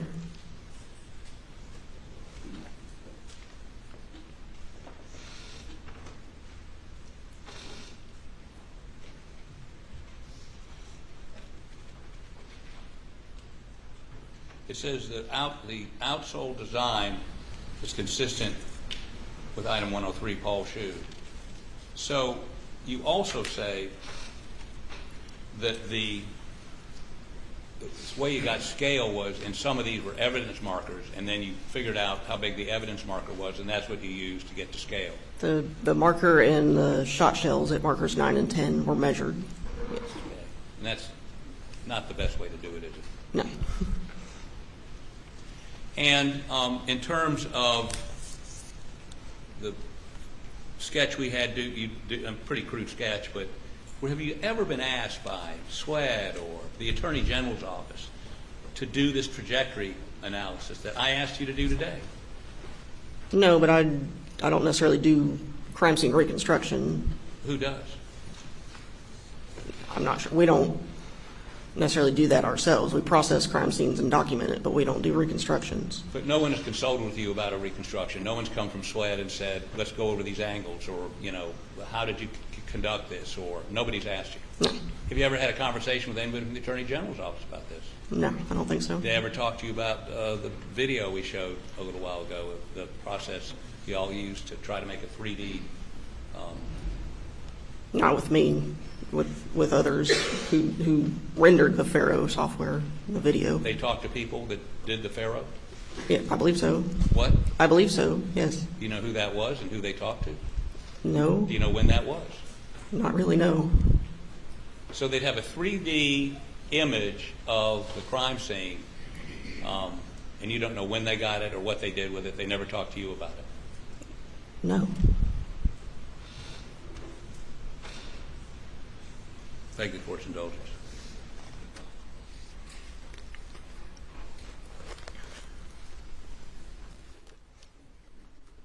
Thank you. May step down.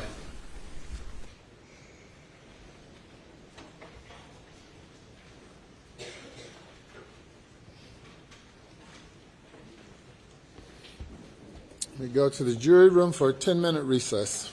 Please do not discuss the case.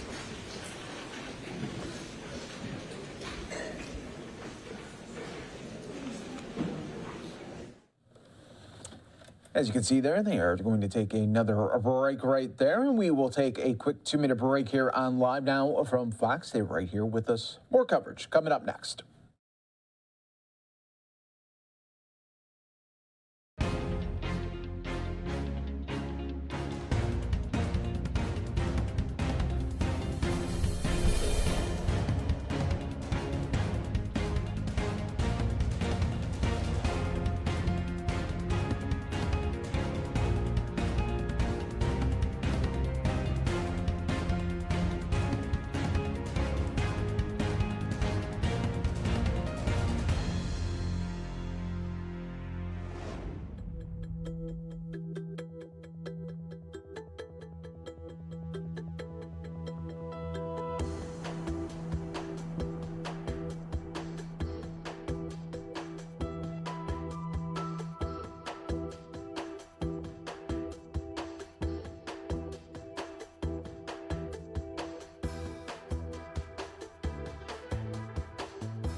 on the doghouse? Yes. What does that indicate? You mean, what is this? No, what is the angle based on that? Can't really.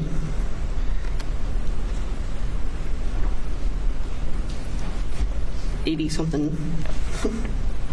Okay. You have in your notes, let me see what you have in your notes, you recorded it.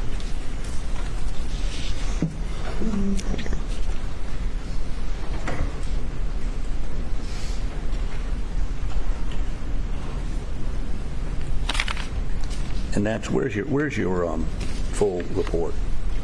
This is all the notes. Yeah, I'm looking for the sketch though. Okay.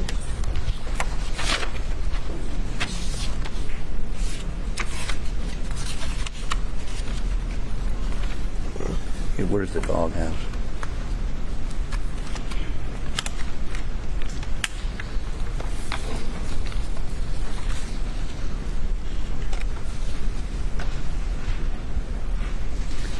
What does the horizontal 96 degrees mean? Not sure why that says 96. I'm sorry? I'm not sure why it says 96 if I had 84. In your crime scene notes? That's right. But you wrote down, your official report said 96 degrees. My notes said 84 degrees. Well, did you just... The notes were taken at the scene? Yes. Okay. Beg the court's indulgence.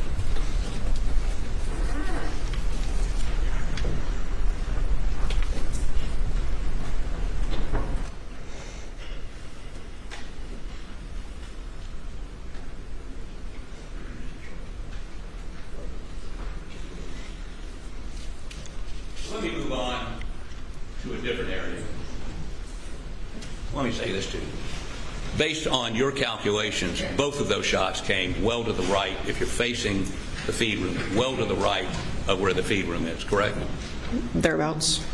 I'm sorry? Thereabouts, yes. Thereabouts? Yeah. Is that what you said? Yes, sir. So I'm trying to look for some concise, you're a criminalist. You would agree with me that they did not come from the feed room, or the vicinity of the feed room, and they're literally yards away from the feed room, correct? Yes. Okay, I'm not going to beat that horse anymore. So let's talk a little bit about footprints. Okay? Okay. So I noticed in your report, correct me if I'm wrong, that you were unable to identify, either exclude or include, a number of different footprints in and around the feed room, bloody footprints, and other footprints, because of the quality of the photography. Is that correct? I was able to attribute them to Paul's shoes. I'm sorry? I was able to attribute them to Paul's shoes, though. Well, we'll talk about Paul's shoes in just a minute. But when you, what's the process to take a photograph of footwear or imprint that's recognized by a number of different agencies, including the FBI? What's that process? Place a scale, preferably an L scale, around the impression and document it with the camera parallel to the surface so you get a straight-on shot. Put the camera in RAW settings so you capture all the data with that photograph. So let me ask you, so the process is, first of all, you take a general photograph of the impression, right? Yes. It doesn't matter what angle, doesn't matter what the lighting is at that point, correct? If you're just documenting that it's there.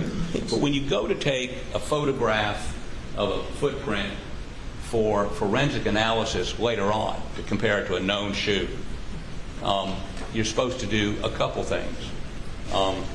One, you're supposed to have good lighting if you can get it, right? Preferably. Two, you're supposed to put a scale down next to it so that later on you can, because you need to understand how big or how small the foot is and the distance between the treads. So the scale's a little,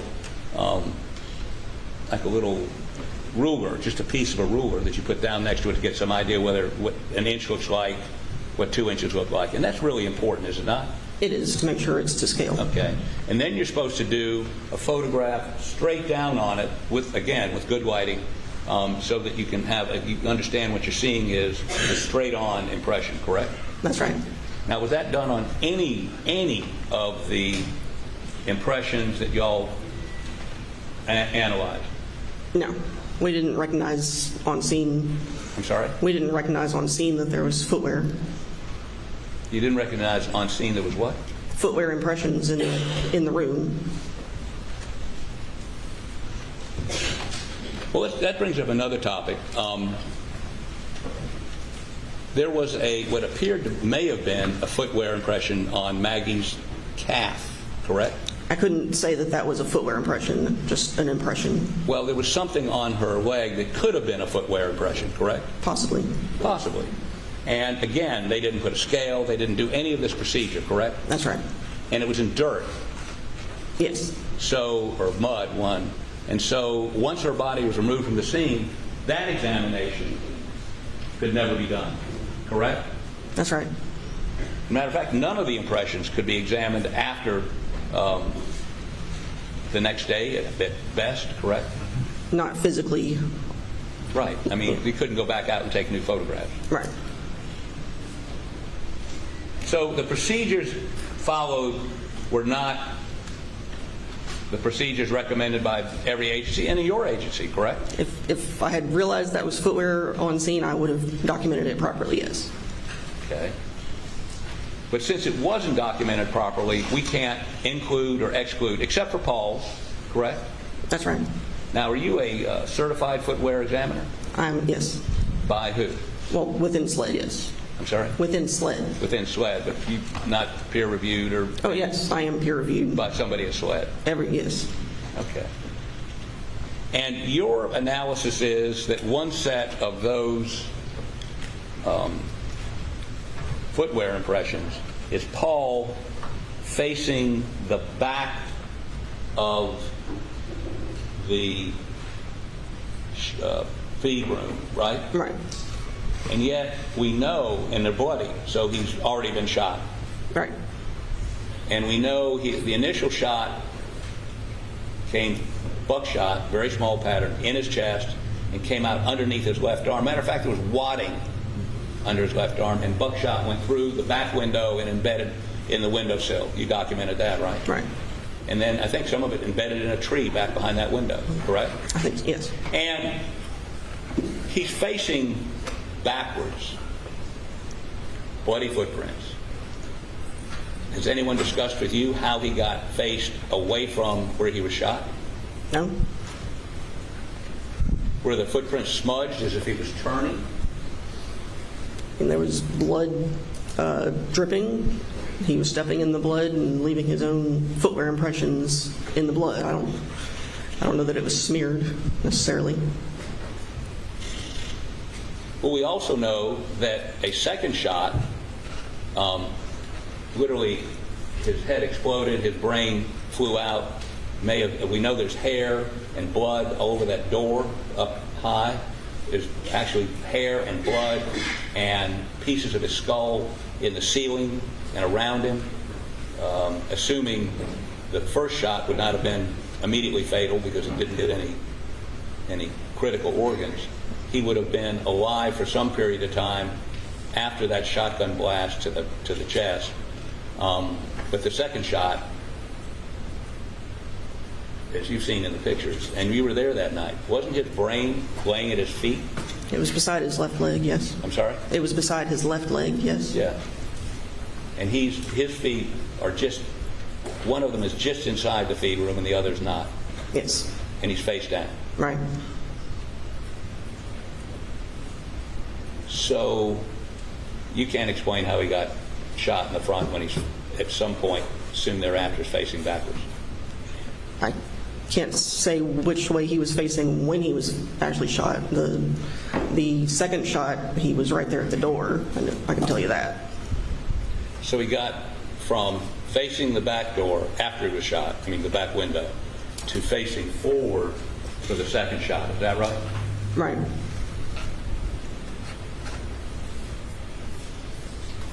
Has anyone from SLED briefed you on after you identified those footprints? No. They didn't ask for any explanation? Not for me, no. Okay, and you would agree that because of the way the scene was processed, that most of the footprints you were unable to do any comparison to because of the way the pictures were? No, I was able to do a comparison with, and they were mostly Paul's shoes. Other than those two? There was one right inside the door. There was one further to the left where the door was. Then there were at least two by marker one. And correct me if I'm wrong, at least one of those bloody footprints initially identified as Paul's turned out to be a police officer's, isn't that correct? It wasn't initially identified as Paul's, no. But there was a bloody footprint near his that turned out to be law enforcement, correct? Yes. In the feed room? Right. In blood? Is that preservation of the scene that your standards require? Not exactly, no. Not exactly? Should the police be walking through the scene? No. Do we know what other evidence they may have destroyed? I have no idea. That's right, we don't. Now,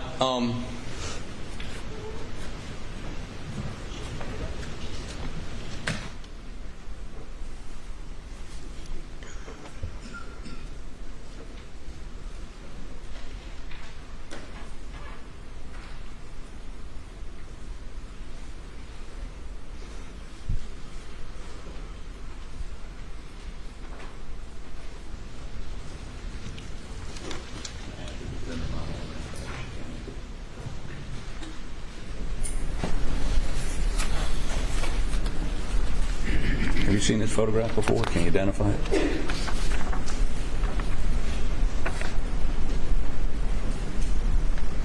It's not one that we took.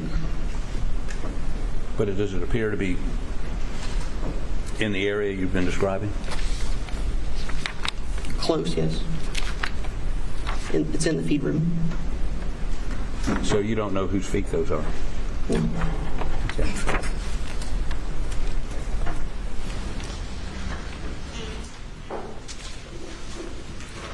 Did you check other foot impressions in the feed room and exclude Paul?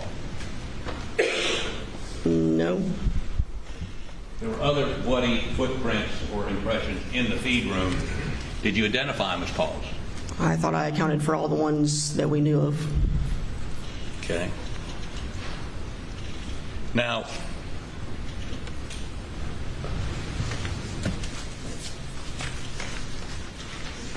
make sure this is not already in evidence, Your Honor.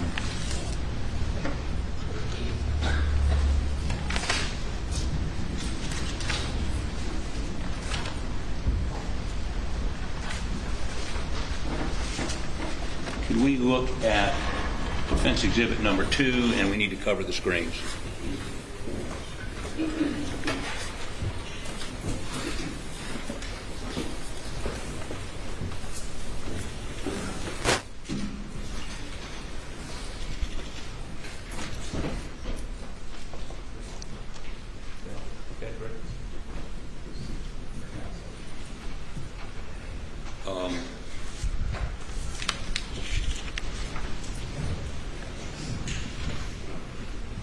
You don't have a number on it. You got it? Okay. Can you put it on the big screen? Okay. So we've talked about this previously just a moment ago. I'm going to put it up here so we can blow it up. Okay. Do you recognize this photo? Yes. Is that the way you saw Maggie that night? It is. Now, how about zoom in on her calf? Right there. Yep. Now, somebody, even that night we see in notes, thinks that could be a footwear impression, or it could be something else, correct? I couldn't determine what kind of impression it was. No. Okay. But you would agree with me, there is something on the back of her leg that has some sort of pattern in it? It is, yes. Okay. Not naturally occurring pattern. Right.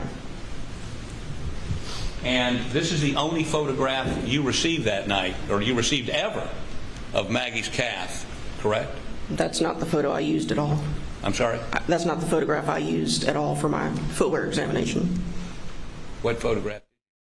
You're watching Live Now from Fox, everyone. There was just some from just moments ago at the Murdaugh trial that continues in South Carolina. We'll get you back out there throughout the day today, but we do have some breaking news that we want to bring to you. This all coming live right now in Brooklyn, New York here as firefighters are battling this 3-alarm fire right now, and you can see Sky Fox aerials are showcasing this fire here where you can still see flames ripping from this building right now, and we do see several ladder trucks on the other side there of that building trying to contain this fire and as well as put out the flames here, but you can still see that thick black smoke that is coming from this building, as well as the flames that are ripping right there in the center of your screen. Of course, we cover it all for you right here on Live Now from Fox, and this is exactly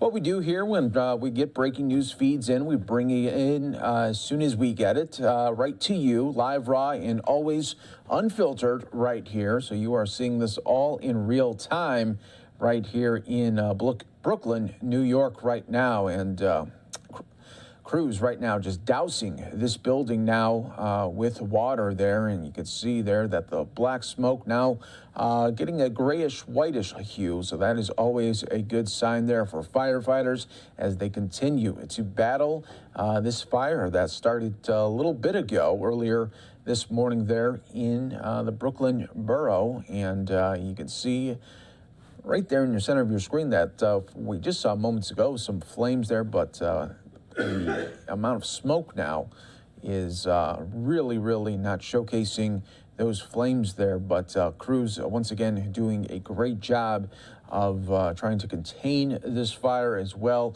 as put it out there. Obviously an investigation will be ongoing, but you got several streets that are blocked off right now. Huge response there from the New York Fire Department there as they have their crews there on scene, and several different ladder companies as well. And we always bring this to you live, raw, and unfiltered right here on Live Now from Fox.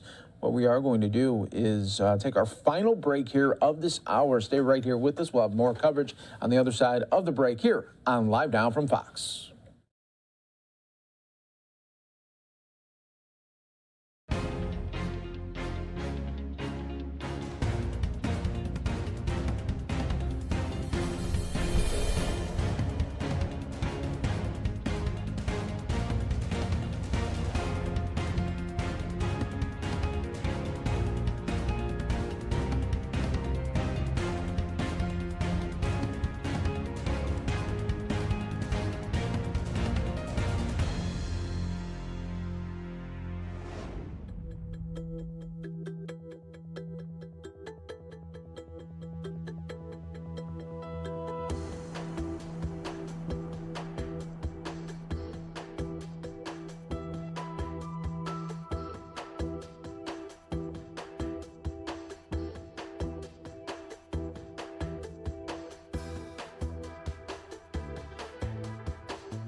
Live now from Fox as we continue to showcase the fire in Brooklyn there. But what a difference at least 5 minutes makes right here in battling this fire here. Because when we first brought you, we saw flames continuing to rip through a building in Brooklyn. But now the thick black smoke that we saw moments ago has been replaced there with a very good sign of white smoke coming out of that building right now as crews were very, very busy continuing to work that fire right there. But of course, we will bring you the latest updates right here on Live Now from Fox. And if we get any more information, we will bring it to you. I also want to show you the Dow right now as stocks are wobbling right here. A little up and down day so far. 112 points, though, in the red right now as stocks continue to go up and down ahead of more earnings and Fed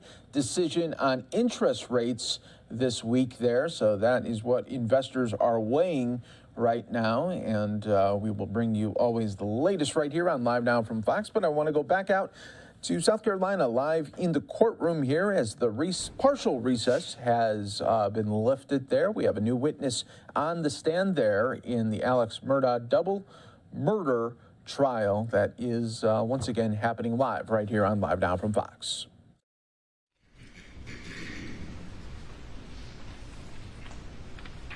I'm going to publish what's been marked as State's Exhibit 166. And is this another screenshot that Rogan showed you from his communications with Paul Murdaugh that night? Yes, sir, it is. And does it show an incoming call from Paul Murdaugh to Rogan Gibson?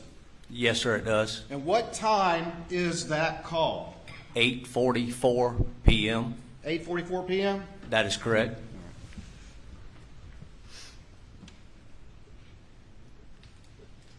I'm going to show you next what's been marked as Exhibit 167 to your testimony. And is this another screenshot that was showed to you by Rogan Gibson from his communications with Paul Murdaugh? Yes, sir, it is. All right. And were these some texts between the two of them? Yes, sir, it is. All right. And does it reflect a text from Rogan to Paul on there? Yes, sir, it does. At What time is that? I'm sorry, go ahead. 8:49 p.m. 8:49 p.m. Is that correct? That is correct. And can you read that text to the jury, please? See if you can get a good picture of it. Marion wants to send it to a girl we know that's a vet. Tell him to sit and stay, and he shouldn't move around too much. All right. Does it reflect any response from Paul? It does not. All right. What is the next communication on this particular exhibit? It's a little got glare on it. I can't. It looks like 9:58 p.m. All right. I'm going to bring the exhibit up because I know our Elmo's not working great. We're still working on that. But let me actually have you look at it. So we said there was that communication to Paul from Rogan, and then you said there was no response. Is that correct? That is correct, sir. And then the next thing is Rogan sends a text. Is that correct? That is correct, sir. What time is that text? 9:58 p.m. 9:58. And what does he say? Yo. Yo. Y-O, yo.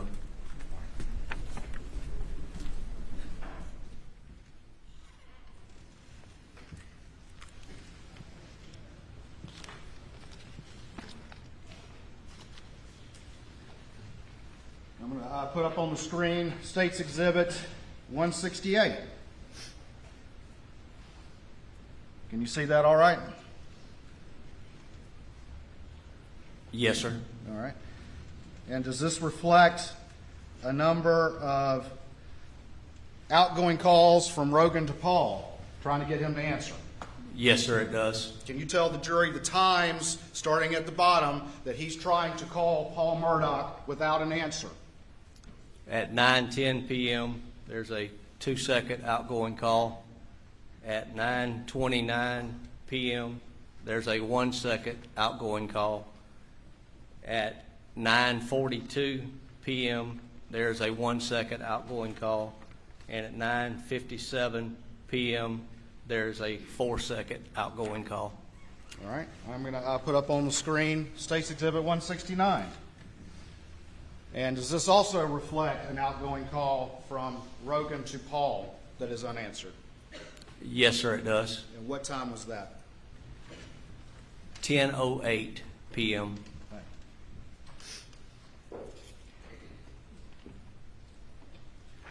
All right, we're now looking at State's Exhibit 170. I'm going to bring it up, tell you real quick. Who does this reflect communications with, between Rogan Gibson and who? Mrs. Maggie Murdaugh. All right, let me go publish this real quick.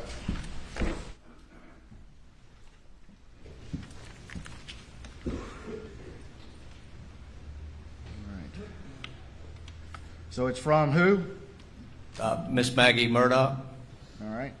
And Rogan sends her a text, is that correct? Yes, sir, he does. What time does he send that text?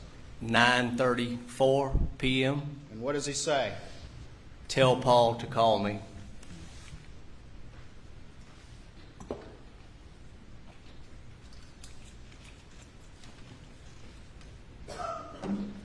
I'm going to publish what's been marked as State's Exhibit 171. Can you see that all right?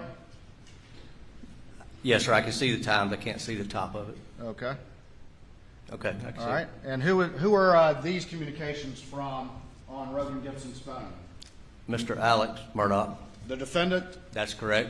All right. And were there missed calls from Alex Murdaugh? Yes, sir, it is. And can you tell the jury what times those were? At 10:21 p.m. and at 10:24 p.m. And then finally, State's Exhibit 172.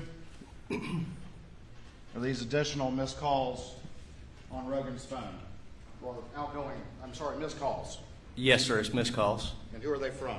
I can't see the top from that display. Sorry. Mr. Alex Murdaugh. Okay. And what time were these missed calls from Alex Murdaugh to Rogan Gibson? 10:25 and 10:30 p.m. Did you ultimately interviewed Rogan Gibson, is that correct? Yes, sir, I did. Without going into what he said, he told you what his communications and what he did that night and all the rest of it, is that right? Yes, sir, he did. Was there anybody with you when you interviewed him? Yes, sir, it was. And who was that? Special Agent Katie McAllister. Katie McAllister? Yes, sir. Did you take a buccal swab from Rogan Gibson? Yes, sir, I did. And tell the jury just really quickly, what is a buccal swab? Buccal swab is used to get a DNA standard or a known standard that can be used by our lab to compare to potential other evidence. It's a cotton swab which we use on the inside of the cheek, very non-intrusive. Once we get it, we seal it. That with evidence tape is transported to our lab for our lab's use. Okay. 1 second.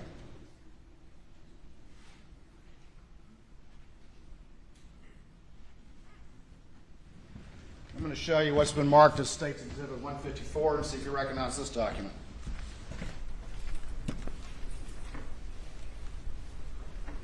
Yes, sir, I do. All right. Tell me what that is. Tell the jury what that is, please.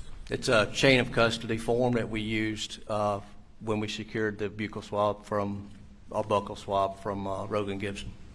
All right. Put that up on the screen. And so right there, is that where it says what it is? That's correct, yes, sir. And whose signature is that right there? That is myself. And then whose name and signature is that right there? Melinda Worley, Special Agent Melinda Worley. Okay. All right. After you had that interview with Rogan Gibson, what's the next thing you did in the case to assist the investigation? I went back to the scene where I briefed Senior Special Agent David Owen and the others that was assisting with the investigation. I was asked to go to the residence, the Murdaugh residence, which was down from the kennels. All right. And what was going to be your goal in going to the residence? I went to the residence to secure any firearms or ammunition, spent shell casings of that nature that would be potentially compared to or similar in nature to what was at the scene. Did you go by yourself? Did you go with a team? It was myself, Anthony Sampson, and Katie McAllister, both which are special agents. Right. What was your particular role to this team? What was going to be your main job and why you were picked to be on this team to go in the house looking for firearms evidence? I have some knowledge of firearms and ammunition, and my my main duty was to attempt to locate any firearms that were capable of firing similar ammunition that was at the actual crime scene. Any spent shell casings that would be similar in nature that could potentially be tested back to a firearm if one was located or tested in comparison to the casings which were at the scene. Had you been advised by other investigators what types of weapons or what ammunition had been used to murder Maggie and Paul? Yes, sir, I did. And can you tell the jury what you had been advised? I'd been advised that it was a 12-gauge shotgun used, capable of shooting 3-inch Magnum. I was also advised that there was a 300 blackout rifle, or excuse me, it's an AR rifle chambered for 300 blackout. 12 gauge and 300 blackout. That's correct, yes, sir. Bear with me 1 second.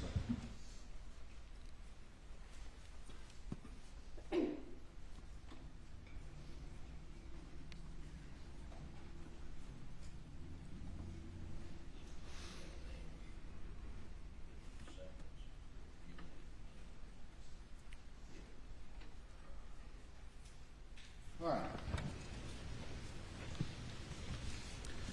I'm going to show you what's been marked as Exhibit 160 to your testimony and see if you recognize that particular disc. Yes, sir, I do. Tell me what that disc is. It's a disc of my body-worn camera recording from the day of the house entry. All right, I'm going to show you what's been marked as Exhibit 159. See if you recognize this particular exhibit. Yes, sir, I do. All right, and what's on that? This is, again, a recording of my body-worn camera for the house entrance. All right, and why are there two recordings of body cams? Why do we have two instead of just one? After the initial entrance to the residence and some initial items being secured, I stepped outside to speak to the investigative team, which was up at the kennels, and then I walked back in the house. While I was outside, I noticed some items on the ground that needed to be secured, so I walked back in the house, got Anthony Sampson, Special Agent Anthony Sampson, to accompany me outside to collect those items. And what were those items? I'm going ahead and let's jump ahead. What were those items you ultimately collected out there? It was 300 blackout shell casings, which appeared to be weathered at the bottom of the stoop, entered to the entrance of the what I call the gun room, and in the flower bed on each side. All right, and when you say cases or casings, tell the jury what we're talking about. What is a case or a casing as opposed to the whole cartridge? Can you explain that to the jury, please? Cartridge case is what's ejected from the weapon once it's fired. It houses the powder, the primer, the bullet on the end, which is the projectile which leaves the end of the barrel. It's basically just the housing that holds the firing mechanism in a shell or in a casing. And in a semi-automatic weapon, once the bullet is fired, what happens to the casing? In a semi-automatic weapon, it is ejected. It's ejected? Yes, sir. Okay. And if nobody picks it up, it stays right there on the ground, doesn't it? That is correct, yes, sir. Your Honor, this time I'd move States Exhibit 159 and 160 into evidence.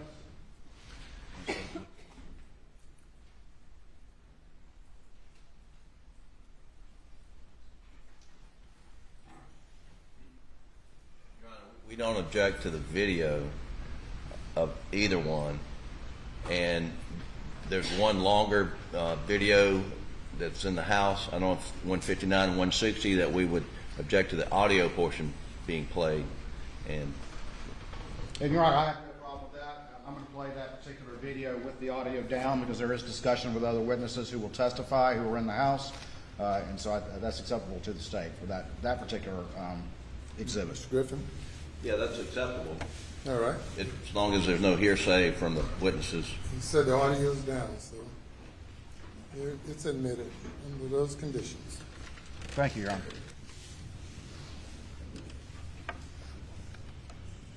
Bear with me 1 second.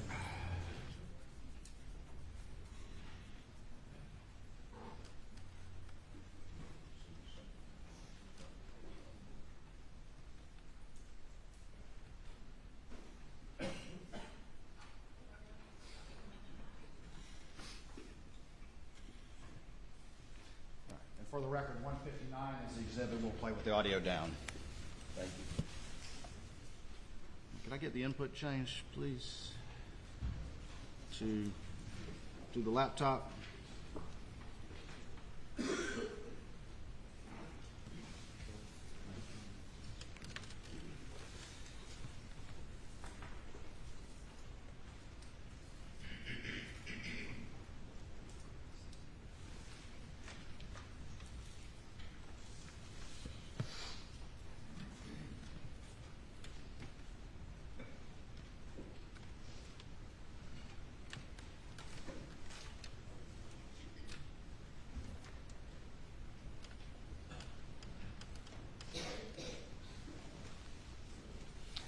All right, so Special Agent Croft, since we don't have audio on this, we might just kind of narrate it for the jury while things are happening, okay? All right, sir. All right, let's do that. All right, what's happening right now?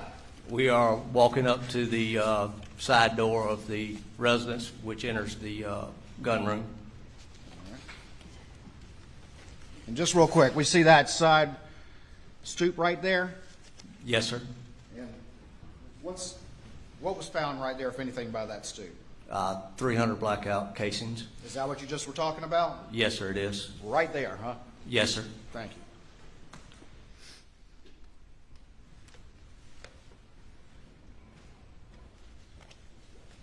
Who is that individual right there, do you know? Attorney Lee Cope. Who's talking to him? Special Agent McAllister. I'm going to move it forward, going in the house a little bit. Where are we now? We are inside of the residence at 4147 Moselle Road in the gun room. Who are you shaking hands with right now? That would be Attorney Mark Ball. All right. Who's getting their hands shook right now? Mr. Attorney Ronnie Crosby. Now, you mentioned Lee Cope and Mark Ball and Ronnie Crosby. Who are those individuals? What, if anything, is their relationship with Alex Murdaugh? They are law partners were law partners with Mr. Alex Murdaugh at PMPED. Do you know what Alex Murdaugh did for a living? He was a trial lawyer, and he also was a prosecutor for the 14th Circuit Solicitor's Office under Solicitor Duffy Stone. And what does a prosecutor do? They try cases for the state. Criminal cases? Criminal cases for the state, yes, sir. All right. That's what he did? That is correct. Okay.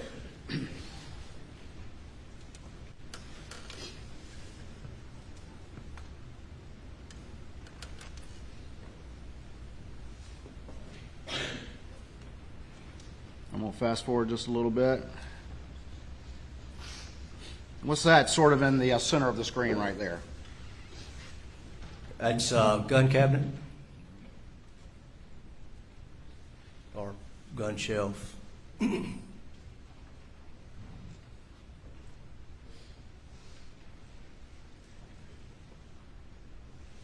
What's going on right now? Special Agent McAllister is explaining why we are there, kind of what we're looking for, and gaining consent to search that area. Was consent ultimately obtained to search? Yes, sir, it was.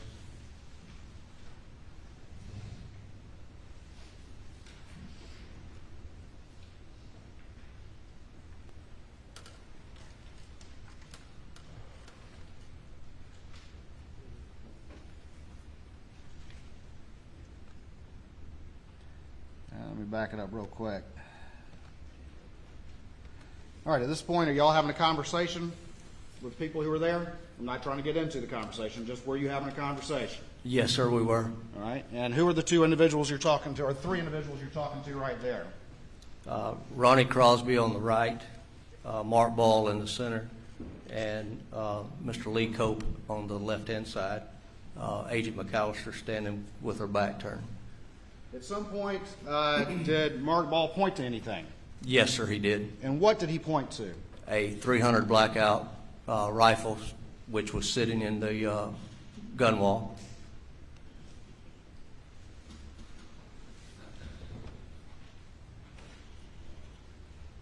Did Ronnie Crosby point to it?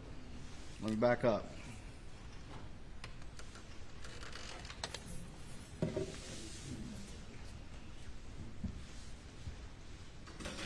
Yes, sir. All right. Then whose body camera are we looking at right now? That would be mine.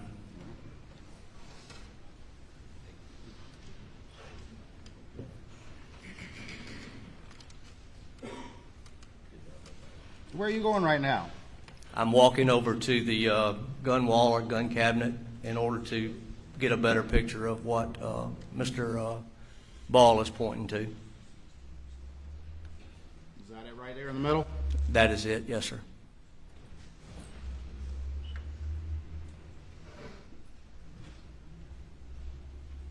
All right. Right, what is Mark Ball pointing to right now?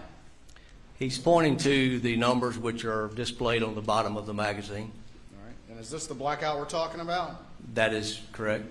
All right. Did you look at that particular magazine? Yes, sir, I did. What, if anything, did you notice about that magazine? The magazine stamped with 223. All right. Is 223 the same ammunition as 300 blackout? It's same in length. 223 magazine is capable of housing a 300 blackout round. Well, explain to me a little bit about 223, and which is a type of ammunition, and blackout. What are the differences and what are the similarities between those two rounds? They both can be fired from the AR frame. It's the 300 blackout is actually approximately a 30 millimeter projectile, a little bit larger bullet than the 223. Has a little more kinetic energy and a little more stopping power than the 223. The 223 is a faster bullet, a little flatter trajectory. It does not have the stopping power that the 300 has. But because the 300 is a larger bullet, and trying to use it in an AR frame, it's neck down. So you don't have quite as much speed coming out or velocity coming out of the barrel than you would with a 223. What is it you just said though? A 300 blackout has more of stopping power than the 223. And stopping power. What does that mean? What is stopping power? It has more impact than the 223 round would have. Impact. Okay. All right.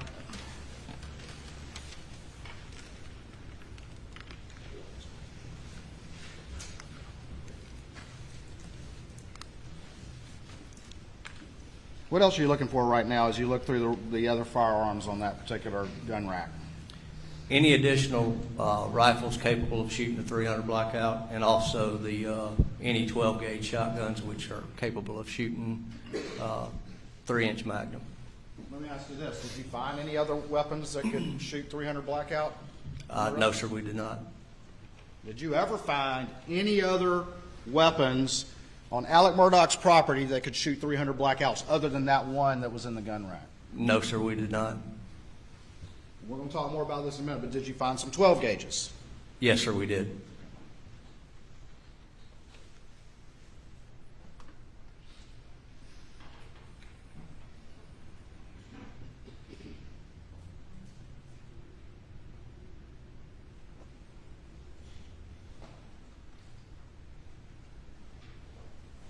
All right, what are we looking at right here?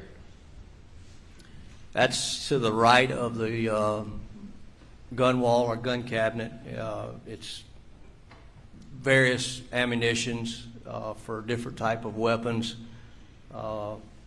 shell casings, just parts for the gun wall. Okay. And you're having a conversation with who right there? Attorney Mark Ball. As a result of that conversation, was Mark Ball pointing to things? Yes, sir, he was. Specific things? Yes, sir, he was. Did you ultimately come back and collect some of those things? Yes, sir, I did.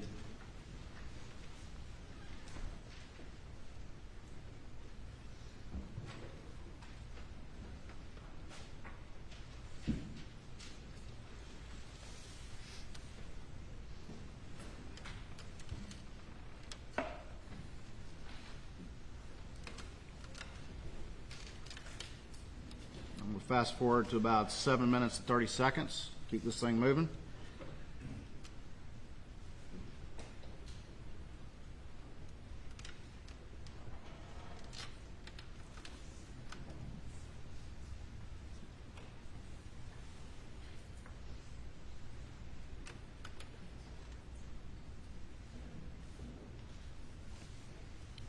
Right there.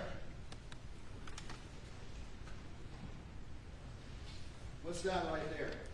That is an empty box with the label S&B 300 BLK. All right. Did you ultimately collect that box? Yes, sir, I did. All right. I'm going to show you what's been marked as State's Exhibit 213 and see if you recognize that item. Yes, sir, I do. All right. Stand by for me real quick.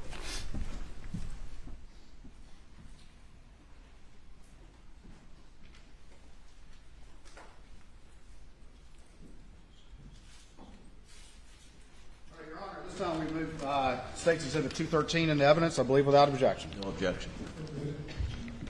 Okay. I'm going to show it to you again. I'm going to put it up on the screen. Does that box reflect the grain weight of the bullets of that ammunition that were inside of it? Yes, sir, it does. And what is that? 147 grains. All right. And tell the jury, what is 147 grains, or just grains in general, when it comes to a bullet? What does that mean? It's the weight of the projectile. And it's possible to have certain ammunition of the same caliber, but it has different weights. Is that correct? That is correct, yes, sir. All right. And this blackout is 147 grains, correct? That is correct, yes, sir.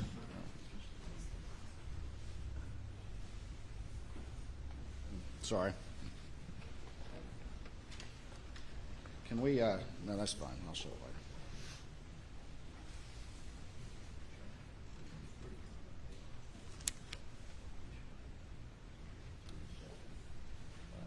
And let's go ahead and do that. Can we switch the input just real quick?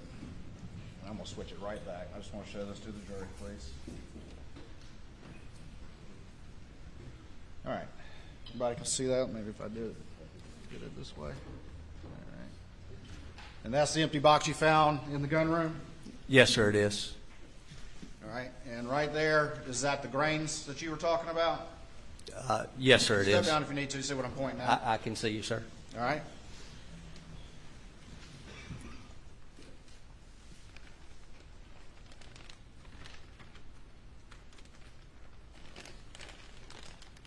Can you read that right there?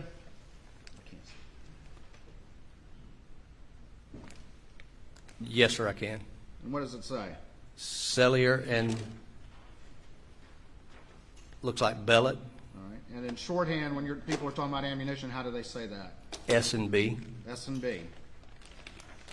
And then on the back right here, can you read that? Yes, sir, I can. And what does that say? 300 AAC blackout. All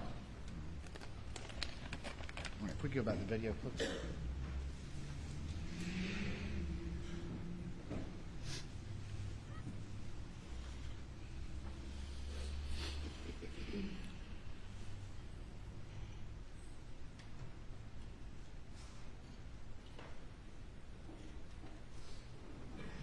For the record, I'm fast forwarding it a little bit, just to keep us going.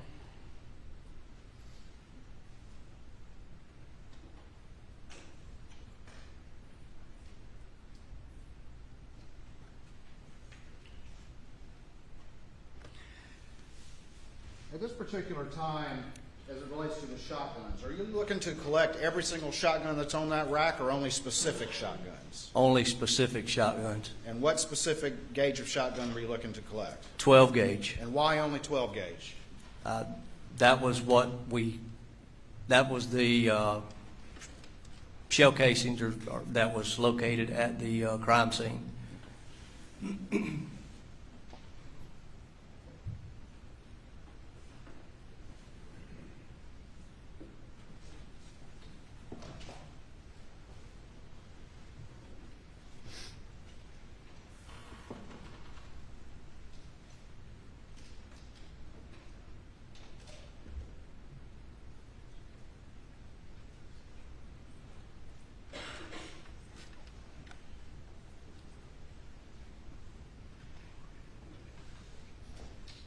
Who's that individual standing in the center of the screen? That would be Mr. John Marvin Murdaugh.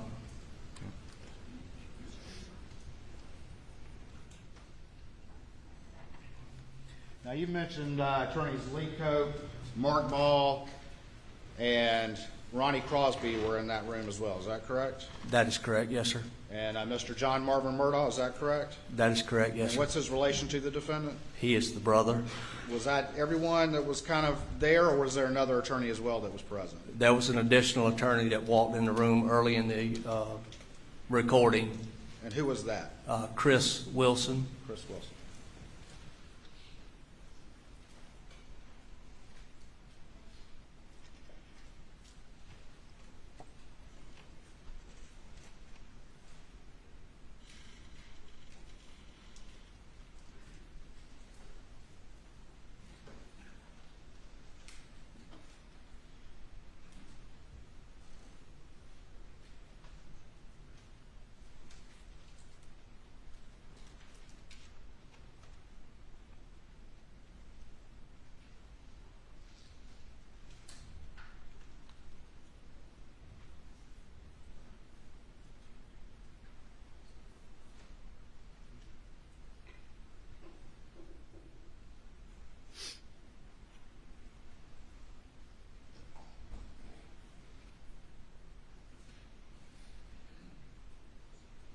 Generally, what are you doing right here? Just getting an overall of where things were at when we went into the room before anything was actually moved.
Saw you doing something with your hands. What are you doing right there?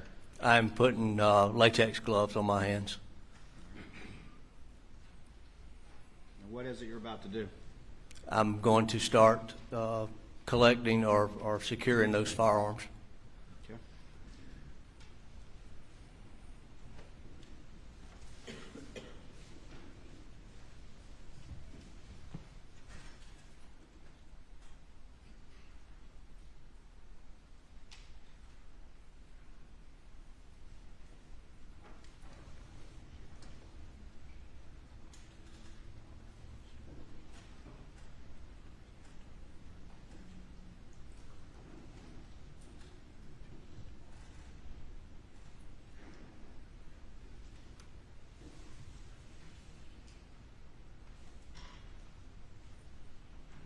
What is that in your hand right there?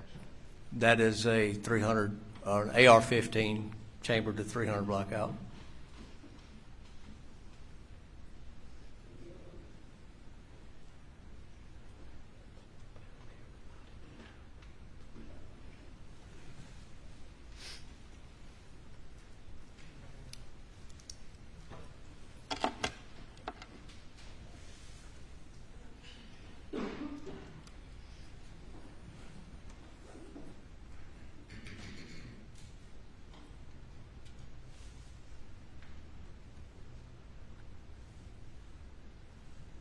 What is that in your hand right there? I kind of fast forwarded it. That was the magazine which I removed from the 300. What ammunition was in that magazine? S&B, 147 grain.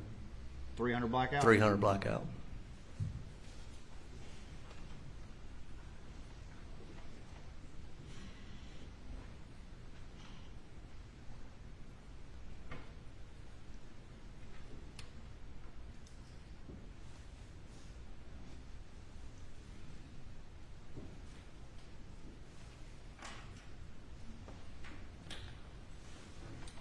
See another item, item 33, please.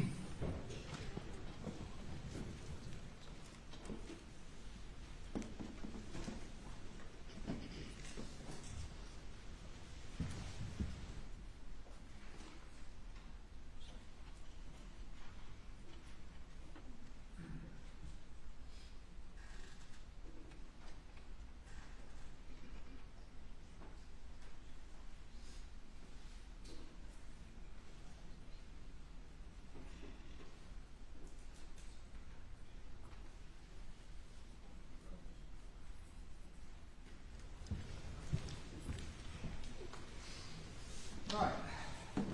I called it item 33 because that's the sled item, but actually it's been marked as State's Exhibit 88. I'm going to have you take a look at that and see if you recognize that.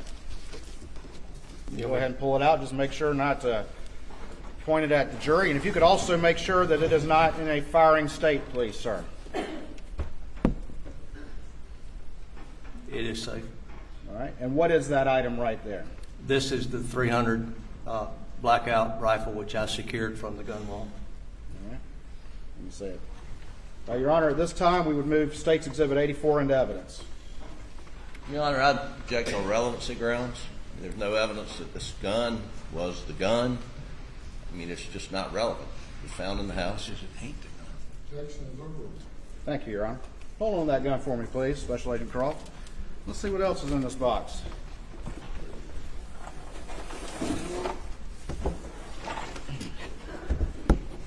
I'm going to show you the other part of State's Exhibit 88, and that's marked actually as State's Exhibit 210. What's that? This would be the magazine which I removed from this rifle on the video and the ammunition which it contained. All right. And what kind of ammunition is that? It's head stamped S&B 300 blackout. All right. And do you know the specific brand and make and caliber of ammunition that was used to kill Maggie Murdaugh? The head stamps on the shell casings at the crime scene was S&B 300 blackout. Same thing? Yes, sir. Let's talk a little bit about this firearm. What is this thing on the top here? That is a, I call it an optic, but it's actually a thermal scope, which can be used for shooting in the dark. Okay. And this particular weapon, is this a semi-automatic weapon? Yes, sir, it is. And what does that mean? Can you tell the jury what that means? Each press of the trigger, it will fire and eject the spent cartridge. And where are the cartridges going to eject when this weapon is fired? It would eject from the right-hand side, right here. All right. So if it's being fired, they're coming out this way. Is that correct? To the right and generally back.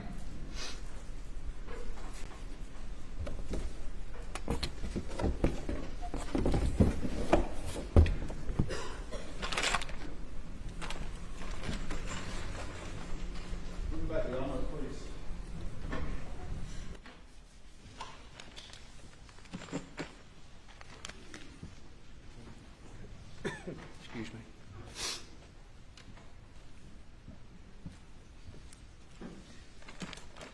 All right. These are the rounds you're talking about right here? Yes, sir, it is. Those are the S&B 300s? Yes, sir, they are. And this is that magazine that said 223 on it that you were talking about. Is that correct? That is correct.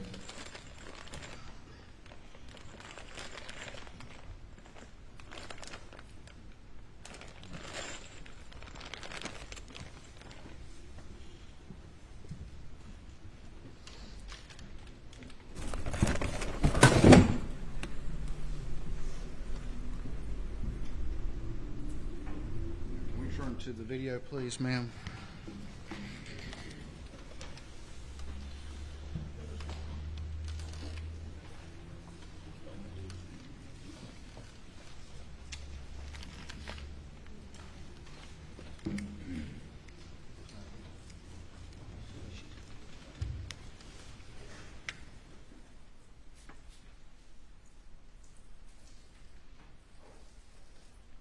All right, what's that you got in your arm now? That is a 12 gauge Browning. All right.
Just a hair.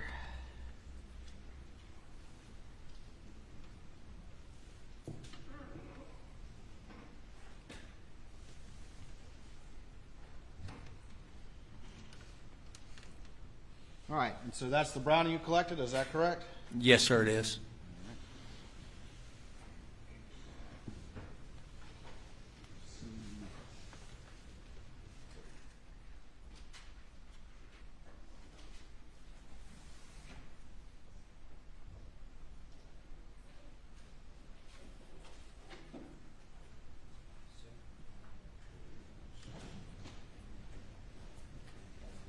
All right, I'm going to bring you to item 31 here real quick. Before you open it, just give me 1 second. I'm going to get this blackout rifle out of the way. That's going to block you.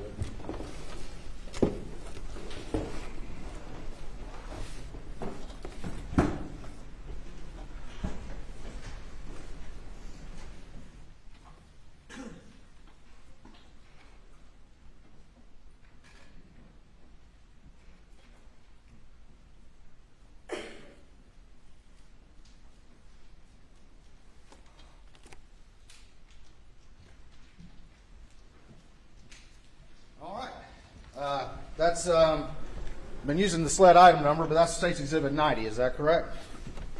I got you. Right there. Yes, sir. All right. Could you open that up and tell me what's in that if you recognize it, please?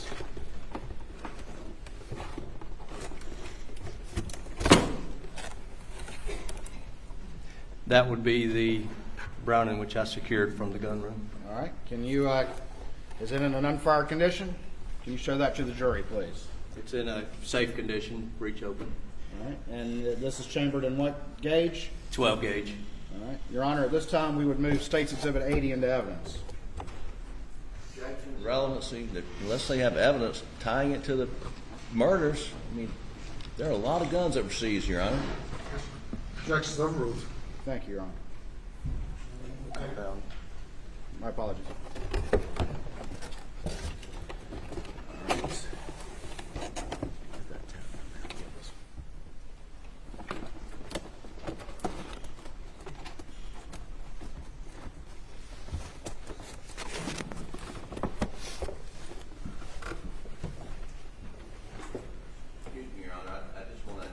Rule 403 grounds for my objection to this gun and all the other guns they plan to introduce.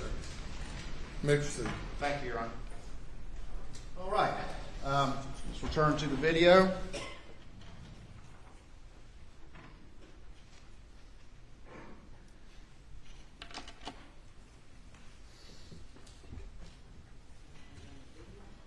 Yeah, video. We're good.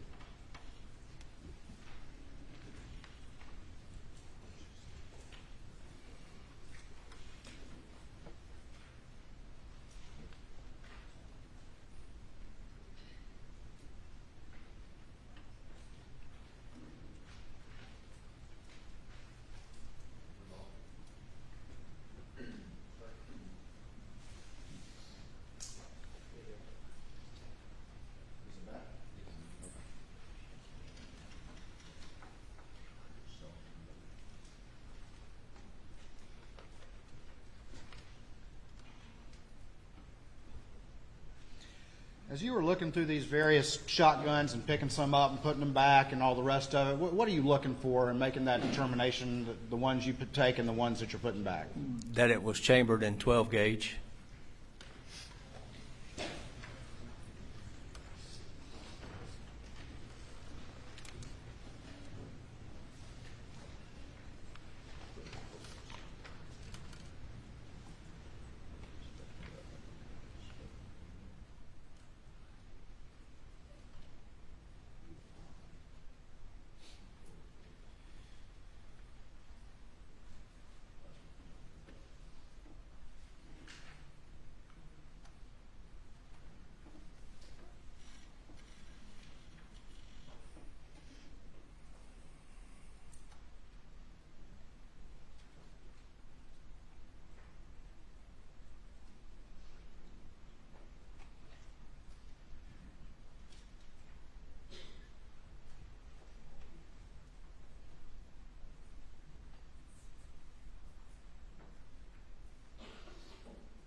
Another gun on the table. Do you recognize that particular gun? Yes, sir, I do. All right. And what about the particular condition of that gun did you notice, if anything? That is a 12 gauge pump, and the breech is open. Inside of the chamber is a shotgun shell that's ready to be chambered into the to be fired. And I've paused it at 20 minutes and 17 seconds. What do we see right there? That is a 12 gauge shotgun shell that's ready to be chambered. Once you slide the pump action forward, it would be chambered into the chamber and ready to fire. All right, thank you. And Your Honor, just very quickly for the record, with that Browning shotgun, I believe I referred to it as State's Exhibit 80. It's actually State's Exhibit 90, which I believe was admitted over objection. All right, let's go to 32, please.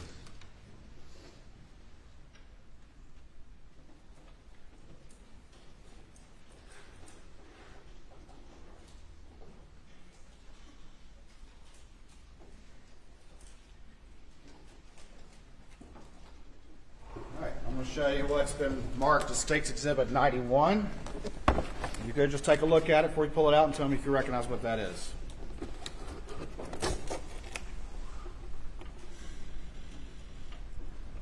Yes, sir, I do. And what is that? That is a Benelli 12 gauge.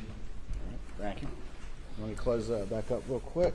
I'm just going to leave that there for a second, all right?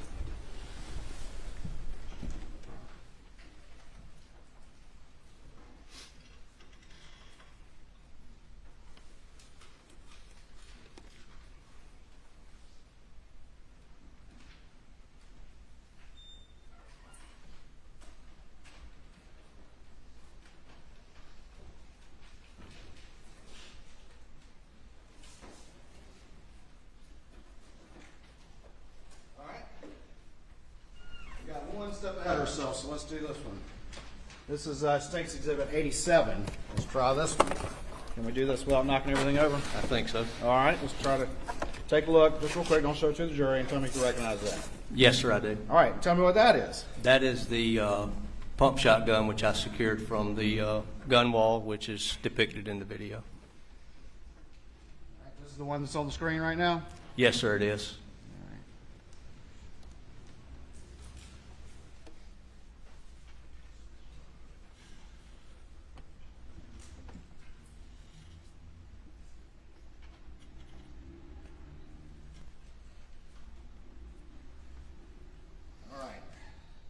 For the record, this is State's Exhibit 89. Let's go ahead and take a look and see if you recognize that. That's the gun we were just talking about? Yes, sir, it is. All right, Your Honor, this time I'd move State's Exhibit 9 into evidence. Your Honor, object on relevance, 403. There's no evidence linking these guns to the crime, and which is cumulative.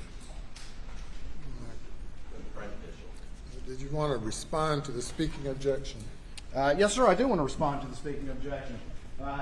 It is very important to show the extensiveness of the investigation that was done, particularly as it goes to firearms, and there were multiple guns that were tested, and there will be an analyst list here later to show how those guns were tested and what the results of those. So admitting these guns into evidence to show the extent of what was tested is very relevant, Your Honor.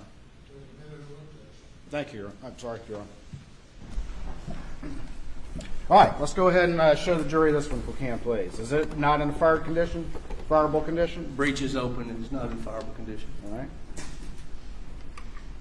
And when you first got this particular, or took this weapon off the wall, what was different about its condition that we talked about? It had a round that was here ready to be chambered once the full grip is pushed forward. All right, let me see it just real quick.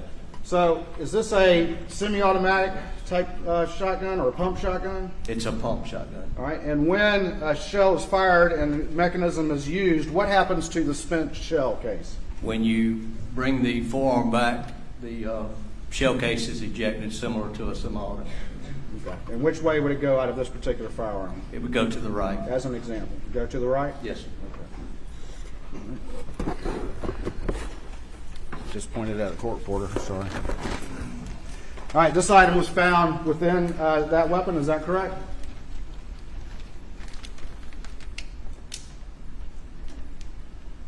Yes, sir. All right, tell me what that is.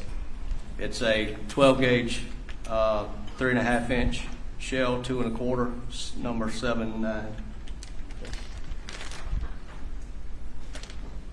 Is that a turkey load? Yes, sir, it is. All right, let's close this box up. Help me out if you would, real quick.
Do you recall what y'all are doing right now? We are securing a Benelli shotgun.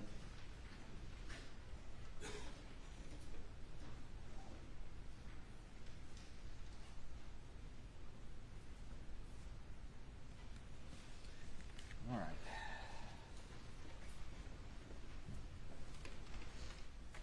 So we just did states 89, and now let's do states. Can you tell me the number on the bottom of that one? 91. 91. All right, just real quick, if you can just take a look without showing it to the jury and see if you recognize that. Yes, sir, I do. And tell me what that is, please. That is the Benelli shotgun, which I secured. It's depicted in the video.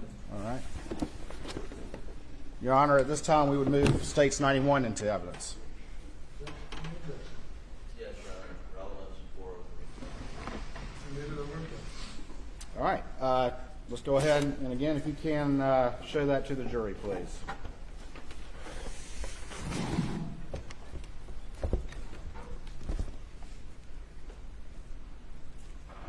All right. Thank you very much.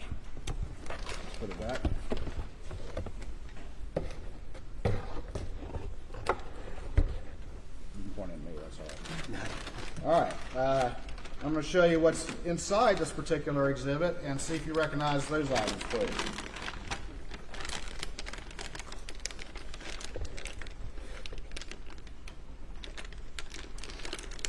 Yes, sir.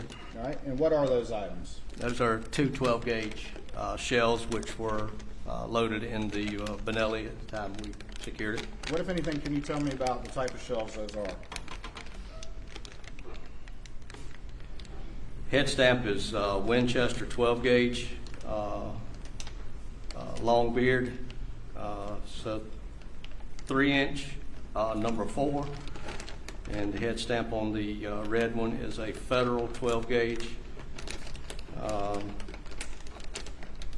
7 2.5 ounce, it's 3.5 inch federal premium shell. Different types of ammunition, even different sizes, is that correct? That's correct. One is a Winchester and one's a Federal, is that correct? That is correct. All right, let's close this box if we could.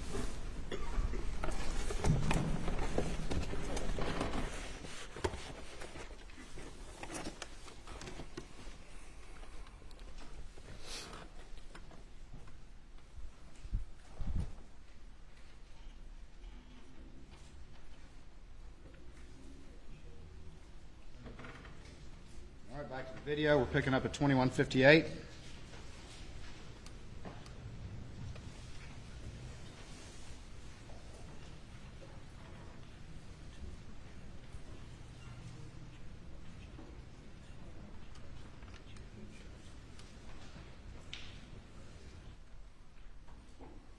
At this point on that gun rack, did you observe any other 12 gauges?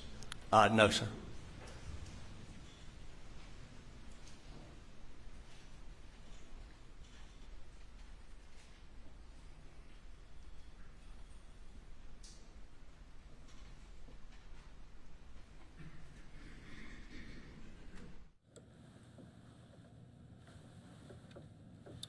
We'll continue to check in throughout the day here for you on this trial there. The witness there, a gun expert, talking about the evidence that was collected at Alex Murdaugh's home. You're watching Live Now from Fox, everyone. We are going to take our final break here of this hour. Stay right here with us. More to come on Live Now.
COVID-19 pandemic. So 3 years ago is when the World Health Organization officially declared the coronavirus a global health emergency.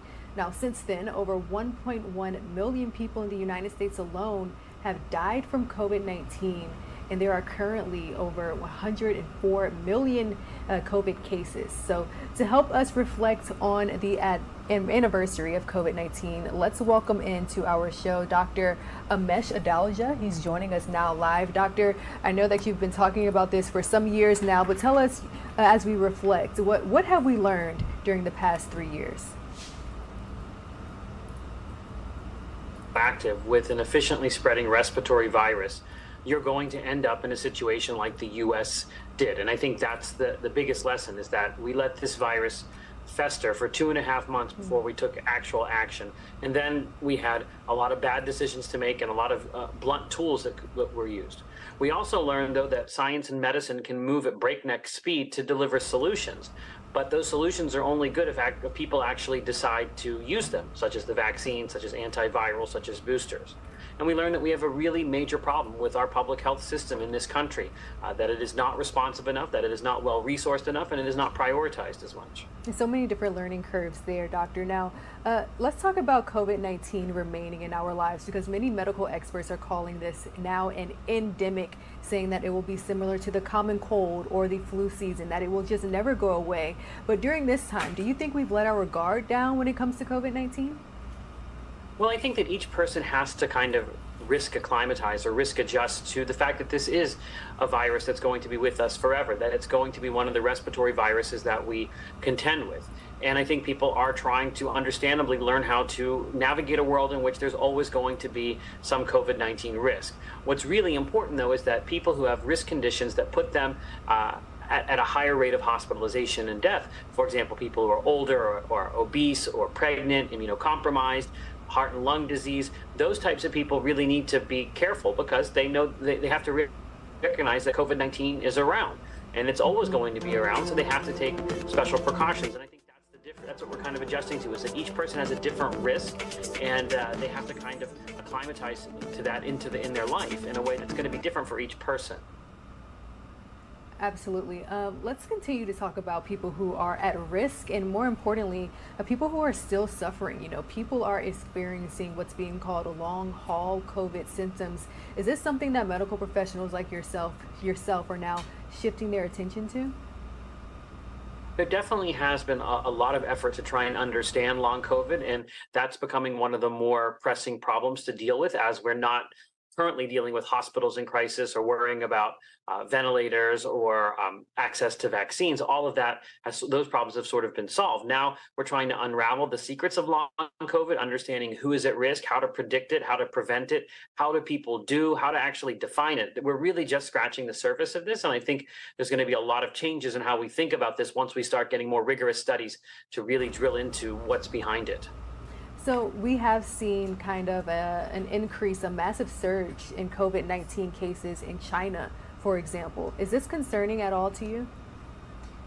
I think what happens in China is mostly going to impact China. The U.S. and most Western countries are very resilient to COVID, in the sense that the population has a lot of immunity from vaccines, from boosters, from infections, and from combinations of all three of those. So I don't think that China can really impact anything in the United States. But I do think it's horrific conditions for people in China, and it's important to recognize that this was not a foregone conclusion. China could have taken a proper route using Western vaccines, using teaching the population how to risk calculate, expanding ICU capacity, but they did none of that, and they kind of cling to a COVID zero strategy. But I'm not worried about what happens there. The variants that they have there are a couple of months behind what we've already have, and again, we have so much resiliency in the community because of all of the immunity we have. Very good points that you're laying out. So let's talk about those variants specifically. Are there any variants that Americans need to be worried about as we enter the new year? Anything that's particularly catching your eye? I don't think that, the average American needs to memorize the names of every variant, but what they should recognize is that this virus, like all coronaviruses, is going to continue to evolve to be able to infect us. Even though people have been vaccinated, people have had prior infection. So we're going to get more contagious variants that are able to get around some of the immunity that you have. And right now it's XBB 1.5 is the one that people are talking about, and it's becoming more and more dominant. But the important thing is to kind of move past the scary headlines and recognize that if you've got prior infection, if you've got vaccinations and boosters, you're going to be protected against severe disease. And if you do get sick, there are drugs like Paxlovid, the antiviral, that are able to work on any variant. So I don't think that these types of variants need to scare people, and people need to memorize which one is leading the race right now, but just recognize this evolution of the virus is going to be ever going. It's going to be something that we have new variants from 20 years from now. That's what coronaviruses do. Any final thoughts before I let you go? I think it's really important to recognize that we've come a long way with COVID-19 in the past 3 years.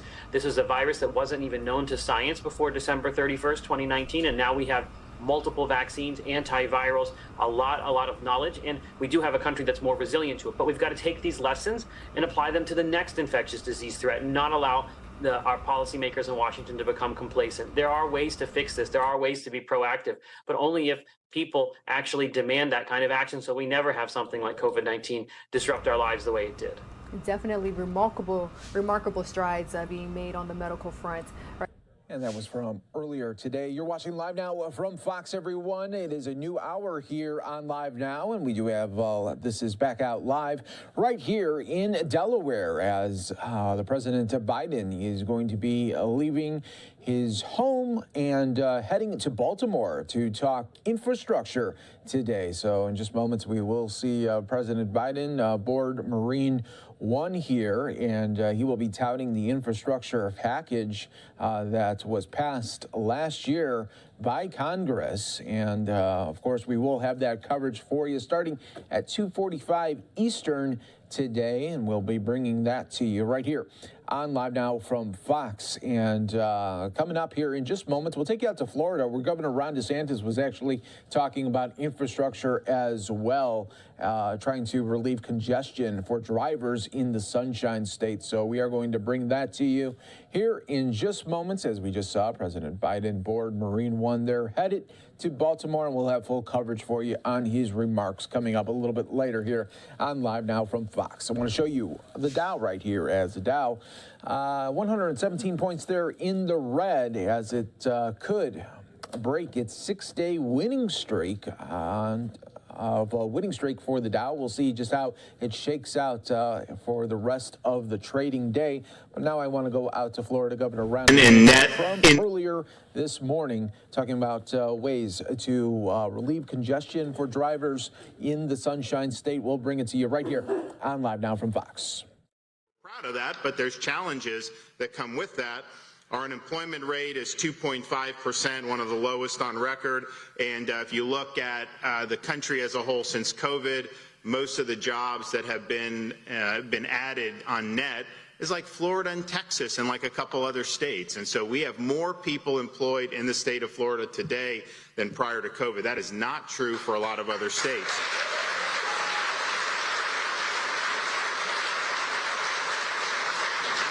Our labor force has grown by 3.5%, so that's double the national rate of 1.6%. Sometimes you'll actually have numbers come out where the unemployment rate drops nationally, but the participation rate also drops, and so in reality, it's not necessarily moving forward. Florida, we see the participation rate has really consistently been better than the national average, and our unemployment rate is low. So we've got a lot of opportunity here in the state. We've had a lot of wealth migrate into the state. So there's a lot of things that are going well. And one of the results of that has been we ended last fiscal year with by far the largest budget surplus in the history of the state of Florida.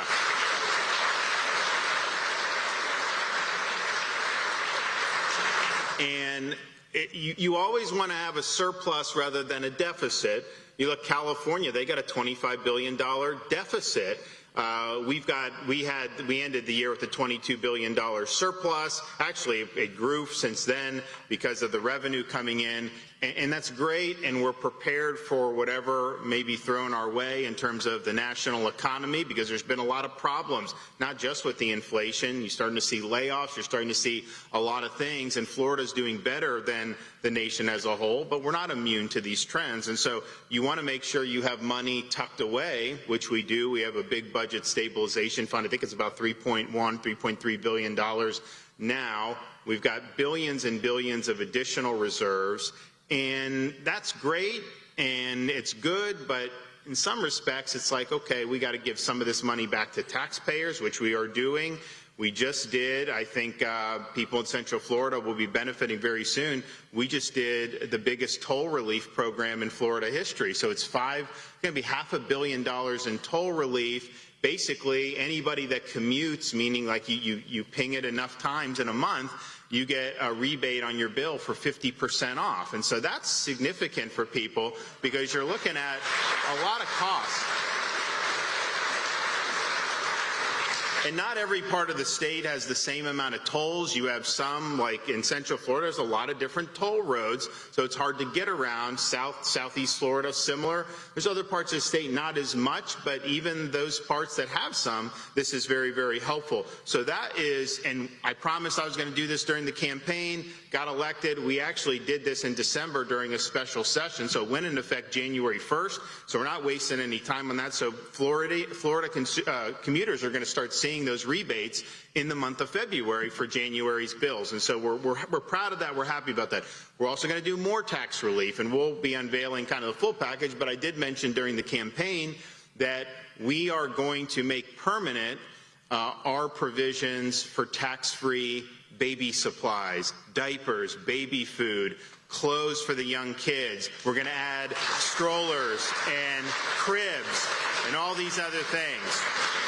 And we have 6, 4, and 2, and so we're kind of growing out of that phase in our family, but, you know, it's going to help a lot of Floridians. So we're going to make that permanent. It's going to be good. We're going to do a lot of other stuff. At the same time, it's like, okay, what are some of the needs of the state of Florida? And as you look around, when the state's growing, and we've done a great job long before I was governor with our Department of Transportation, people will come down from some of these other states, oh man, your roads are so much better than where I came from, and they're complementary of the infrastructure. So I think there's been a concerted effort for many, many years to fully fund FDOT's work program, billions and billions of dollars every single year, and that has kind of helped Florida keep up with some of the growth. However, it's been so intense lately that you have places in Central Florida and others that really are struggling with congestion. And there's a lot of different things on the horizon.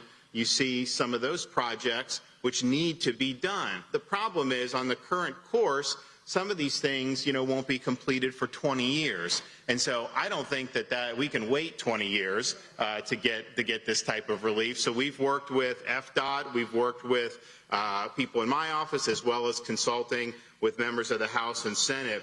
And we're proud to announce today that we're going to be pursuing a Moving Florida Forward initiative. It's going to be a proposal to expedite 20 major interstate and roadway projects across the state of Florida in the next 4 years. And so you're going to end up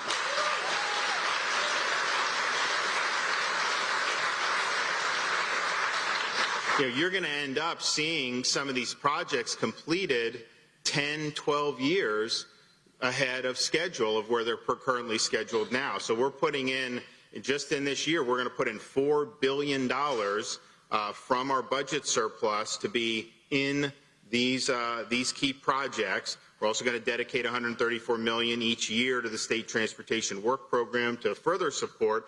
And then, because we have such a high credit rating, they're going to be able at FDOT to leverage that money that we put in for even more. So the total is going to be about $7 billion over 4 years, which is really, really significant. And these are all projects in the pipeline. They've been approved by local communities. They're really ready to get going. We just need to put the funds in place. And so we're looking to do things like widen existing roadways, making existing connections more efficient, expanding interchanges to be more free-flowing, and this is going to be important to help improve traffic flow. And there are obviously some places, I mean, I think anywhere from Champions Gate, you look in between here and Tampa, you go up like 75 in Ocala, interchanges with the Florida Turnpike. There's a lot of places that really need this relief. So many of the projects we're doing, and you see kind of there, and we have our our own handout here. It's throughout the state, but you look at the lion's share really in that center part of the state where I think we have a lot of significant congestion issues. So these projects are going to include reconstructing US 301 between County Road 470 and Florida's Turnpike to increase traffic capacity and improve safety, and that needs to be done. Adding new lanes on I-75 between State Road 44 and State Road 326 and making interchange modifications, that definitely needs to be done. Adding new lanes and reconstructing existing interchanges on I-4 between Champions Gate and Osceola Parkway. We know that needs to be done.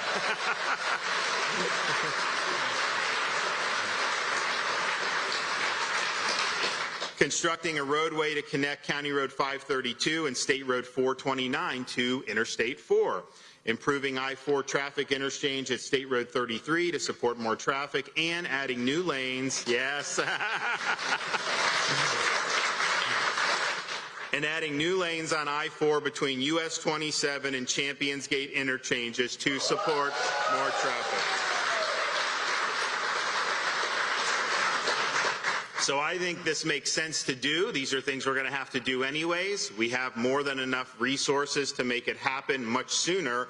And if you think about waiting in the normal pipeline, a lot of these problems are going to be exacerbated by then. So I think we got to get moving on it, and I'm looking forward to be able to do this and working with the legislatures. I know there's a lot of legislators who've expressed support. You know, some may be in districts that aren't affected by this, so maybe, I know these legislators are going to be in support because this is really good for their area. So we're looking forward to getting this across the finish line, and I think that, that it's the right thing to do. But it's only possible because we've been prudent with how we've managed the state's fiscal policy. We've taxed lightly, but we've spent conservatively, and we've regulated very reasonably and had a really good climate for economic activity, not just being open and all that, but the whole shebang and the things we've been able to do. So I'm excited about it. I think it's going to make a big difference, and we're going to hear now from our FDOT Secretary, Jared Perdue, as well as our two other speakers. So Jared, come on up.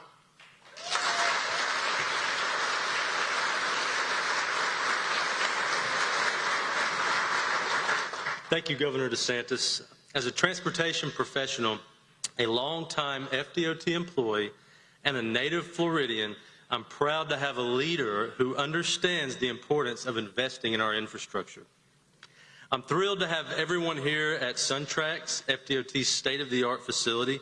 Florida's Turnpike Enterprise is doing some really great things here with technology and has been gracious enough to host today's event. It's an exciting day for transportation. This initiative casts a bold new vision for Florida's transportation system and will benefit communities throughout the state for many decades to come. A proposal of this magnitude is truly historic. This type of commitment has not been seen in my 20 years with FDOT.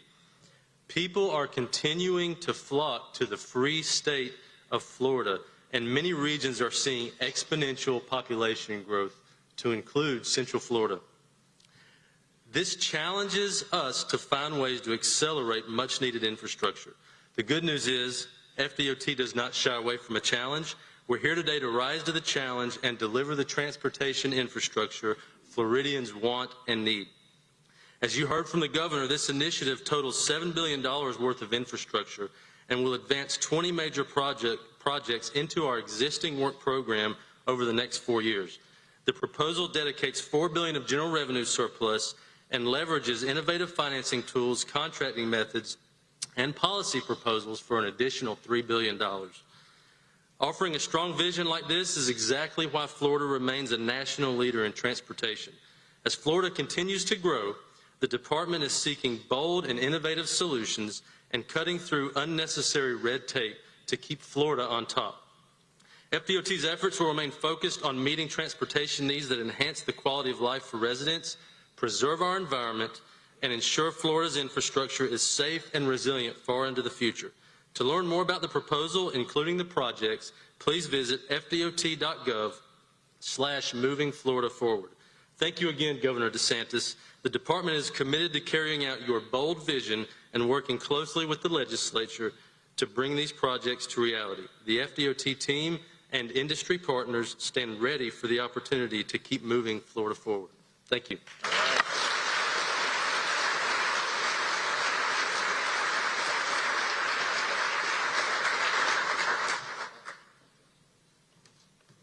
Good morning, everyone. My name is Vicki Ortiz, and I am a wife and mother of 2 children, as Governor DeSantis said earlier. And I am here today to tell you about my experiences. I live in Winter Park, Florida. My business is an insurance consultant, so you could imagine I'm on the road all the time, a little more than I wanted to.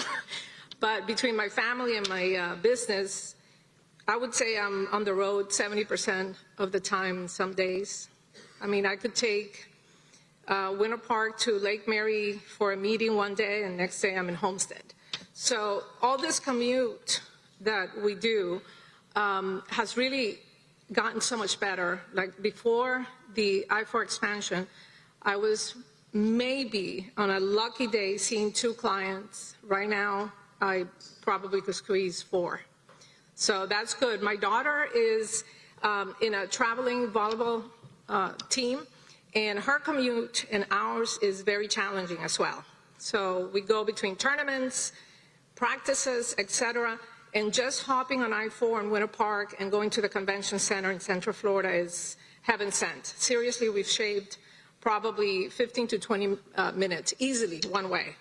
So we're very thankful for that. And, you know, anyone that's from Orlando know that the downtown area was just brutal.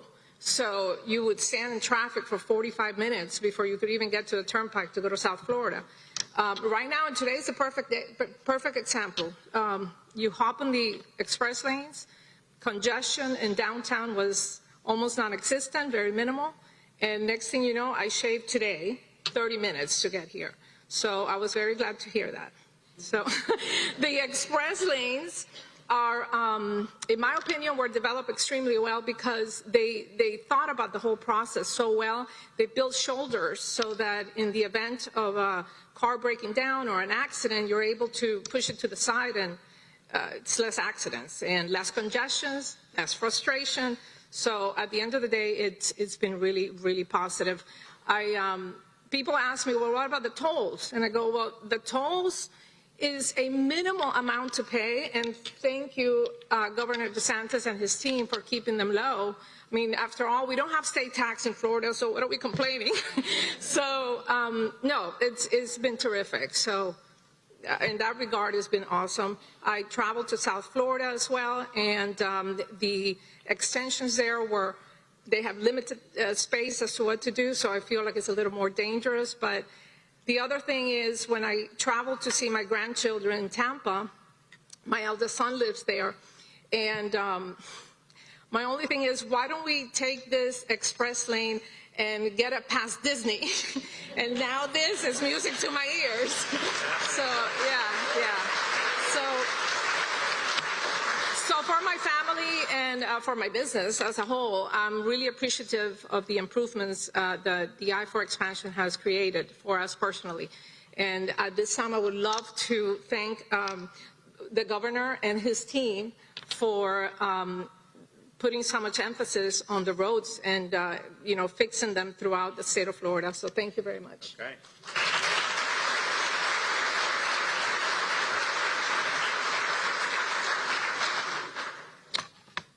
Good morning, everybody. As Governor mentioned, my name is Josh Borum. I've owned and operated Borum Fire Protection for 5 years here in Central Florida. We have a team of 14 employees, and 6 of those are technicians whose job is to drive in and around all of Central Florida, from Polk County to Daytona and even farther, to service our customers. We have literally over 4,000 customers, so it's a lot of jobs, it's a lot of driving. In 2022, we serviced about 1,200 jobs just in Orlando addresses, including Apopka, Kissimmee, that area. That averages to about 240 trips by my math, which is, again by my math, about 480 hours of sitting still on I-4, going nowhere or almost nowhere, sitting still. Again, more math, that's my conservative numbers. That's 12 weeks of work that I'm paying people to not do anything with my small business. You multiply that by the labor cost, that's $12,000 annually that my company is spending. And then if you also consider the other way, that's $50,000 worth of income we could have had if we were just working. So it's a huge deal with just a small 30-minute delay on I-4 every day each way. We have seen improvements on I-4 in recent years, and everyone in this room is certainly thankful for that, so that's great. But obviously it needs more, and that's the point of the meeting today. The long drives have literally limited our ability to grow the company and to service more customers. Every week, my brother will attest to you, we have technicians working overtime because there's so much work to do and there's so many customers just begging for service. I mean, they need our services.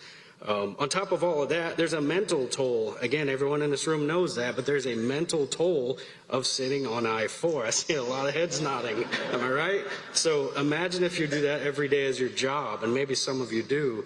I'm going to jump forward a point here. My brother Sean and I have collectively driven over 750,000 miles in the last 7 years, and that was by far mostly I-4. So again, you all know the pain. I do often joke that I might be the only business owner in Central Florida who's purposefully growing my business away from Orlando. And think about how illogical that is. There's so much business there. There's so much to do, but we don't want it. I turned off my Google ads. I talked to my SEO company. Get me out of Orlando. It shouldn't be that way, and that's why we're thankful to have Governor DeSantis fixing that. We do continue to see 12 to 15% growth in Borum Fire every year, which is good, but I know if we were able to expand Orlando by cutting away the drive time and the wasted time, my estimate is that we could increase our company by 50% in the course of just 2 years. I honestly believe that. That would be more jobs, more income, more of our great quality service. I have to plug that, and tax revenues to pay for people getting paid. In conclusion, I love Governor DeSantis, the common sense leader that is getting things done for Floridians. I really do. Today's yet another example of this. I'm excited to see the improvements come in the next few years instead of 20 years. That's kind of been the biggest thing I've learned from what he said. I'm 44 years old. We wouldn't see those changes until I'm about to retire, if not for doing this now with a budget surplus. So, I mean, my most sincere thanks to you. All right.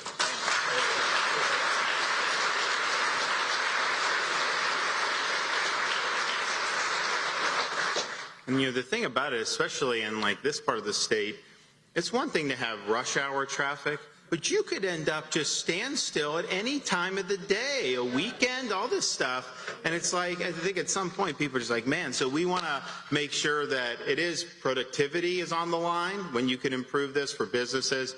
But even more importantly, I think people want to get back from work and be with their families, and we want to have more time for people to be able to be there with their families. So I think it's good. I think there's a lot of benefit all across the state, not just here. But I do think when you see some of the acute issues, let's just get it done now. Let's push forward. And I think everybody here will be very happy to see these roads fixed sooner rather than later.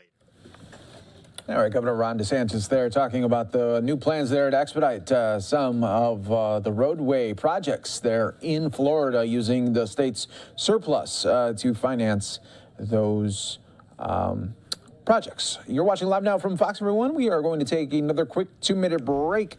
Coming up this hour, we are awaiting an update there on the case of A.J. Armstrong, who is facing his third capital murder trial in his parents' 2016 deaths. The NAACP will be talking on his behalf. He also has his grandparents' support as well. The first two trials resulted in hung juries, and now facing that third murder trial. You're watching Live Now from Fox, everyone. We will take a quick 2-minute break. Stay right here with us.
For the record, this is State's Exhibit 89. Let's go ahead and take a look and see if you recognize that. That's the gun we were just talking about? Yes, sir, yes. All right, Your Honor, this time I'd move State's Exhibit 9 into evidence. Your Honor, objection on relevance, 403. There's no evidence linking these guns to the crime. And we're just cumulative. Prejudicial. Did you want to respond to the speaking objection? Yes, sir, I do want to respond to the speaking objection. It is very important to show the extensiveness of the investigation that was done, particularly as it goes to firearms, and there were multiple guns that were tested, and there will be an analysis list here later to show how those guns were tested and what the results of those. So admitting these guns into evidence to show the extent of what was tested is very relevant, Your Honor. Thank you, Your Honor. I'm sorry, Your Honor. All right, let's go ahead and show the jury this one if we can, please. Is it not in a fired condition, fireable condition? Breech is open and it's not in fireable condition. All right. And when you first got this particular, or took this weapon off the wall, what was different about its condition that we talked about? It had a round that was here ready to be chambered once the foregrip is pushed forward. All right, let me see it just real quick. So, is this a semi-automatic type shotgun or a pump shotgun? It's a pump shotgun. All right, and when a shell is fired and the mechanism is used, what happens to the spent shell case? When you bring the forearm back, the shell case is ejected, similar to a semi-automatic. Okay. And which way would it go out of this particular firearm? It would go to the right. As an example, go to the right? Yes, sir. Okay. Just pointed at a court reporter, sorry. All right, this item was found within that weapon, is that correct?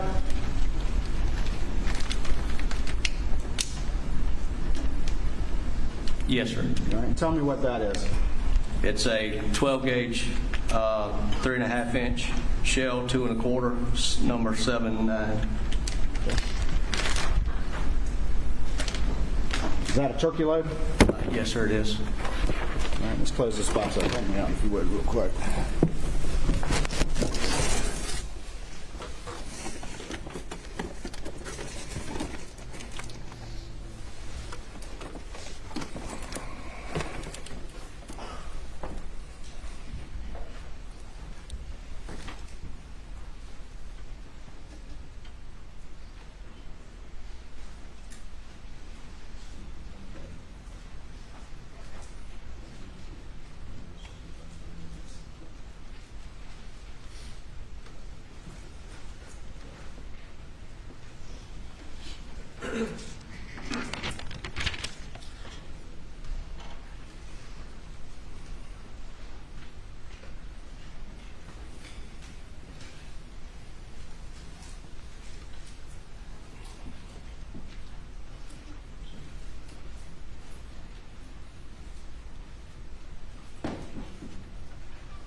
Head stamp is Winchester 12 gauge, long beard, so 3 inch, number 4. And the head stamp on the red one is a Federal 12 gauge, 7 2.5 ounce, it's 3.5 inch Federal premium shell. Different types of ammunition, even different sizes, is that correct? That's correct. One is a Winchester and one's a Federal, is that correct? That is correct. Right, let's close this box if we could.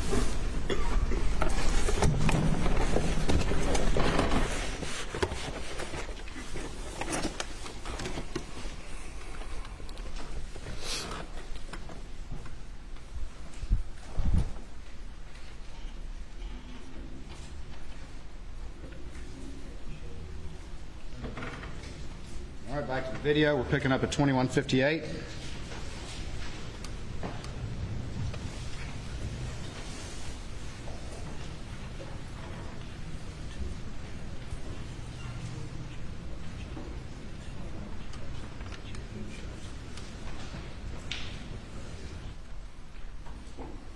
At this point on that gun rack, did you observe any other 12 gauges?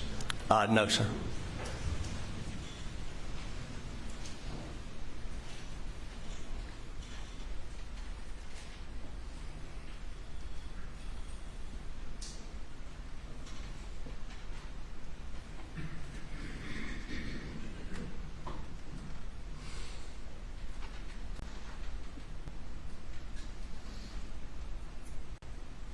Who are you having a conversation with right there? Attorney Mark Ball.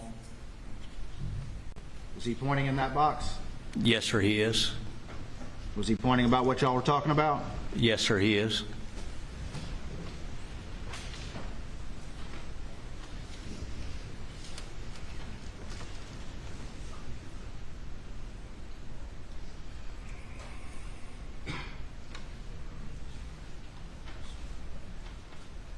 For the record, I'm fast forwarding a little bit.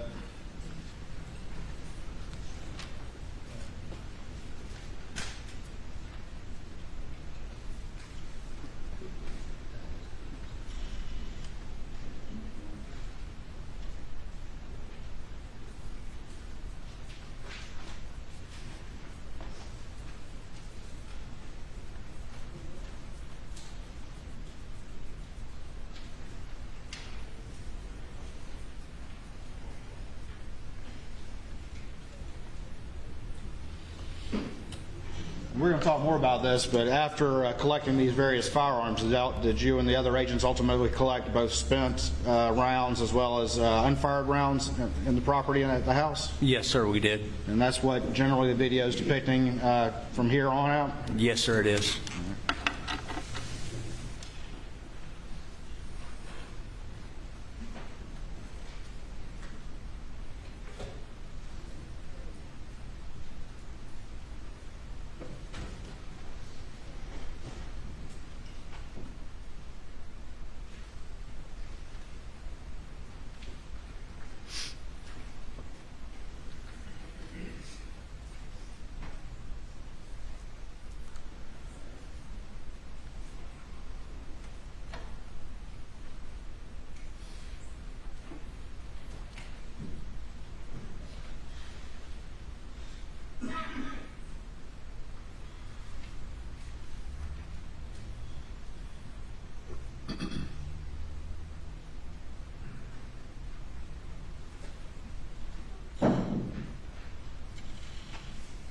Is that that empty box we were just talking about earlier? Yes, sir, it is.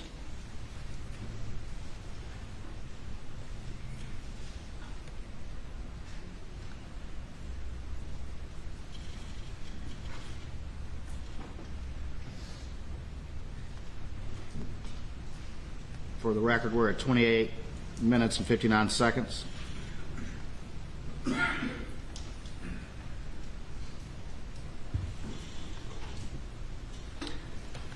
Right up there, the top of the screen on top of those little shelves. Do you know what that is? I don't see where you're talking, sir. Let me back it up. You can step down for me real quick. Back it up one more time. That silvery thing, you know what that is? Right there. I didn't catch a good look at it, sir. It looks like a juice box drink. Okay, juice box drink. All right, keep on going if you would, please.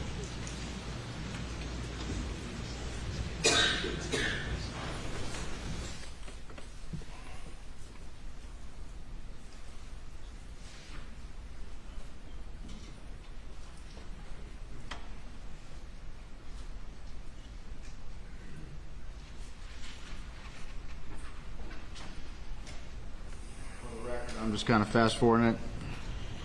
What's generally going on right here? Still looking for any additional weapons or ammunition.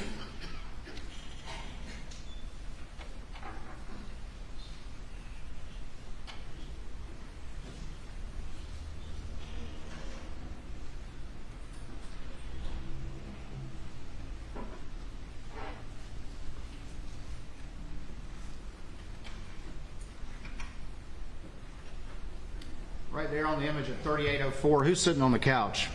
That would be Attorney Chris Wilson.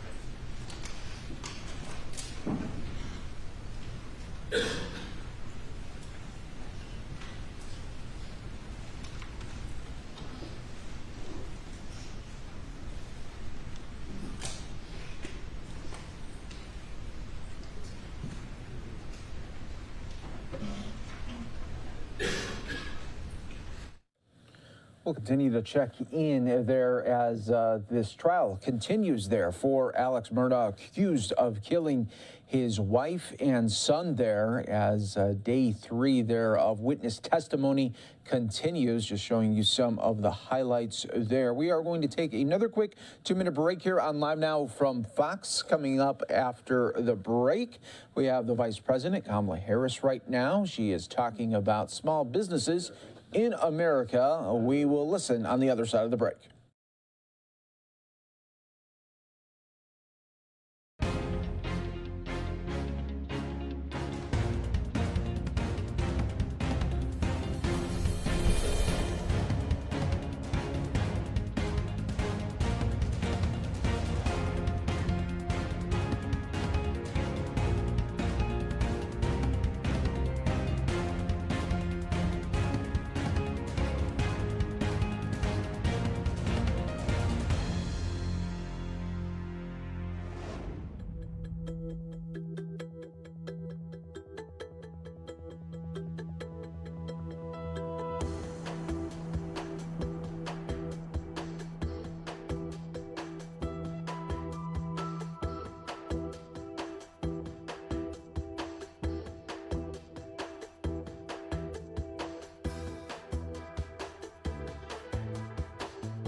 Welcome back, everyone, here to Live Now from Fox as we continue to bring you top feeds, live feeds, and breaking news when it happens, all right here. I'm your host, Mike Bache. Thanks again for joining us here today. We're actually going to go out now to Vice President Kamala Harris making remarks right now, talking about small businesses in America and doing a roundtable with some business leaders as well. Let's listen right here on Live Now from Fox.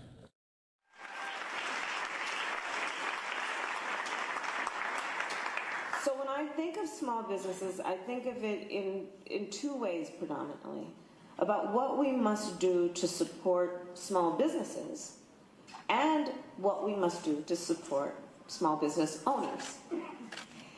And that means taking into account the incredible work that is being done by so many of the leaders who are here, and of course our administrator, Guzman, around what we should do to address the barriers that can very much prohibit that person that we just talked about from actually contributing, because there might be language barriers. There are barriers in terms of financial literacy. There are barriers in terms of just not knowing where to go and how to apply for loans and access to capital. Things that have nothing to do with the capacity of that individual and nothing to do with their spirit of innovation and ambition, which is also something I love about our small business owners, because they believe and they see and they work hard around the clock. That is not a 9-to-5 job by any stretch. And so those are some of the reasons. More than, yeah, absolutely. I agree with you. And we have been through a lot these past 2 years with the economy. People may be interested in starting a small business, but maybe have a reservation, you know. Is now a good time for start a business? Yes! Now is a good time. Why? Well, first of all, I'm very proud to be a part of some of the work that has led us to this moment, where when I was in the Senate, before I became vice president, before we were elected, President Joe Biden and myself, when I was in the Senate, we, and together with some others, got $12 billion of federal money to put into the CDFIs, the Community Development Financial Institutions, which we all know as community banks. And so the work that we have been doing over the last couple of years has been to maximize the capacity of that additional funding to increase access to capital. Access to capital, no small matter. I have met, and Marla, we talked about this, so many small business owners, and I've traveled around the country meeting with small business owners, who shared with me stories about how when they first wanted to get a loan, also known as access to capital, they go to a bank, usually the traditional bank, and almost to a one they said, and I heard this word being used to describe me that I'd never heard before. And I would ask, what word is that? And they were told that they are unbankable. Unbankable.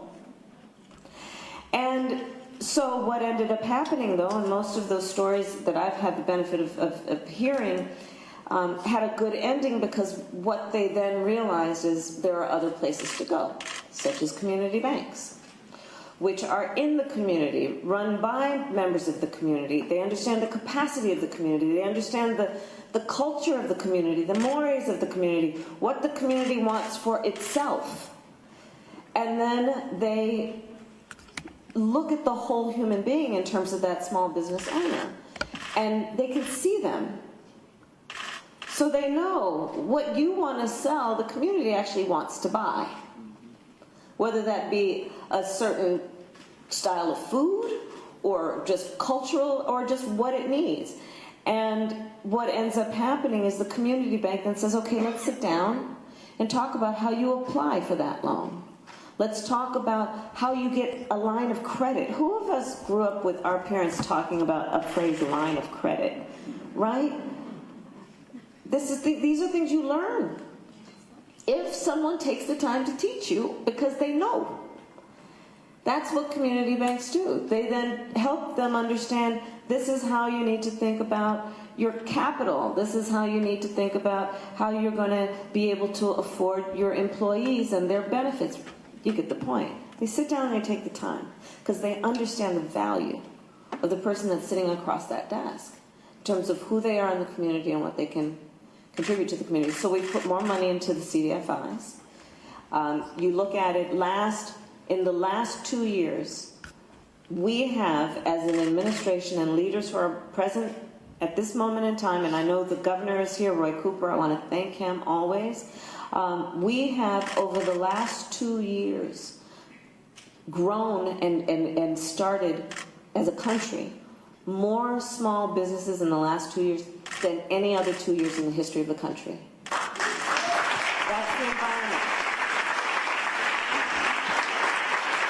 We have some of the lowest unemployment rates. We are doing the work that is about collaborating around the small businesses that will need to do the work that will be the result of all the trillions of dollars we're putting into the infrastructure of our country, including the almost $1 trillion that we're going to be putting into a whole new economy that is called a clean energy economy.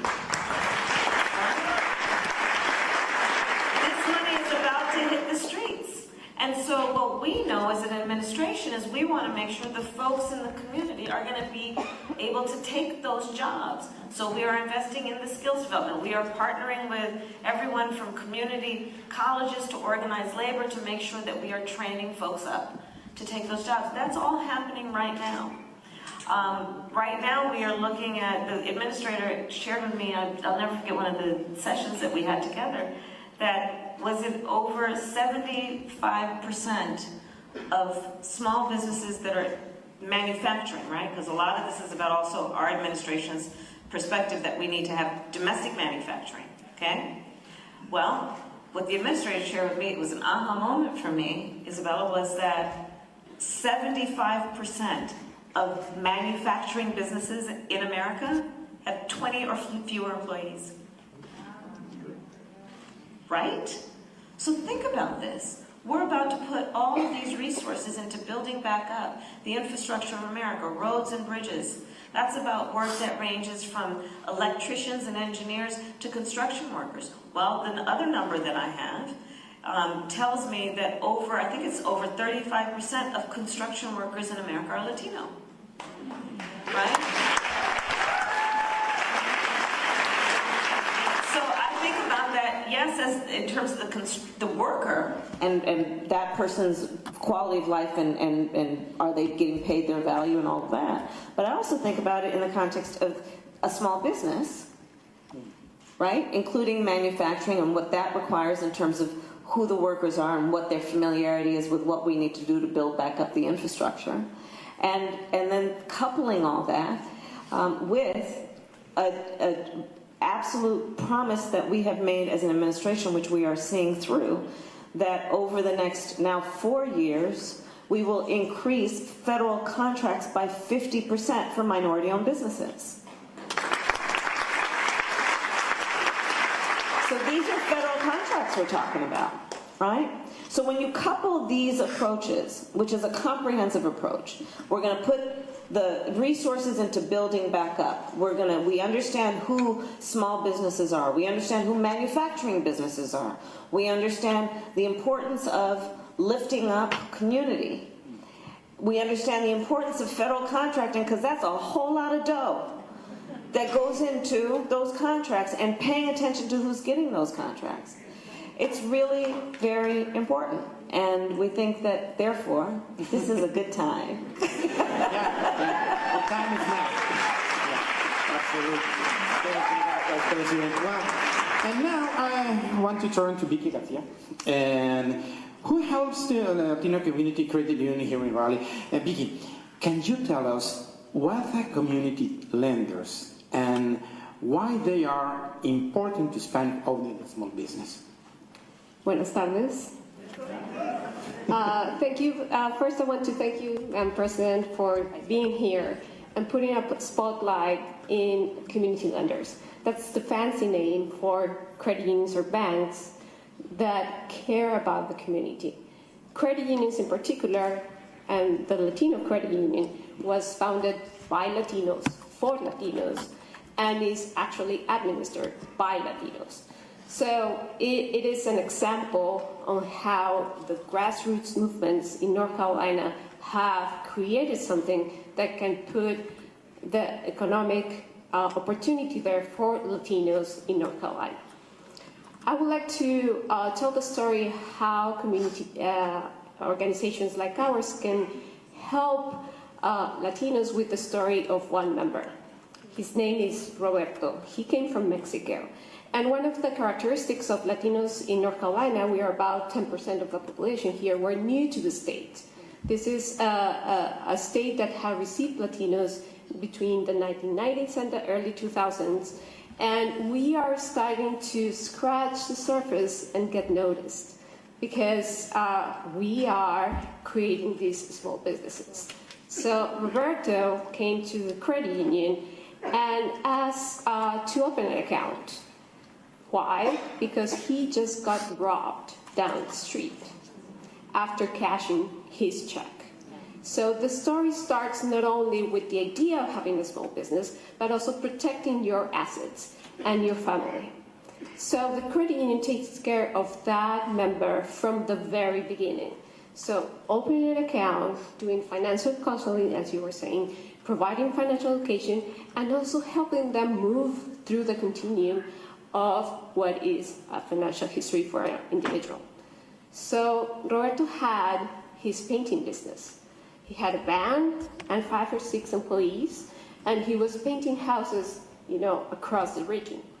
And he needed a loan for his working capital. He got granted a big contract, and he needed the money for that. So we focus on those micro entrepreneurs that need help to get those small loans. And what's the advantage of that is that we speak his language. We speak Spanish, we understand them, and we brought him and guide him through the continuum. But the beautiful thing about that is that Latinos come to North Carolina and they want to buy houses as well. They want to contribute and be members of the community. So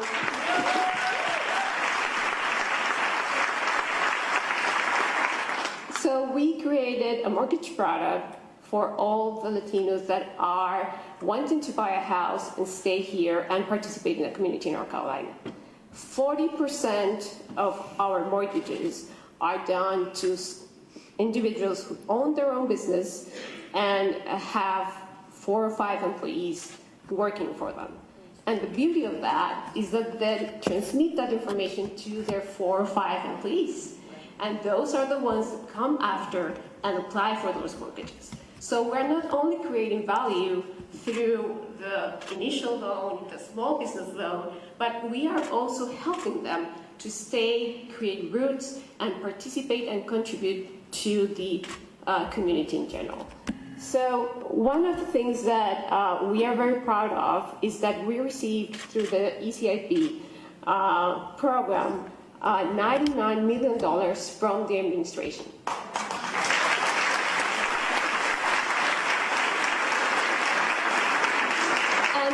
For us, is the catapult to be able to provide loans for the members in the community.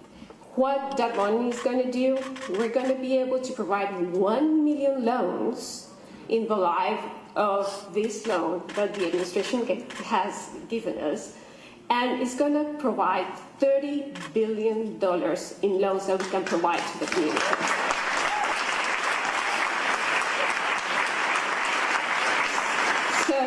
I don't want to be the best kept secret.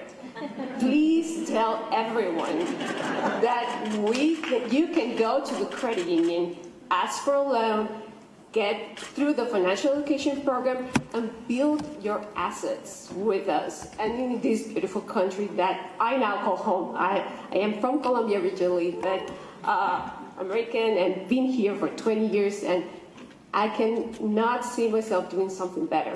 This is the best road I have taken. I'm from Mexico. I became an American citizen 2 years ago. Yeah.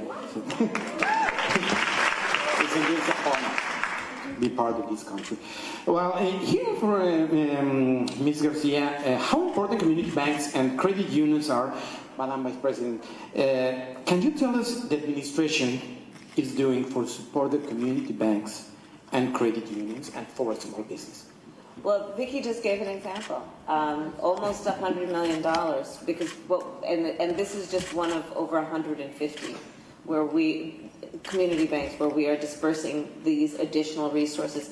Because as you have so beautifully said with that story, the 1 million loans will have a profound exponential impact on the economic health and well-being of the community. And, you said it so beautifully, Vicki. I think that when we think about what we support by supporting this kind of approach is community on a number of levels, both in terms of the contribution and the feeling and the richness of the community because of the well-being also of the community members. But also, let's be clear, all of these small businesses are paying taxes. Right? And so it's also about the tax base of the community, right? In many places in our country, it is that tax base that's going to have everything to do with the resources that go into things like public schools, that go into other community improvements. So understand that when we're talking about the benefit here, it is, yes, the owner, yes, their employees, yes, maybe their family members who then learn that these mortgages are available, but it is that. But on the point also about home ownership, that's about intergenerational wealth. Intergenerational wealth, because think about it. We all know this, right? You own a home, you build up capital. So that when your daughter comes and says, I want to go to such and such college, you might say to her, sweetheart, don't take out a student loan. I'll take out some of the capital from the value of the house. And you don't have to take out those loans. Or your son comes and says, I want to start a small business. Honey, you don't need to, you can come here. And that's intergenerational wealth. And we know for communities of color in particular, but for all Americans, the greatest source of intergenerational wealth is home ownership. So, and that's another thing that when we think about the community banks, it's a huge piece of it. We think of small businesses, but it includes a big piece of business of community banks is helping with home ownership and mortgages. But intergenerational, it's about capacity, it's about taxes, it's about the tax base, and then it's about jobs. Because again, this is about job creation. And for all of those reasons, I think this is critically important, and this is the work then that our administration is doing, in addition to the work we are doing around the federal contracts piece that we just mentioned. In addition to also understanding that our agenda here includes understanding the nuances. So I'll go back, for example, to construction work and what we're doing around building back up infrastructure. The difference between where we are now and where we could be with this approach, our collective approach, is helping that individual who is a construction worker go from being a subcontractor to a prime contractor. That's a very big deal in terms of what that means, in terms of allowing that individual, that woman, that man, that person to be able to grow their business and have, again, the residual impact for the community. So those are some approaches. And then, Administrator, you should speak. You're the one who's doing the hard work through the SBA of implementing a lot of this. How are you thinking about it? Well, it was a great honor to be able to join you here, because this is all I think about with your direction. I think that communicating how committed the Biden-Harris administration is to making sure that the economy works for everyone and using small business and entrepreneurship as that pathway to the American dream is really critical. I come from a small business family. I've started my own small businesses, and I've realized opportunity through the American dream. And what Vice President Harris is so committed to is making sure that we can help businesses achieve success outcomes by leveraging federal programs. And the SBA is all about that American dream and making businesses more successful by giving them the funding that they need to start their business, or making sure that they have the networks and the advice and everything in their toolkit to be able to day by day grow their business and take advantage of the opportunities that the Biden-Harris administration is investing in on their behalf. And then, of course, making sure that we are on the ground. The SBA, as you all know, is dispersed around the country with district offices and funding resource partners, many of them here today as well, that help businesses fill that toolkit up with the tools to start a business by writing a business plan up, or maybe that's finding out how to export their product abroad or get onto digital e-commerce and leverage these great opportunities. And so what we're really committed to at the SBA is ensuring that the most critical success factor, being able to access capital to grow, is accessible to all. And that's why I'm so glad that Vicki has joined us in the work that they're doing in the community to make sure that all communities are financially ready and able to level up into entrepreneurship. With the SBA's core resources, I want to spend a little bit of time on capital, because that's the topic we're really trying to lean into in the Biden-Harris administration. And from day one, and even before that, with Vice President's leadership in the Senate, we have committed to making sure that we could ensure that the smallest of the small businesses could access capital. SBA, of course, has been able to disperse relief during the pandemic to help save millions of small businesses. And in the president's first year, $450 billion was dispersed around the country in relief, and we got it into the hands of those left out of previous rounds, into the hands of the smallest of the small businesses with success. And that was through community, through organizations like many of you who are running those organizations today here in the room with us, in language, culturally competent organizations who could help us teach people how to access these incredible relief offerings. And what we're doing now to implement against this vision is making those changes across our core programs. Besides our COVID relief programs, SBA also disperses $40 to $50 billion a year into small businesses for working capital, lines of credit, asset purchases to buy your building or to buy equipment. All the tools and resources you need in the capital markets to grow your business.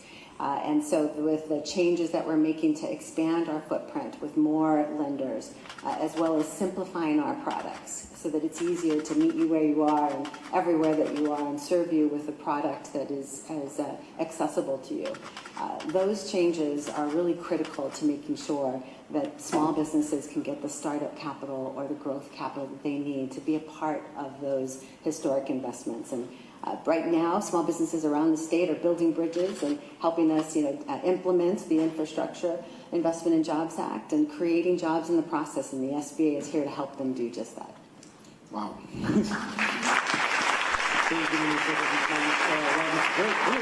They're supporting the small business. And one final question, Madam Vice President. What resources can you share today for those who want to start a small business? There's a lot, and I actually am going to turn it back to the administrator, because one of the things I think that it'd be really helpful for us to share with the community and opinion leaders here as they use their bully pulpit is to help people understand, how do they access it? And so let's say I've got an idea, and by the way, when we talk about our small businesses, not only is it intergenerational, but also we've got entrepreneurs in their teens and 20s to families who have been doing this for generations, and our seniors. And so it's really, that's also what's also exciting about our small businesses and who they are, because it spans the generations in addition to being intergenerational. But let's talk about, so I have an idea. Let's say I'm, whatever the age is, but I've got an idea. I'm youthful, whatever I am. And I've got an idea, and I'm prepared to work hard. It's the only way I know how to work. But I need access to capital. So I know that there's something out there about community bank. There's something out there about SBA. But as the individual, if we're sitting down in my kitchen and you're my neighbor telling me what to do, what would you tell me? What do I do? Well, I think that what we've invested so heavily in the Biden-Harris administration, as you know, is leveling up our networks. You have to start with someone you trust, that local voice. And through the American Rescue Plan, the Biden-Harris administration has supported our community navigators around the country. We now have 1,600 centers around the country. And here in North Carolina, every type of organization to help you get the skills you need. Fill that toolkit with all the resources you need to run your business day to day. So we have SCORE chapters. Those are expert mentors who've done business themselves. How do I meet them? And you can go through SBA.gov and connect to local resources. SBA.gov for get local assistance. And I know we're here today in Forest, my district team, but you can connect to a SCORE mentor directly, as well as a small business technology development center. You have several of them in the state, and women's business center. So it's basically about building a center that is welcoming to you. And we have funded community navigators here throughout the state to support small businesses. And so I think it's critical that you start and recognize that SBA can be a part of your team. So do I go on, so if I go on to SBA.com, to SBA.gov, okay, and then where do I go? Tell me where to go. Then there's a feed for community navigators as well as get local assistance. And that's how you connect locally with our districts. It's really important that you get a live voice on the other end of that phone. So I'll actually talk to somebody? You'll be able to talk to somebody. Oh, I like talking to people. And let me ask one question. Is it in Spanish as well? We have advisors who can work with you in 27 different languages. We've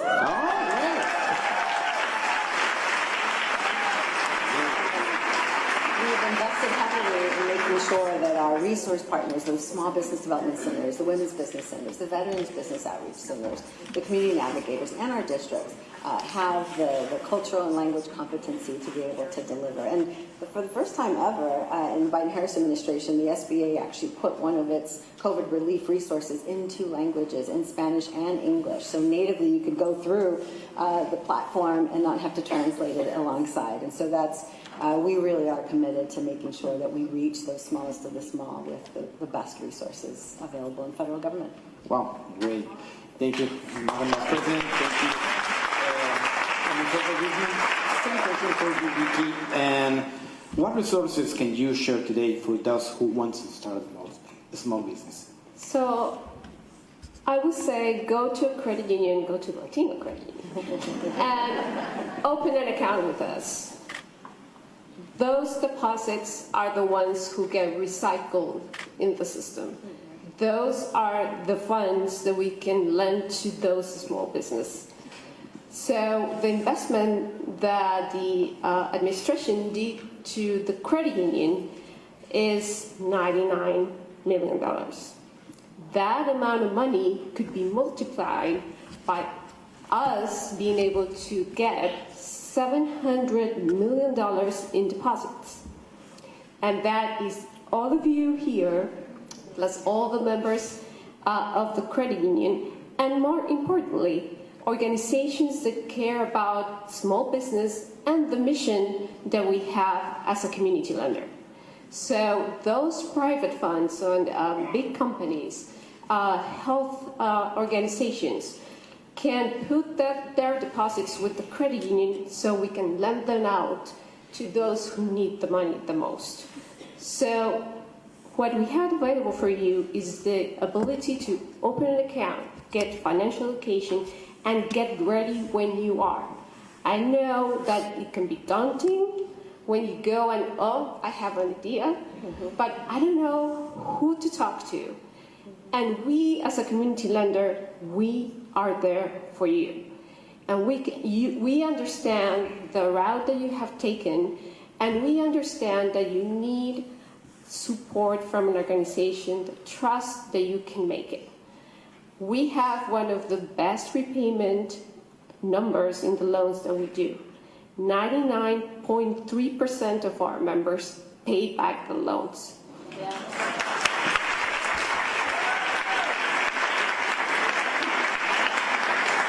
So we're not a risky business. Actually, we're a very good one. So just put your deposits where your heart is, and that will make you a best citizen, and you indirectly will be helping every small business owner that could ask for a loan at the credit union. And if I can add to that, so Jorge, you asked earlier, like what have we been doing recently? We last year started what we've called the Economic Opportunity Coalition. And so we've been spending time with private sector funders. And we now have some private equity investment going into the community bank. So it's not only the federal government money, but now we've got, I think it was B of A and Wells Fargo agreed to put $1 billion into what we're doing around community banks. We've got Google and all these others who have agreed that it is a good bet. It is very low risk when even private investors are thinking about the return on their investment to invest in community banks, which invest directly in the community. I think part of it, if I can speak for them, I'll just speak for myself as my observation. I think they also realize, one, that it is in the best interest of the economic strength and well-being of all of society to invest in these communities, but they also understand that the community banks just do it better in so many ways because they understand the community, and everything that you've described happens there in a way that it may not happen with a big bank. Yeah.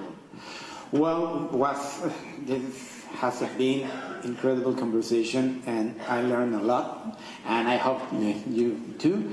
And well, I try to open my own business, my small business too.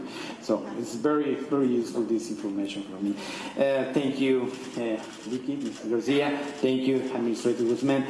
Well, Madam Vice President, any closing comments? Well, I just want to thank everyone here. We've asked this group of leaders to come together this afternoon because you really are leaders on the ground. And it was very important for us to be here with you to thank you, because the work we do generated out of Washington, D.C. and these places will mean nothing if it doesn't hit the streets as intended. And that's where you all come into play. There are a number of leaders at every level. I also want to mention we have Congresswoman Ross and Congressman Nichols, and I want to thank you all for the work that you have done. There is, at every level, leadership that is important about this work, and we cannot do it without all of you here. So let's keep it going. We have momentum, and the momentum is on our side. And so let's take advantage of this, knowing that time is a-wasting, and but there's a lot of good to do, and we're going to do it together. So thank you all. Thank you. Thank you. Thank you so much. Thank you, thank you, Administrator Guzman. Thank you, Madam Vice President, for this great conversation. Thank you so much.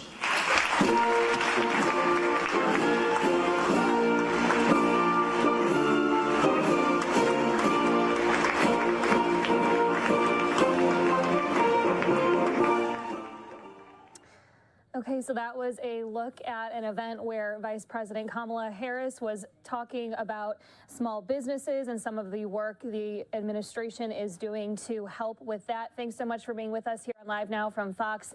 I'm Lexi Petrovich. We are going to take a quick commercial break, but before we do, I want to show you what we are waiting on here at Live Now from Fox. This is a live look from Maryland where President Biden is set to speak on infrastructure around 2:45 Eastern time. So a live look at that event happening right now. And here's that same event from another angle here. So we are waiting for the president to speak. We'll bring you out to that event when we come back right after this 2-minute break.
Welcome back to Live Now from Fox. I'm Lexi Petrovich. Want to take you out to an event where President Biden is going to be speaking in about 30 minutes or so, if all goes as planned and all goes on time here. We want to take you out to that event, though, where some other folks are speaking first. This is in Baltimore, Maryland, where the president is set to speak about the launch of a project to replace a 150-year-old tunnel causing rail bottlenecks between the nation's capital and New Jersey. Let's listen in here on Live Now from Fox. And you could say that it requires 21st century modernization to make it safer, faster, cleaner, and more accessible to all. Thus, the B&P replacement program will dedicate the existing tunnel to the freight service only, while building a new tunnel solely for passengers, the Frederick Douglass Tunnel, named after a Maryland native who was enslaved in Baltimore, an abolitionist, a women's rights advocate, and a civil rights leader who dedicated his life for fighting for freedom for others. Transportation, of course, is an instrument of freedom. I'm a civil engineer, and I've worked on transportation projects for over 25 years, and this is an epic, historic, once-in-a-century investment in infrastructure. It will bring 30,000 jobs to Baltimore region.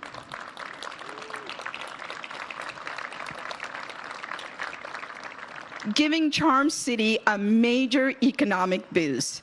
The future tunnel will replace diesel-powered trains with electric-powered MARC trains, which will minimize environmental impacts to the adjacent Baltimore neighborhoods. And once complete, travel times will improve for approximately 9 million passengers a year who rely on the Northeast Corridor for services. Trains will go from 30 miles per hour to over 100 miles per hour, decreasing travel times between Baltimore and Washington to just under 30 minutes. Time, of course, is our greatest commodity, and one that we cannot buy more of, and one we cannot replenish. And that's why this partnership and investment is vital to expanding opportunities for not just Marylanders, for all of the Northeast Corridor commuters.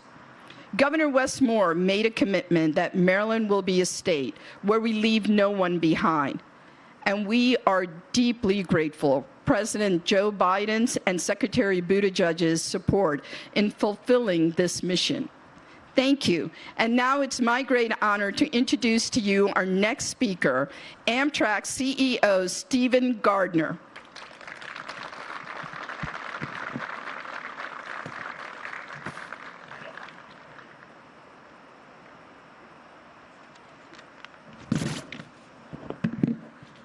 Thank you, Lieutenant Governor. What a great way to start. It's a beautiful day here, and I couldn't be more excited to see all of you joining us to celebrate what is truly an incredible piece of infrastructure. Built in 1873, this tunnel behind us has earned its retirement. Today's the time that we can celebrate all it's done, but look forward after 150 years to building a modern, reliable, and high-speed link between Washington and Baltimore. I want to start by thanking Amtrak's #1 customer, the President of the United States. President Biden has made infinite trips through this tunnel, and we're so excited for his support and his vision and leadership on enhancing infrastructure across the nation and here specifically in the Northeast Corridor. Secretary Buttigieg and his amazing team at DOT has been instrumental in helping us progress this program and improving safety, equity, mobility all around the nation, and focusing on the opportunities that intercity passenger rail can play. Long ignored, but not anymore. In Congress, we couldn't ask for a more focused and committed delegation. Both our senators and the entire House delegation has led the way on achieving this day. And I want to thank our partners here in Maryland, the new Governor Moore administration, Secretary Wiedefeld, Administrator Arnold, Mayor Scott, all of them totally united on this incredible project. And let me just say to the residents of Baltimore, we are so excited to be making investments here, not just today, but for the future. We will focus on improving assets all around this city and building a whole generation of workforce and enhancing the community in the process. And that brings us to the incredible workforce that's going to build this tunnel. Amtrak employees, together with members of the building trades, are going to be working to build this incredible asset to last at least another 150 years. I think we should get at least 200 out of the next one. And we're so excited for the partnership and for all the work the folks are going to be doing on this important project. We're entering a new era of passenger rail, a new era of infrastructure in this nation. Amtrak's so excited to be part of that and to help bring safer, higher quality mobility to this region and all over America. With that, I want to introduce and welcome Congressman Mfume, incredible leader here, focused on this project for as long as I've been involved, for as long as Amtrak's been focused on this project. We've had his leadership, and I want to welcome him to the stage. Thank you very much.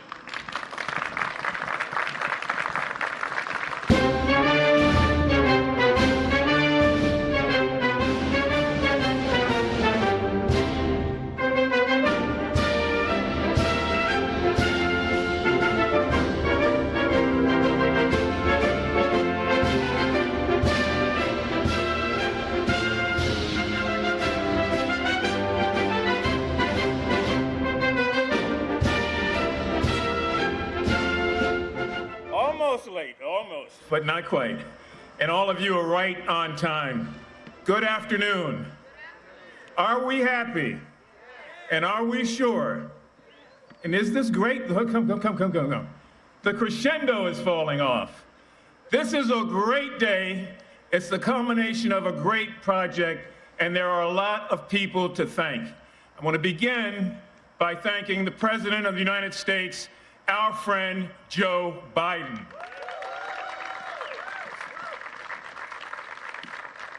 Now, the president was very, very deliberate about this and made so many trips to the Congress, both the House and Senate, to argue why this was necessary that we almost made him a member, but he didn't want to come back again. He liked his other job. Mainly, though, he had the sort of stick-to-itiveness and the determination to make sure this happened. So, President Biden, we know you're very close, and we want to let you know that we are very pleased with this bipartisan bill and what it will do particularly for Baltimore and for this tunnel. I also want to thank Steve Gardner for those very kind words of introduction and for his leadership at Amtrak. Steve and I and so many others stood here months back to talk about and to herald this project, which really had not taken off at that point, but it has now. We're going to be joined, if we haven't, by Secretary Buttigieg. Thank him, and I thank him personally for his attention to the greater Baltimore area and to the state of Maryland on so many projects. And need I say anything about the Lieutenant Governor, who is just up here, for her dedicated commitment and the commitment of our Governor, oh guys, you didn't have your Wheaties this morning. I don't know, Stenny, this crowd, I don't know. Governor Moore is here. He's going to be out shortly.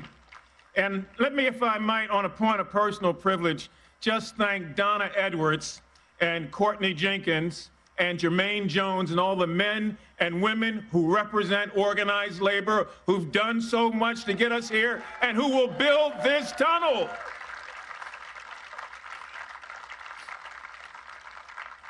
Now, I stood here months back with Nettie Washington Douglas, the great-granddaughter of Frederick Douglass, who had tears in her eyes at the thought that her great-grandfather's name would be a part of this, emblazoned on it, and would be the way that people recognized it well into the next century.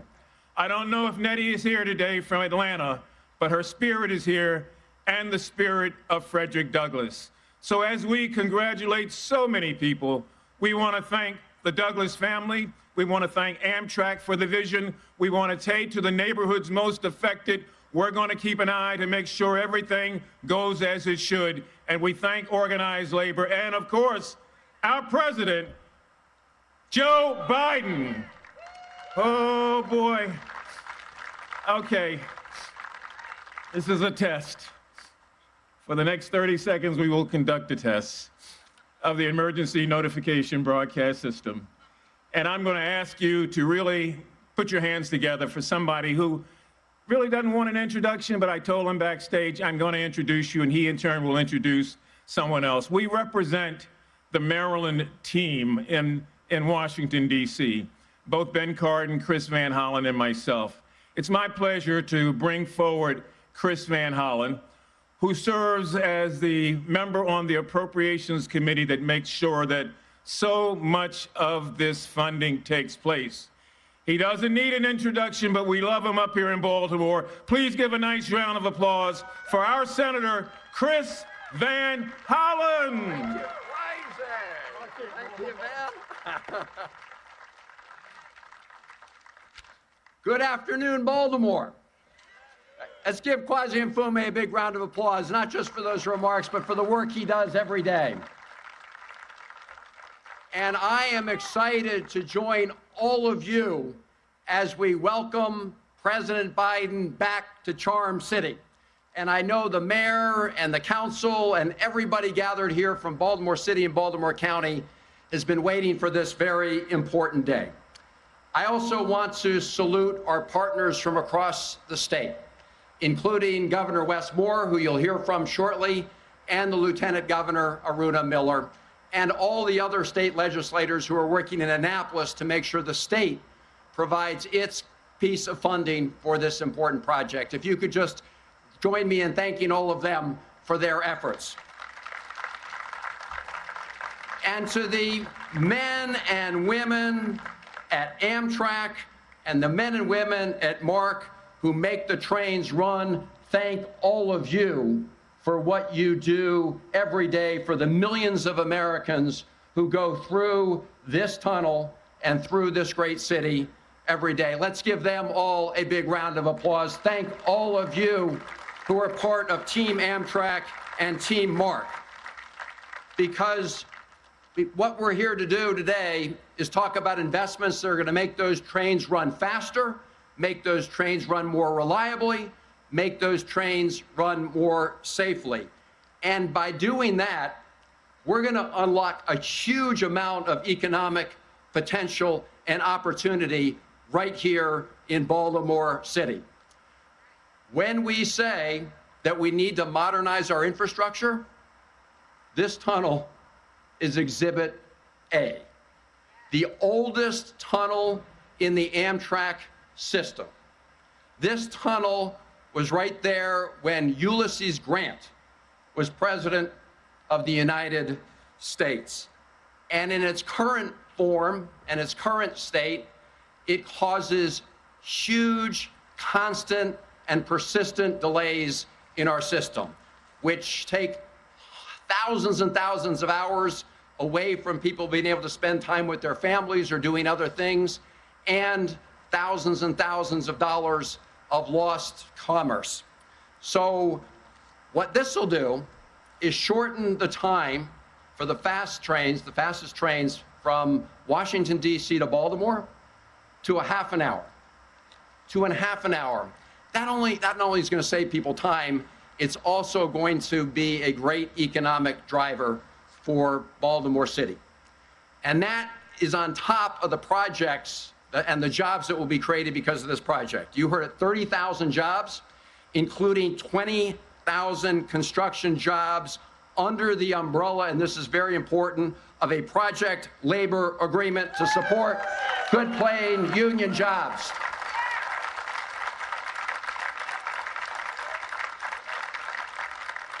Many of us joined President Biden about a year ago in an ironworkers union where he announced that federal projects of significant size would all go through project labor agreements, and the president and his team are keeping their word.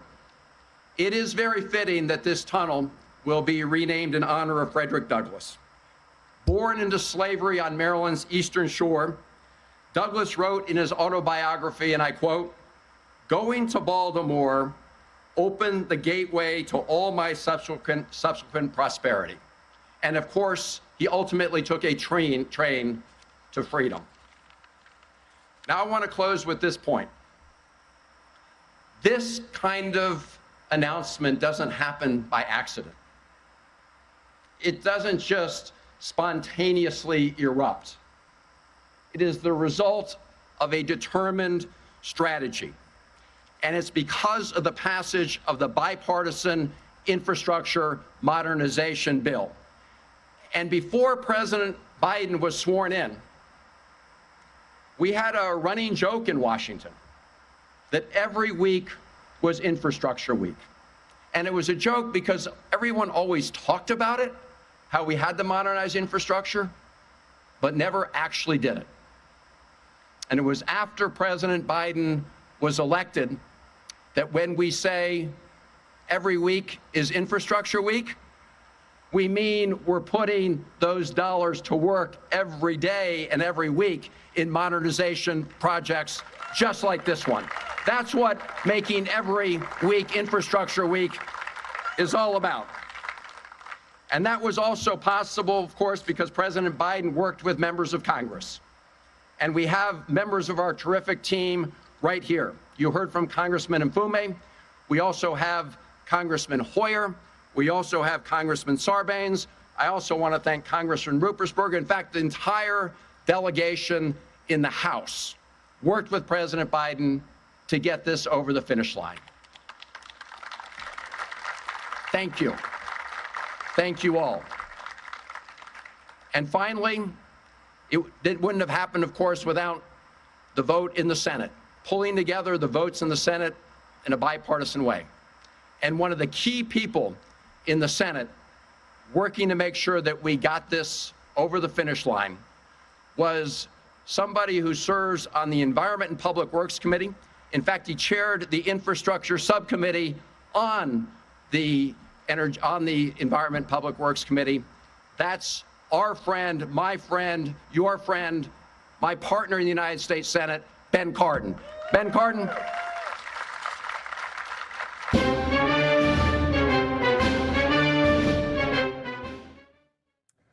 Okay, we are going to step away for another quick commercial break. We'll take you right back out to that event in Baltimore, Maryland when we come back.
Welcome back to Live Now from Fox. I'm Lexi Petrovich. We want to bring you back out to that event happening in Baltimore, Maryland, where the president is set to speak here very soon. We're also hearing from other state and local leaders as well. And this, again, is in regards to the 150-year-old tunnel that's causing some rail bottlenecks between D.C. and New Jersey. The replacement rail tunnel, which is funded by the bipartisan infrastructure law, is set to drastically improve travel for millions of commuters. It's also expected to create about 20,000 direct construction jobs. Let's continue listening in here on Live Now from Fox. Frederick Douglass was one of the great civil rights leaders of our times. He advanced rights for all. And it's very fitting, because we wouldn't be here today celebrating this tunnel if it weren't for the leadership of President Biden and his insistence that in every major initiative that we've been able to do in the Congress of the United States under President Biden, equity has been a key feature of that legislation. He wants to leave no one behind.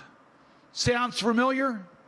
We have leadership in Maryland that will partner with President Biden under Governor Moore. Leave no one behind, include all communities. So yes, we made sure in the infrastructure bill that we protected the rights of our workers, of our organized labor. Thank you for what you've done to build America, and thank you what you're continuing to do for our community. And if you look at the other bills, starting with the American Rescue Plan, COVID, we protected all the communities, including those that have been left out before. State and local governments said they could do critical work. Look at what we did with the Inflation Reduction Act, with climate, helping those communities that have been left behind before, and dealing with health care costs for those who otherwise would not be able to afford that. CHIPS and Science Bill to keep technology here, to protect American workers and American ingenuity. Common theme throughout each of these programs. So I just really want to thank President Biden for his commitment to include all of us in the programs that we have. And I couldn't be more excited about Maryland's position. We were earlier today at Coppin State University, where we talked about broadband. Now, broadband is in the bipartisan infrastructure bill. We talked about making sure broadband's available in all communities, including those that have been left behind before. We look at all of our programs to benefit all the people of Maryland and the nation. And with Governor Moore and Lieutenant Governor Miller, we have that team, and our controller, Brooke Learman, who's also with us, and our great mayor of Baltimore City is also with us today, Brandon Scott. It is Team Maryland, and we're going to continue to work together for all the people of our state. A great day for Baltimore. The weather is shining on us, and this is going to mean our future. And by the way, the person who knows this best is Joe Biden, because he's been stuck by the delays in this tunnel many times as a passenger of Amtrak. This tunnel will provide the future that we need in a modern way to deal with passenger rail in our community. And the way that we're protecting the freight rail, dividing it from the passenger rail, is a smart way for America's future. This is the principal bottleneck in the Northeast, and this investment will mean incredible for the transportation public getting through this area. So I'm proud to be part of this team, and now it's my pleasure to bring forward the key architect of the bipartisan infrastructure bill, the person who was responsible for delivering it to Congress and, more importantly, getting it passed in Congress, our great Secretary of Transportation, Pete Buttigieg.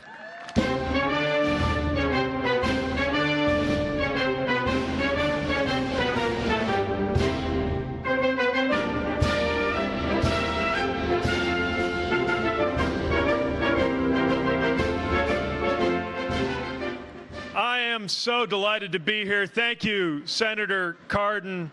Thank you, Senator Van Hollen, Congressman Mfume, and all of the congressional delegation members who saw to it that we have this bipartisan infrastructure law to make these kinds of investments possible in the first place. I'm delighted to be with you in this season of action, making yet another example of what President Biden's vision for building a better America looks like come to life. We are now well into the thousands when it comes to projects that we have announced across the country. They come in all sizes, but it's safe to say this is very much one of the big ones. And I couldn't be prouder to be part of the Biden-Harris administration that has delivered historic infrastructure funding after far too much talk in infrastructure weeks coming and going in Washington without result. These results come by way of partnership from so many who helped make this a reality. And I want to thank all of the leaders from the community, from the city, from the state, again, everyone in Congress who got us here, transportation agencies, and of course the building trades for all that goes into making today possible.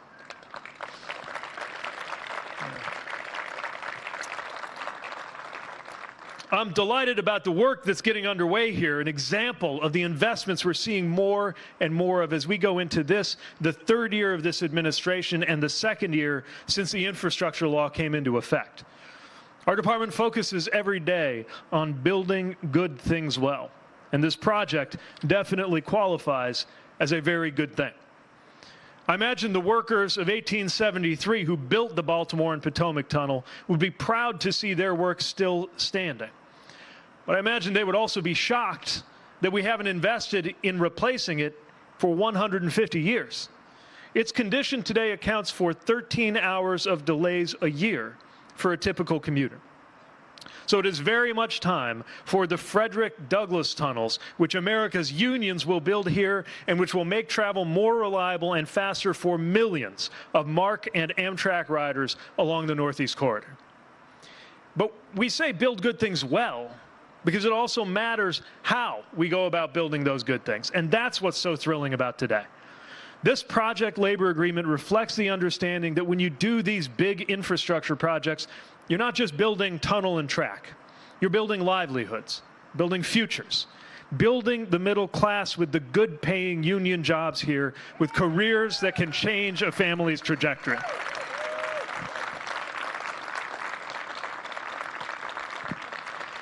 And the unions that are here, they're going to be recruiting new workers across the Baltimore region with a focus on communities that haven't always gotten access to those good-paying jobs in America's past infrastructure investments.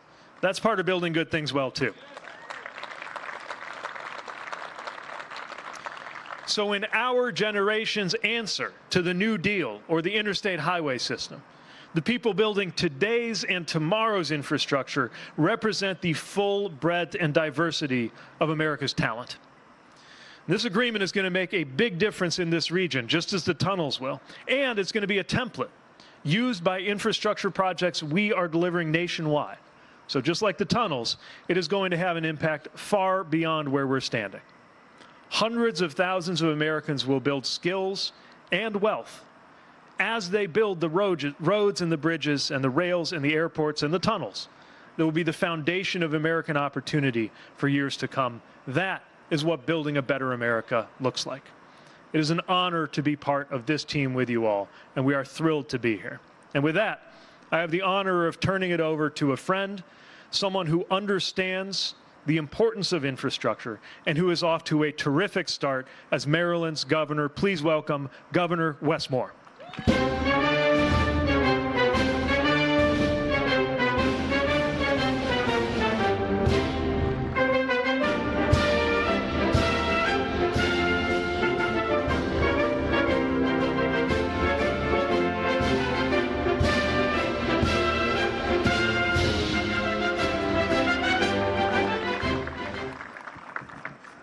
Good afternoon. What's going on, Maryland? We got some big news today, and first want to thank Secretary Buttigieg for the leadership, for prioritizing this issue. I was saying with the amount of times that Secretary Buttigieg and the President have been here in Maryland in recent history, we're about to make them taxpayers. But it's exciting to see what partnership looks like, what can get done when we actually start working together. And this kind of partnership that we're seeing right now between the state of Maryland, between Amtrak, between Maryland's Department of Transportation, because it has been 150 years, and it is now time. That's right. It's been 150 years, and it is now time to bring the B&P tunnel into the 21st century.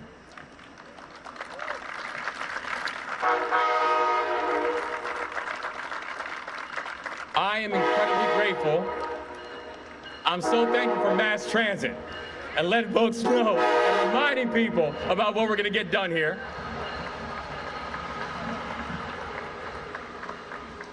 I'm incredibly grateful for our federal delegation as well. And I do want to take a note to say Maryland has the best federal delegation in this country, period. They are working tirelessly on our behalf. They are working in partnership because they understand that the only way we are going to get this work done is if we get it done together. And they also understand and recognize the fact that we are all standing on the shoulders of giants. And I'd be remiss if I didn't acknowledge two people. One, Senator Barbara Mikulski, for the work that's been done historically on this issue. And the other is a mentor of mine, Elijah Cummings, who I know is smiling down right now as we speak and is saying, let's get these trains running. Because we know that in this state, in this time, we have no time to waste. That if you look at how the railway is even going to be renamed, going from the B&P tunnel to the Frederick Douglass tunnel, the reason that matters is this: that name was not given by accident. Because we're talking about an acknowledgement and a celebration of someone who believed that we don't have time to do right. That the time to do right is now. And the time to make this kind of investment is now. Throughout this entire campaign process, we talked about Maryland's ability to foster pathways for three different things for all Marylanders. It is work, wages, and wealth. And the thing that we know about the Frederick Douglass Tunnel, it will create pathways for all three. Create pathways where we know the construction on this tunnel alone will generate up to 30,000 jobs in the Baltimore region, 20,000 construction jobs alone, and we are talking about good, strong union jobs.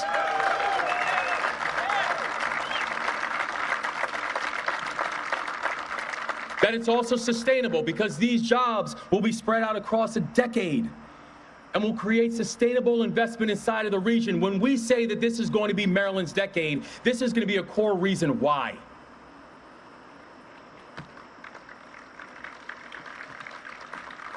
That we know this is about bringing the possibility of high-speed rail capacity to the Northeast Corridor.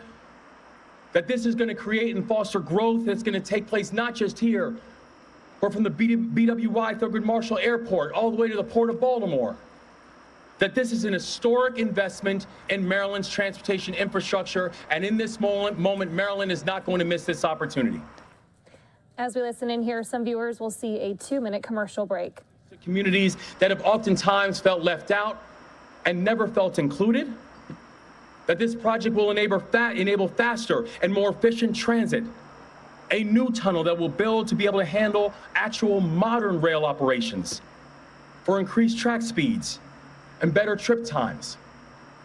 And yes, when we talk about one of the key factors that all transportation items need to understand, it's also about sustainability. And it will become more sustainable because the program is a clean solution that will enhance sustainability and environmental protections with 100% electric train operation.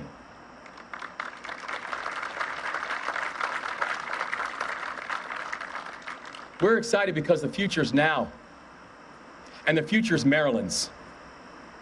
That this becomes our time to lead, and in partnership with our federal partners, our local jurisdictions, our union members, and the people, that this is going to be Maryland's time to march forward and watch everyone else look in awe.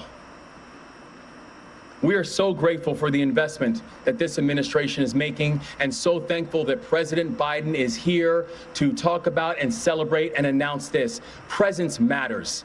And the fact that the president is making such a significant investment in us, it matters. In this time, with this administration, we are going to get this done. And with President Biden's leadership, we got this done.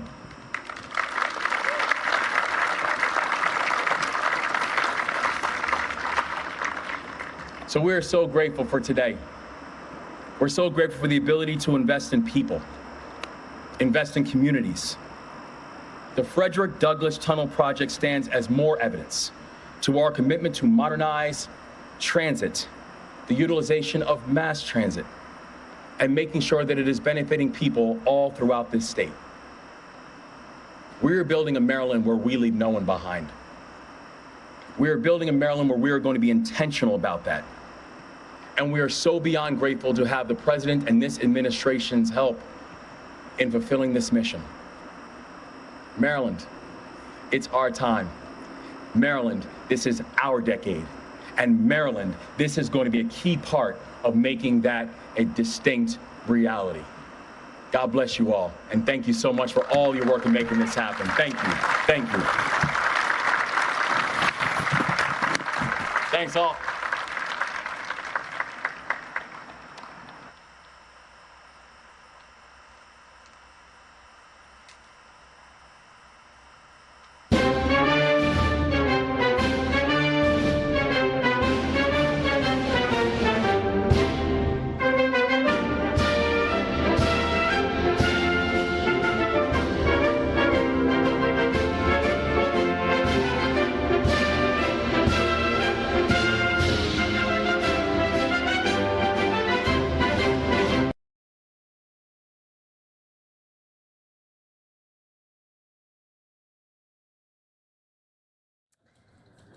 We are going to give you a live look here at the New York Stock Exchange as we get ready to show you where President Biden was speaking at that event. Let's get that set up for you here, and we'll bring you that from the beginning here on Live Now from Fox.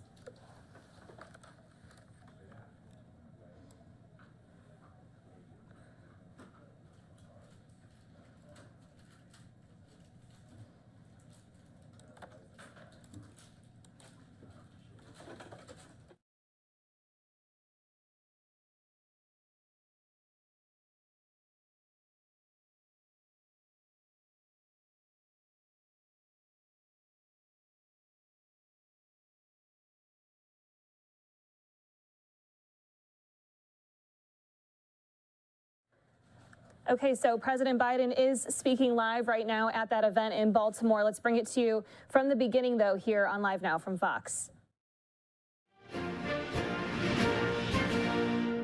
Hello. Anytime I see a train door open, I head for it. And by the way, I can say it now since I know there's different leadership. I used to about 15% of the time ride with the engineers, for real.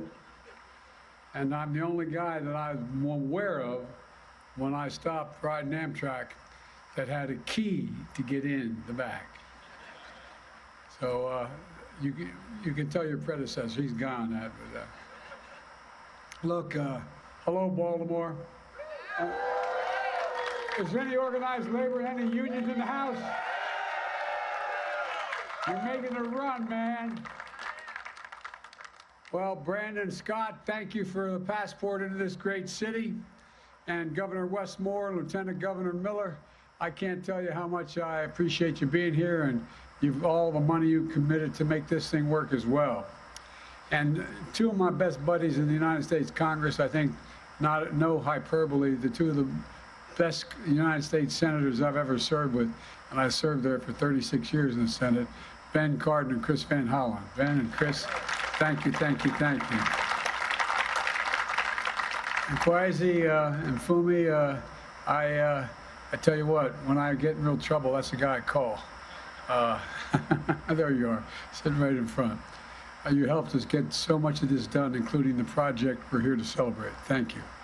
You know, look, thanks to the members of the Maryland delegation and Congressman John Sarbanes. He and his dad and I talked a lot about Amtrak, spent a lot of time working on it. Dutch, you're still here, aren't you? I saw, there you go. Hey, Dutch, good to see you. As well as Steny Hoyer, probably one of the best leaders we've ever had. Steny, you're a hell of a guy. For real. I've kidded Steny for years. He represents the western shore of Delaware. We call the Delmarva Peninsula. We got into it all at any rate. Steny, you're the best and one of the greatest champions this state has ever had, and an incredible majority leader, and continues to serve Maryland very well. You know, I mean this sincerely. I don't think there's a better delegation in the entire United States of America than the delegation here in Maryland, including your state legislatures as well.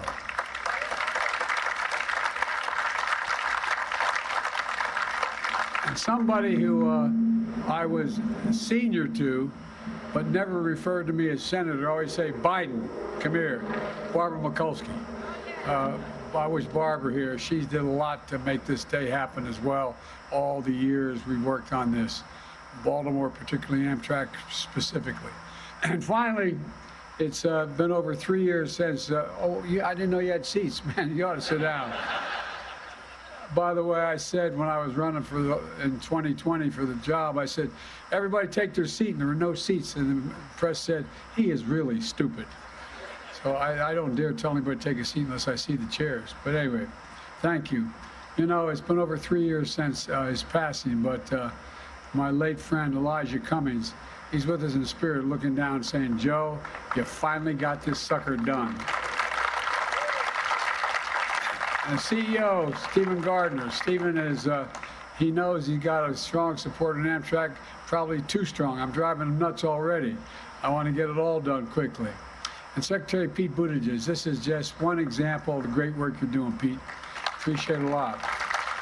Let me at the outset, this is just the beginning of having a 21st century rail system that's been so long overdue in this country. Back in Delaware, I'm known for riding Amtrak for being their senator all those years. And most of you know that as a senator, I rode the train between Washington and Wilmington and back and forth every single day that the Senate was in. And they tell me it's about average 117 days a year, about 265 miles a day. I put over 1 million miles on Amtrak. Not a joke, including as vice president. Amtrak wasn't just a way to get home, it's a family. The conductors, the engineers, they literally became my family.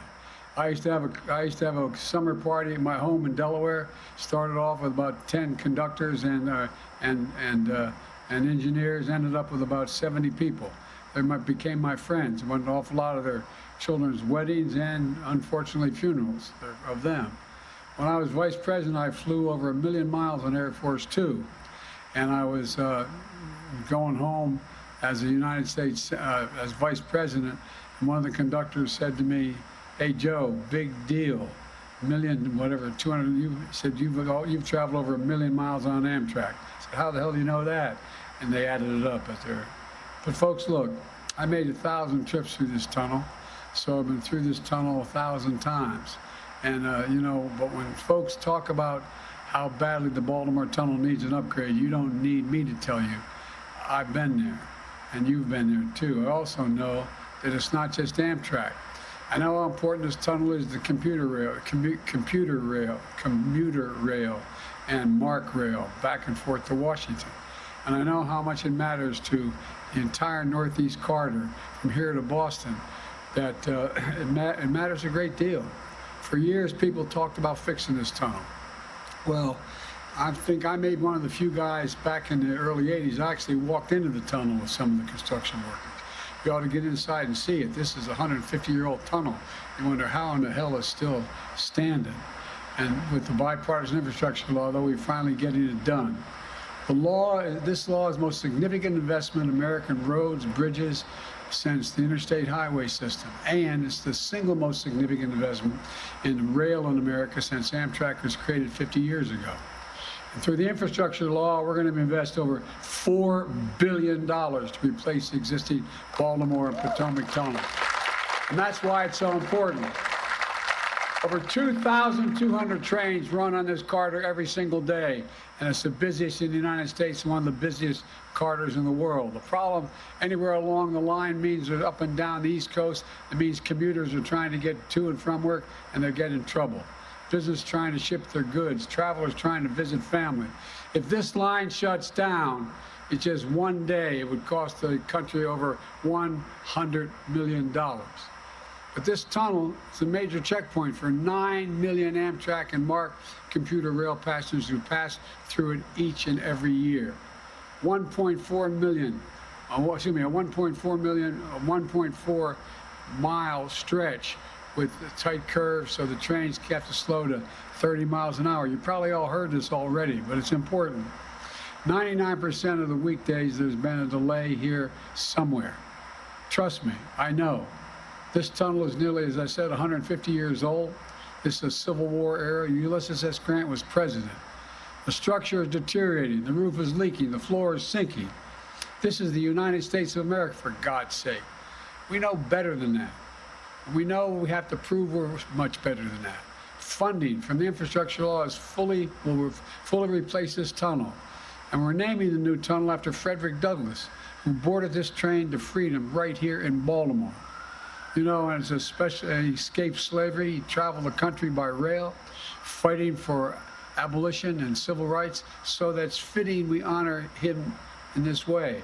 The Frederick Douglass. Look, we have a lot to do.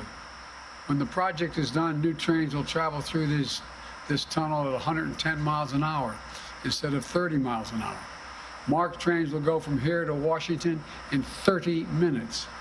On an average weekday, that'll eliminate nearly 7 hours a day.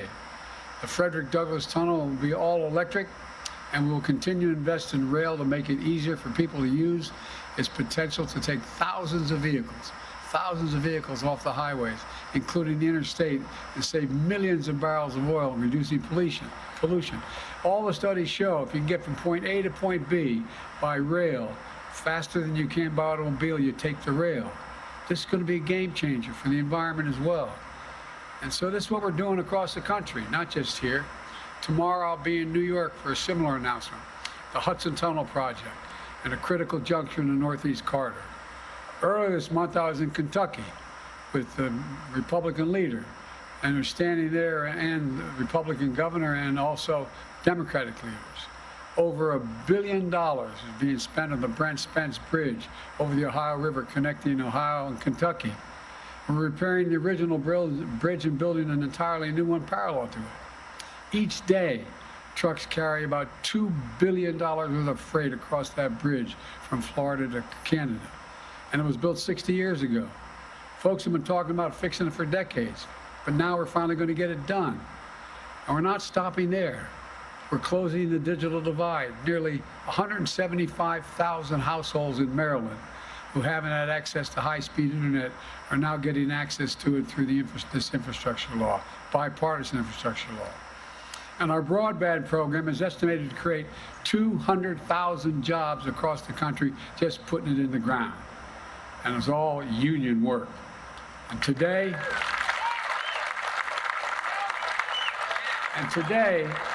we're announcing a nearly $4 million grant to the great HBCU in Baltimore, Coppin State University, to buy new laptops to give students digital skills and training that they need to compete in today's workplace.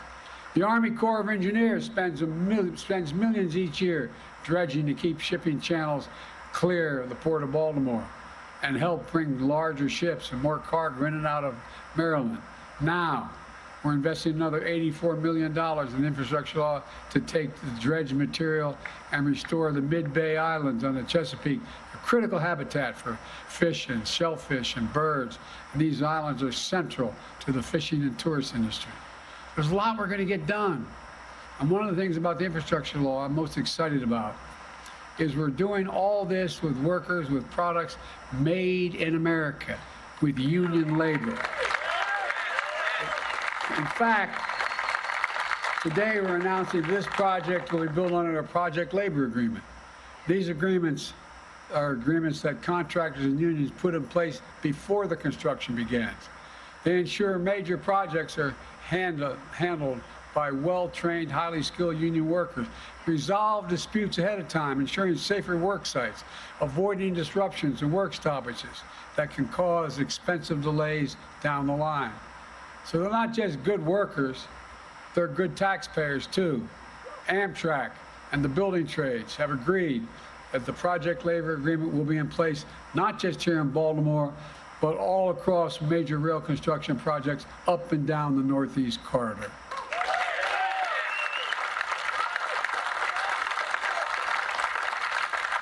And the Baltimore Tunnel project will lead to 20,000 good-paying construction jobs. Laborers, electricians, carpenters, cement masons, ironworkers, operating engineers, and so much more. These are good jobs you can raise a family on. And most don't require a college degree, but they do require the equivalent of a college degree. You have to have 4 to 5 years of an apprenticeship. That's one of the reasons they're the best trained workers in the world, the best in the world. I've been saying that my whole career, and it's true. These are jobs for folks I used to think about as I took the train home at night, going through the stretches of suburban Maryland, suburban Baltimore, and look out the window, see the flickering lights on people's tables. Not a joke. I used to look at them and just wonder what their conversations were at their kitchen table, their dining room table. What were they thinking about before they just before or after they put their kids to bed? Asking questions that are ordinary and profound. We're gonna have enough money left over, honey, at the end of the month. After we pay our bills, just have a little bit of breathing room. My dad used to say, you know, Joey, a job's about a lot more than a paycheck. It's about your dignity. It's about respect. It's about being able to look your kid in the eye and say, honey, it's going to be, I mean this sincerely, it's going to be okay, and mean it. Well, that's what, folks? Too many people have been left behind in the past. They're treated like they're invisible amid the economic upheaval of the past 4 decades. They remember the jobs that went away and wonder whether a path exists anymore for them to succeed. But I know we can forge a path of building an economy where no one's left behind. That's what this project and others like it across the country are all about. It's about making investments in America's cities, towns, heartlands, and rural America. It's about making things here in America again. It's about good jobs. It's about the dignity of work. It's about respect and self-worth. And it's about damn time we're doing it.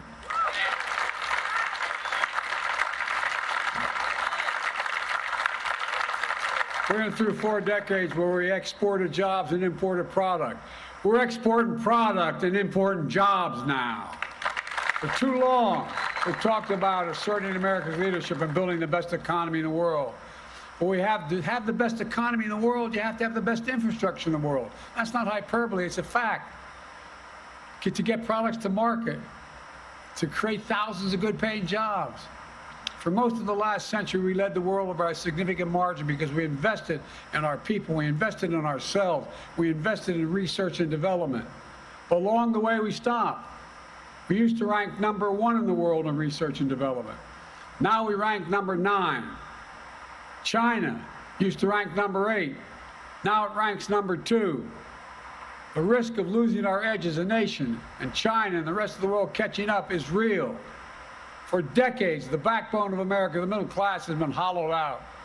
Too many good-paying manufacturing jobs move overseas because labor was cheaper. Jobs move overseas and factories closed down.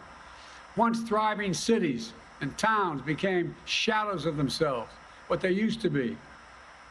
When Carrier, one of the biggest manufacturers in Syracuse, New York, stopped making air conditioners, the town went in decline.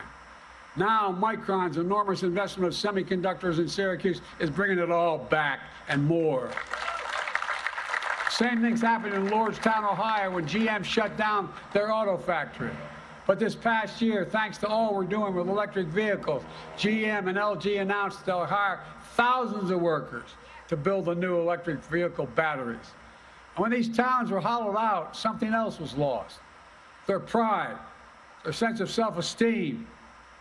Folks, These are the effects of the so-called trickle-down economics. The view from Park Avenue that says, when the wealthy do well, it will all trickle down to everybody else. Not in the family I was raised, it didn't work that way. But there's another one that I hold, that whole folks in Baltimore hold as well. Our folks in cities were born in Scranton, Pennsylvania, and grew up in Claymont, Delaware like I did. They view the backbone of America. They are the backbone. They're the people who get up every morning and go to work just to bust their necks trying to make an honest living. Look, folks, I've said it many times. Wall Street did not build this country. The middle class built this country, and unions built the middle class. That's a fact. I ran for president to build an economy from the bottom up and the middle out, to bring back good-paying jobs you can raise a family on, whether or not you went to college, to give working families a little more breathing room, to invest in ourselves again, to invest in America again. And that's what we've done. My first 2 years in office, we have 2 of the strongest years of economic growth and job growth in American history. We've created 11 million new jobs, including 750,000 manufacturing jobs, and we're just getting started. Where in God's name is it written that America can't lead the world in manufacturing again? I don't know where that's written.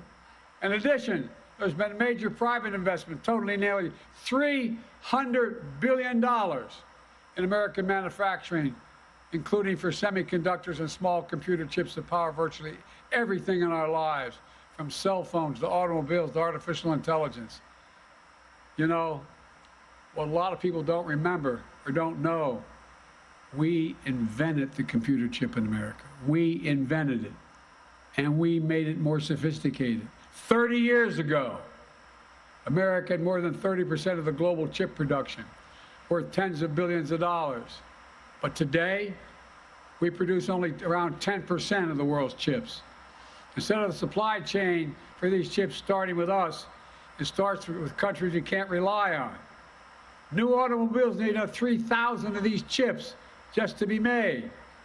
When overseas factories make these chips shut down during the pandemic, automakers in America had to shut down their product lines too. We couldn't produce enough cars because we didn't have enough chips. We can't ever let that happen again. That's why we came together to pass the Bipartisan Chips and Science Act, and we're seeing the results now. Just a few hours north of here, IBM invested $20 billion in its facility in Poughkeepsie, New York, in semiconductor design and manufacturing, quantum computing, artificial intelligence. Intel is investing $20 billion building 2 chip factories, fabrication facilities, just outside of Columbus, Ohio. $100 billion with Micron in Syracuse, $40 billion with TMSC in Phoenix. Our economic agenda has ignited a boom in manufacturing, from semiconductors to electric vehicles to advanced batteries.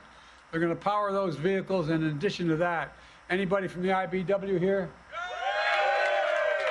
500,000 charging stations you're going to build in America so you can go from coast to coast to coast. Look, there's much more to say about what we're going to be doing to modernize American rail. Let me close with this, because if we don't get it by 1/4 we're all here for the next 2 hours, almost.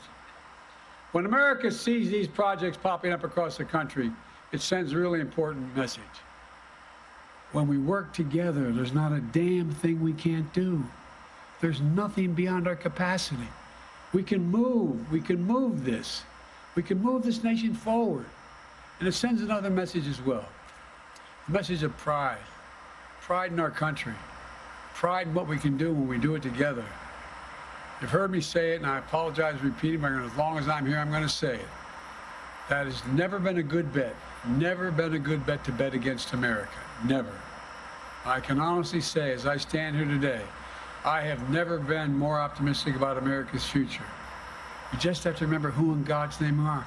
We're the United States of America. There's nothing beyond our capacity when we work together. We've never failed to meet an objective when we set our mind to it. So it's about time we say, once again, we're going to lead the world in the second quarter of the 21st century. May God bless you all, and may God protect our troops. Thank you, thank you, thank you.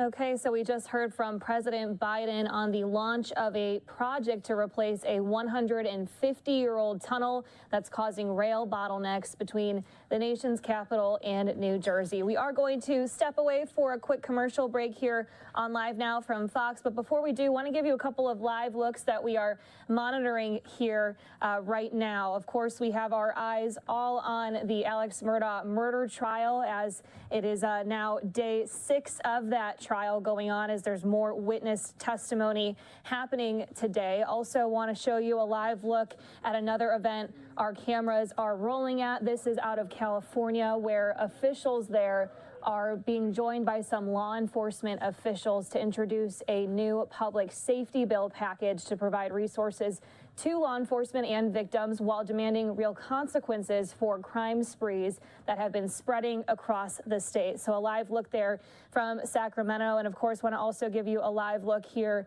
of your stocks for the day, about 211 points in the red. We are going to step away for that quick break. We'll be right back in 2 minutes.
Welcome back to Live Now from Fox. I'm Lexi Petrovich. We appreciate you being with us here on this Monday. I want to start with some news we are following out of Memphis, Tennessee, where we're learning a 6th Memphis police officer has been disciplined for his involvement in the brutal beating and arrest of Tyre Nichols. Of course, a story that we have been following extensively, especially last week on Friday, where we finally saw those videos that led to these officers being fired and ultimately charged with second-degree murder, among other charges. The other 6th officer who has now been relieved of his duty is Officer Preston Hemphill. He was relieved of duty shortly after the arrest of Nichols, who died 3 days after the situation where he was pulled over by those officers, then died at a hospital 3 days later. Memphis police spokeswoman Karen Rudolph said that sixth officer has now been relieved. She did not disclose Hemphill's role in the arrest, though. Rudolph said information on disciplinary action taken against Hemphill was not immediately released because he was not fired, and the department typically releases information about officers who are relieved of duty after an investigation ends. Highly anticipated video footage was released on Friday. It was very difficult to watch. It showed the 5 Memphis Police Department officers using a stun gun, a baton, and their fists as they beat Nichols during a nighttime arrest again on January 7th after he was pulled over on suspicion of reckless driving.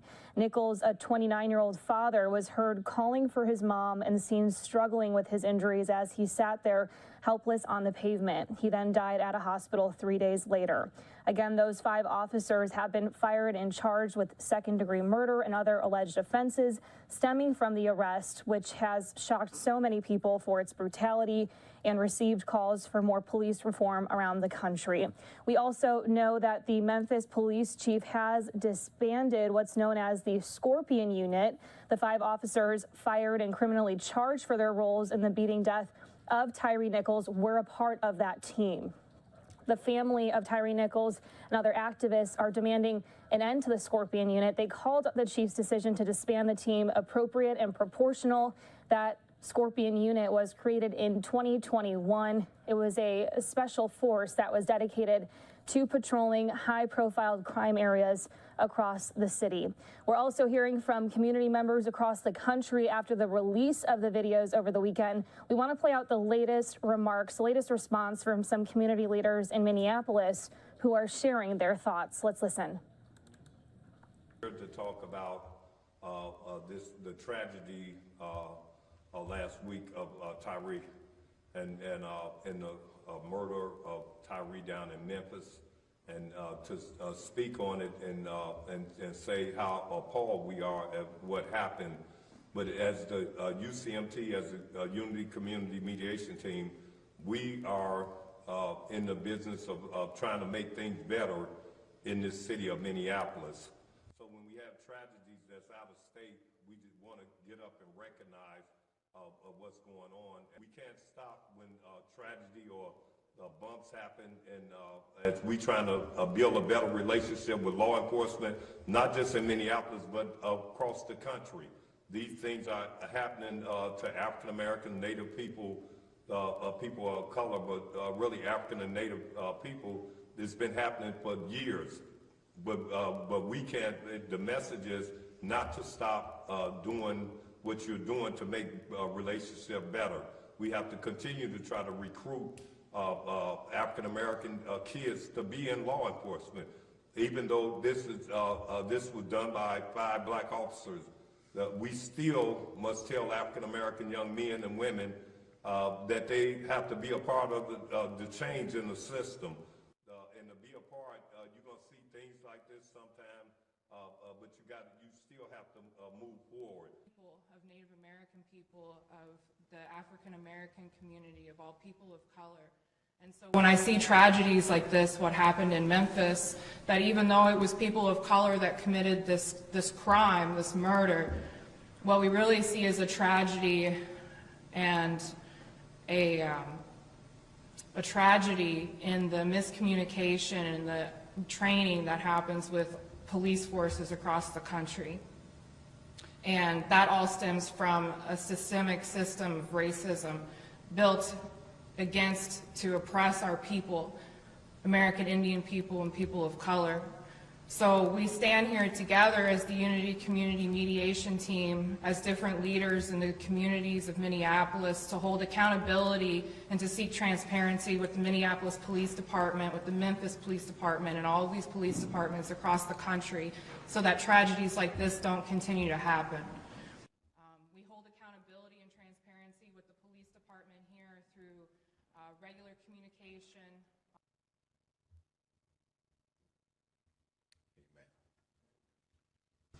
This brutal slaying of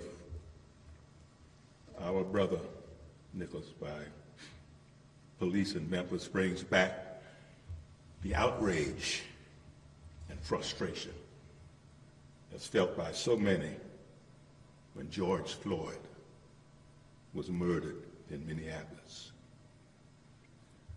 The difference now between Memphis and Minneapolis is that we have a memorandum of understanding that's signed by the Community Mission team representing our communities.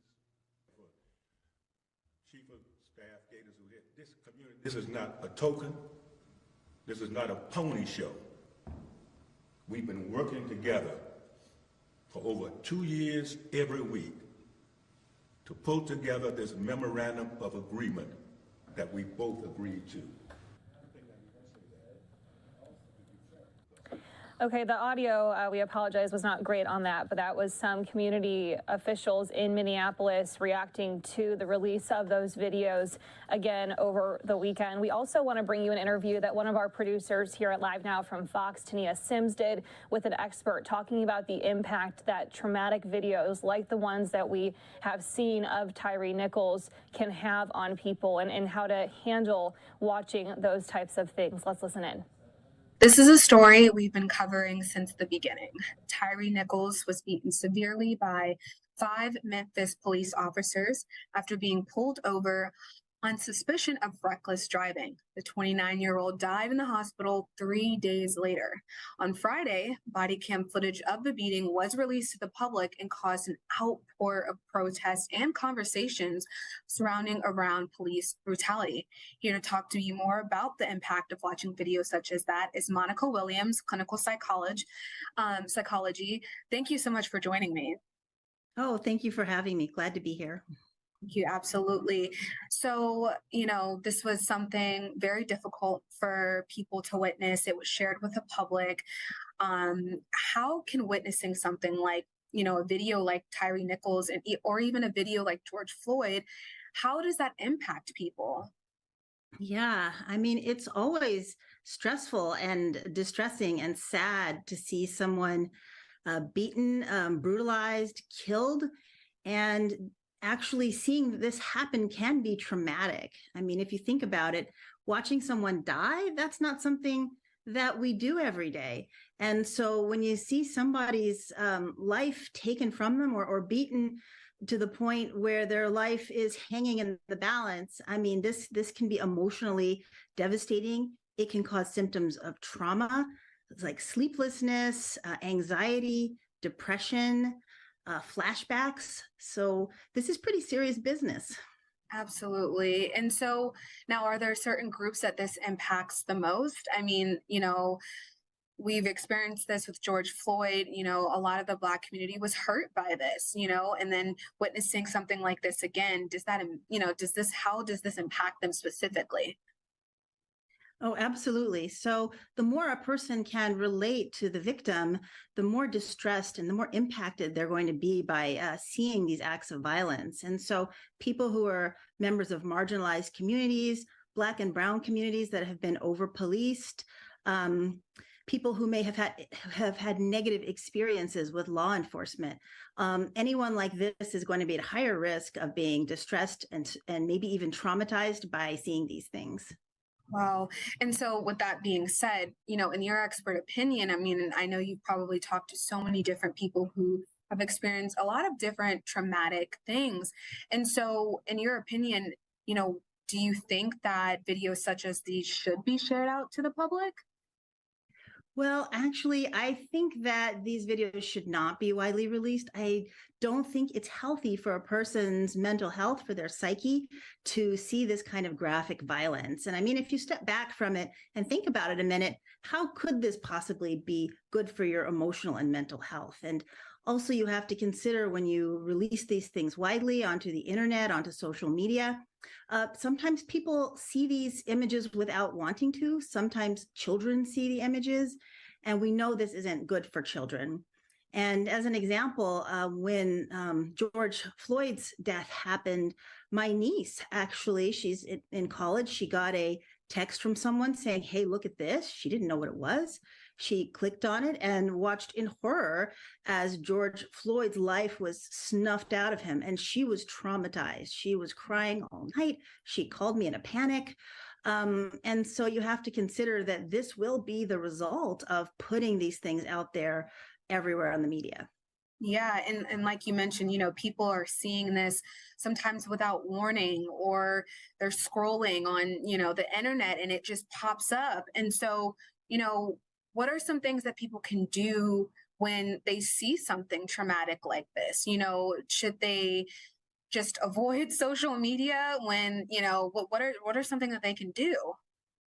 Well, I think people should ask themselves, is this something that I need to watch? Do I actually need to see this? And certainly there are some people who do need to see it.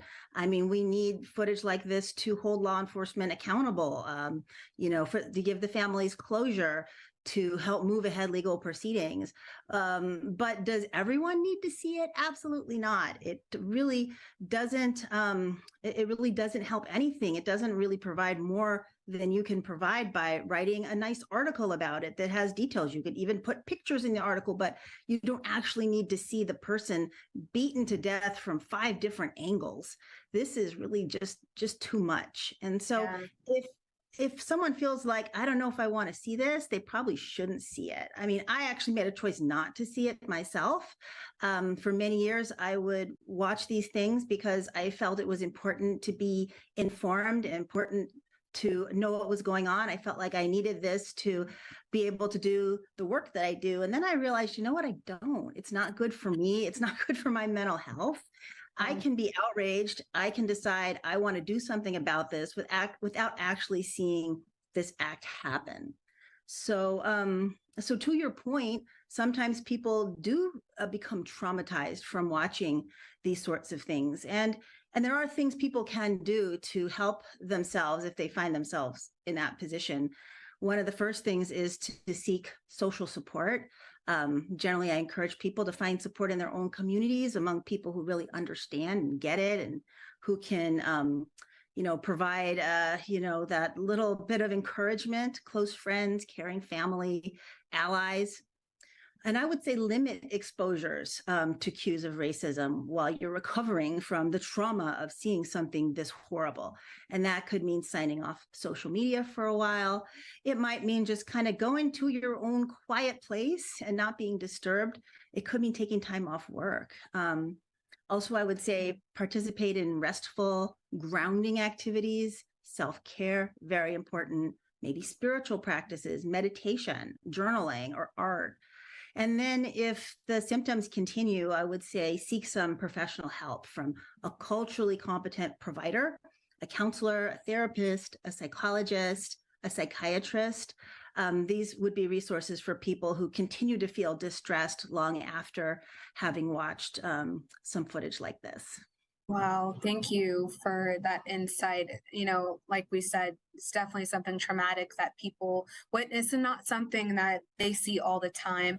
Well, thank you for joining me, Monica Williams, clinical psychologist. Thank you for your time, and we look forward to speaking to you again. All right.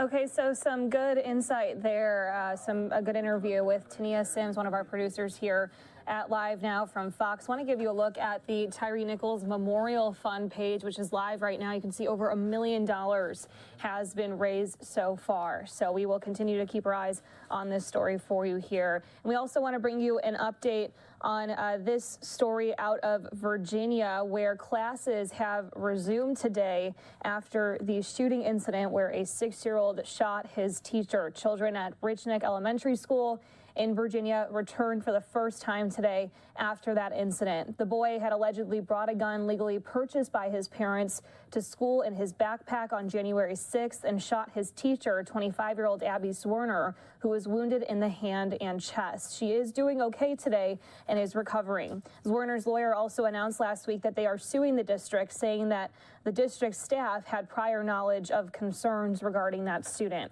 There will be some improved security at the school as well. That includes 2 permanent security officers, metal detectors, and all students are receiving clear backpacks today. There will also be more emotional support services for students, families, and staff.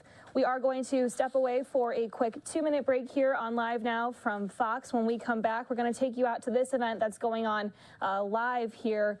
This one out of, as we get it pulled up here, this one out of Texas, where Governor Abbott is speaking on securing the border. We'll start it right from the beginning for you here on Live Now from Fox.